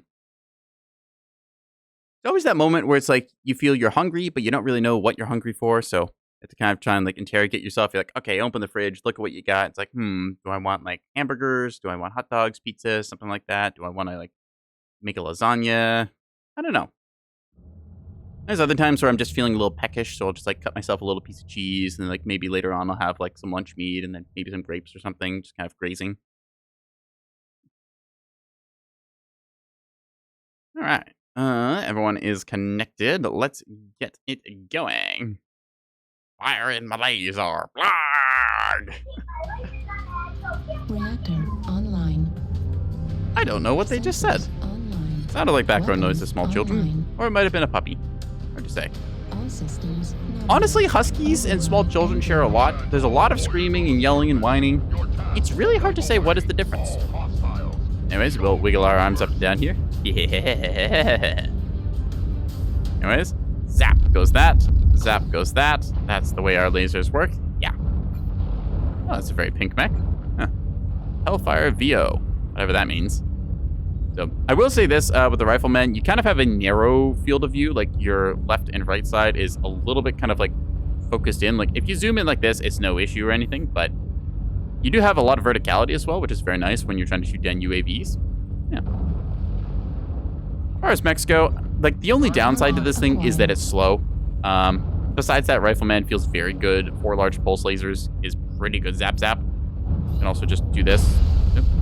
Trying to hit him, but not getting him. Target spotted. Everyone markering him, missiles flying in afterwards. Artillery strike online. It's your goal to, as soon as you see a mech, click on him. That's your general just job New as laser target builds. Acquired. The Spitfire, which if I remember right is a longbow. And I'm still annoyed they don't give you Spitfire prefixes. Every other mech has a prefix. Please, stop with the legends calling things Juggernaut or Scale Shot or anything like that. Just give me a prefix so I know what mech I'm facing. Wag! Alright, so this is a pretty good sightline for us, because we are able to get up here. Saw there was briefly some mechs there. New Oh, target okay. acquired. The 616 meters is ideal for our ranges. I'm overexposed a little bit here, because I need to be. So otherwise, there's a little lip that we get stuck on. Okay. Oh, sorry. Target spotted. It's getting stuck there. Yeah, so now I got the angle set right. Alright. So I want to check here, and this is our sight line to hold. Target Enemy is rotated acquired. around to our left a bit there, so we're going to check New on that. target Acquired. See, we've got some guys way off in the back there. Is he AFK? Echo 7 incoming, you got New Limex. target acquired. Yeah, that's the enemy you guys light lit up. and mediums You got detecting that, multiple- hey, got there's some guys back 4 there. mechs They need to go coming jump to on. Target So we're acquired. going to counter About to rotate that a bit. 7. It's a big E6 push New going. target You acquired. can tell because there's some Take that heavies 5 mixed in mech. there, so yeah. Trying to really New isolate target us. Acquired. There's a Banshee with oops all snubs. Damn, that thing's gonna hurt. That's like a 1-2-3 punch. Spotted. Said, at this range though, I don't think it has anything. Holy LRMs, that's gotta be the Spitfire. New target acquired. The Spitfire longbow has a massive number of missiles. Hello, sir. You are a moonwalker. Please give me a sight line. Yep. Barely not able to get in there. 35 and another assault down below there. New target acquired. They have left their assaults behind, but that doesn't really say much because their assaults are just anchoring right now. New target acquired. I wish my turn They're rate all- was a little got bit 2 better here. Assaults circling on F6, F7. So I want to try and get over here and then shoot at the light mechs since I've got a bunch of hit scan weapons, so I'm very good at clicking on them, especially from this distance. The guy, though, is a little bit outside of our firing range. Check here. So you're seeing over there a bit of skirmishing going on between our Howl and the incoming. I'm just checking ranges here as much as I can. Oh, sir. Zap, zap, zap, zap, zap. Ideally take out the Hunchback side torso. He drops down. New target acquired. They're returning fire, but that's Artillery acceptable. strike online. Oh, that's large laser, actually. That's not acceptable. Hello, sirs. Warning. Okay, missiles incoming on us. I have mispositioned myself here without realizing. I thought that I could back up safer. Incoming. Right, hello, sir. Zap, zap, zap, zap, zap. Now it's my job to find myself back into cover with my assault friends. Thank you. New target acquired. Strength in numbers, and we have them. I'm gonna hold this gun line here with my rifleman angles. Should be good. New target Re- acquired. Correcting my aim to fire on that Hunchy there. Yeah. Hunchback with ATMs, no less, and New NARTs. target How annoying. acquired. Artillery strike. You see me there peeking my heat bar for a brief second, but thanks to my override, I do not shut down for 5 seconds. Warning. Always run your override, only turn it off when you are, like, absolutely overheated. Because otherwise, you will stun lock yourself just for peaking, like, a second when you won't actually take any heat damage. Lima Crusader, open Target CT, good kill. destroyed. New target. You see our flank is acquired. overloading over there as we are holding them here as this anchor point. I believe we had a Howl over here that went down. Yeah, I'm a little worried that we're just going to get jumped here. Artillery So strike we'll have to be online. cautious of that. So yeah, doubling back over there, but that Lance moving on the right side is far faster than me, so I just need to be another kind of like anchor point here. Hunchback is wanting it. Okay, so if he's going to go there, that's, yeah, my call to try and New engage here. target acquired. Switch to thermals, zap, zap, zap, zap, zap, zap. Artillery strike online. Zap, zap, zap, zap, zap, zap. Like him, pop that, drop an arty strike here close, because we know we are about to get pushed. He is legged, I'm not too worried about him, just gonna torso shot you. There we go. Again, overheating a lot here, so I need to find cover and engage this slowly. Owie, owie, owie, owie. Sir, please move. Ah. Again, rolled here over Delta 6, swing right. Gonna try and show myself here. See where they at. Oh, he's up top. Okay, that's a problem. Mad Cat down Target here. acquired. New target acquired. Okay, who do I shoot? You. Zap, zap, zap, zap, zap. Torso Alright, critical. so my side torso is getting cooked off here, which is rather annoying, but I can cook you in turn. Popping a cool shot here, trying to cool down. I've been narked, which means that I need to go down swinging. Zap, zap, zap, zap, zap. Large pulse laser. We got like one more burst in me here. Center torso. Guy should be six. What can I cook? Shut down. You. Heat level critical. Alright. I'm gonna go down here in a second, so I'm just get one last shot in. Zap. There we go. So I did my damage and I held there as long as I could. 484 is not ideal for this, but Heat still. level The critical. rest of our team should be able to sweep around behind them and get the kills. That Hunchback, I think I took the side doors off. Yeah, he's a stick. Excellent. I thought he'd be an XL, but he wasn't, so well. Mad Cat here trying to do his stuff, but he's an LRM boat, so really not kitted for this kind of engagement. Left torso. Artillery strike. So a bunch of our lights and stuff kind of making it happen. Ooh, we got a Marauder with LRMs. So direct fire LRMs are actually pretty good, but the problem is, as we see here, they deal no damage within 180 meters. So even though this guy's super duper fresh and could like do a lot, actually he can hit this wolfhound here maybe. Nope, doesn't fire it. Damn. Still making that happen. All right, that guy's gonna cook. Level critical. Pretty close here, all things considered. Moonwalker with Ultra 2 is trying to on him. Hotel Hunchback, left torso open, Delta 7. Pull that shot as much as we can. This guy's gonna try and run. Takes leg damage here, but it's fine. Should be able to just come around this corner and then Ultra 2 blast him. Yeah, he's taking out his left side, which now slows him down a whole bunch. I'm just gonna go bum into him. There you go. Now we got this Hellfire, who's still pretty fresh, all things considered. Running Cord, but he can torso tank decently. Just needs to make sure that the enemy does not get a favorable position. Like that. So Acquired. you can see him here just getting ready to heavy medium laser Top somebody. D6, D7. He's going to go around for the skirmish while probably the Moonwalker and stuff. Yeah, the Hunchback here with big laser vomit alpha still has armor. He's doing great. There's a Assault New Mech back target there, though. acquired. Okay, that's a problem. Assault Mech Echo 7. I think he's running Cord. New target acquired. Heat sink destroyed. Yep. Right torso on him. Right torso. Right torso. Right torso. Right torso. There you go. Good kill. Last one's a light mech. Yeah, finish him off like that. Yeah. Pulse aces, watch out though. Heat level critical. Lock your target. Target acquired. Take his torsos. There you go. Left torso kills. Heat level. Don't cook yourself. Heat level critical. There you are. Oh, Center he needs to torso shut down here. critical Again, damage. he had his override engaged. He turns it off wisely, takes a little nap, and that's the game. Override engaged. And we'll see here in a second as he gets melted. Should be behind that tree. Yep. Target destroyed. Good game. Well played. That is a good game to end it off. Woo! So yeah, our team playing it very well there. A bunch of different split engagements. We engaged the lights. We kind of got rolled by them, but still able to win in the end there. Pretty happy about it. Let's see. Yeah, that Hunchback showing what you can do with lasers. Very much like kind of fire, then take cover, cool down, fire, take cover, cool down, that kind of cycle. 978 racked up over the end. Lasers, ideally, you survive as long as possible with them to just like kind of get your value because you're dictated more by your heat than anything else. You don't have ammunition you have to worry about or anything. Same with PPCs. Actually, that's just energy weapons in general.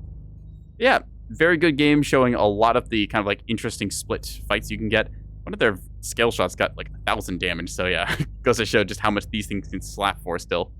Yeah, was a good game overall. I think that's where we're going to call it for tonight. We're going to go ahead and find someone to raid, and I'm going to go raid the fridge myself. So let's take a look on Twitch and see who is live that we can kind of pass off to. Let's see.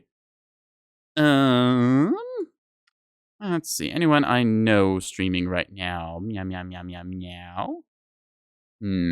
There was Squirrel who was streaming earlier, but they've gone offline. Hey, Sheba Starfire apparently has a Stream Week subathon anniversary thing. Let's go raid her. Yeah. Anyways, this has been NekoboyBlue. Yeah. That's been Mechwarrior Online. You can follow my Twitch if you like. I've also got Twitter where I post my schedule. I was going to be playing Vintage Story with friends tomorrow, but I think we're going to have to postpone that due to some scheduling conflicts and whatnot. So probably come back for something different tomorrow. Not sure what I'll do quite yet, as it is a Tuesday. Mechwarrior Online servers will be down, unfortunately, for maintenance at some point that day. Hopefully everything will go well. Maybe a new patch. Anyways, we'll go find out what we do tomorrow. Until then, you all have a good night. I'm passing you off to Sheba Starfire. Good night, everyone. Yeah.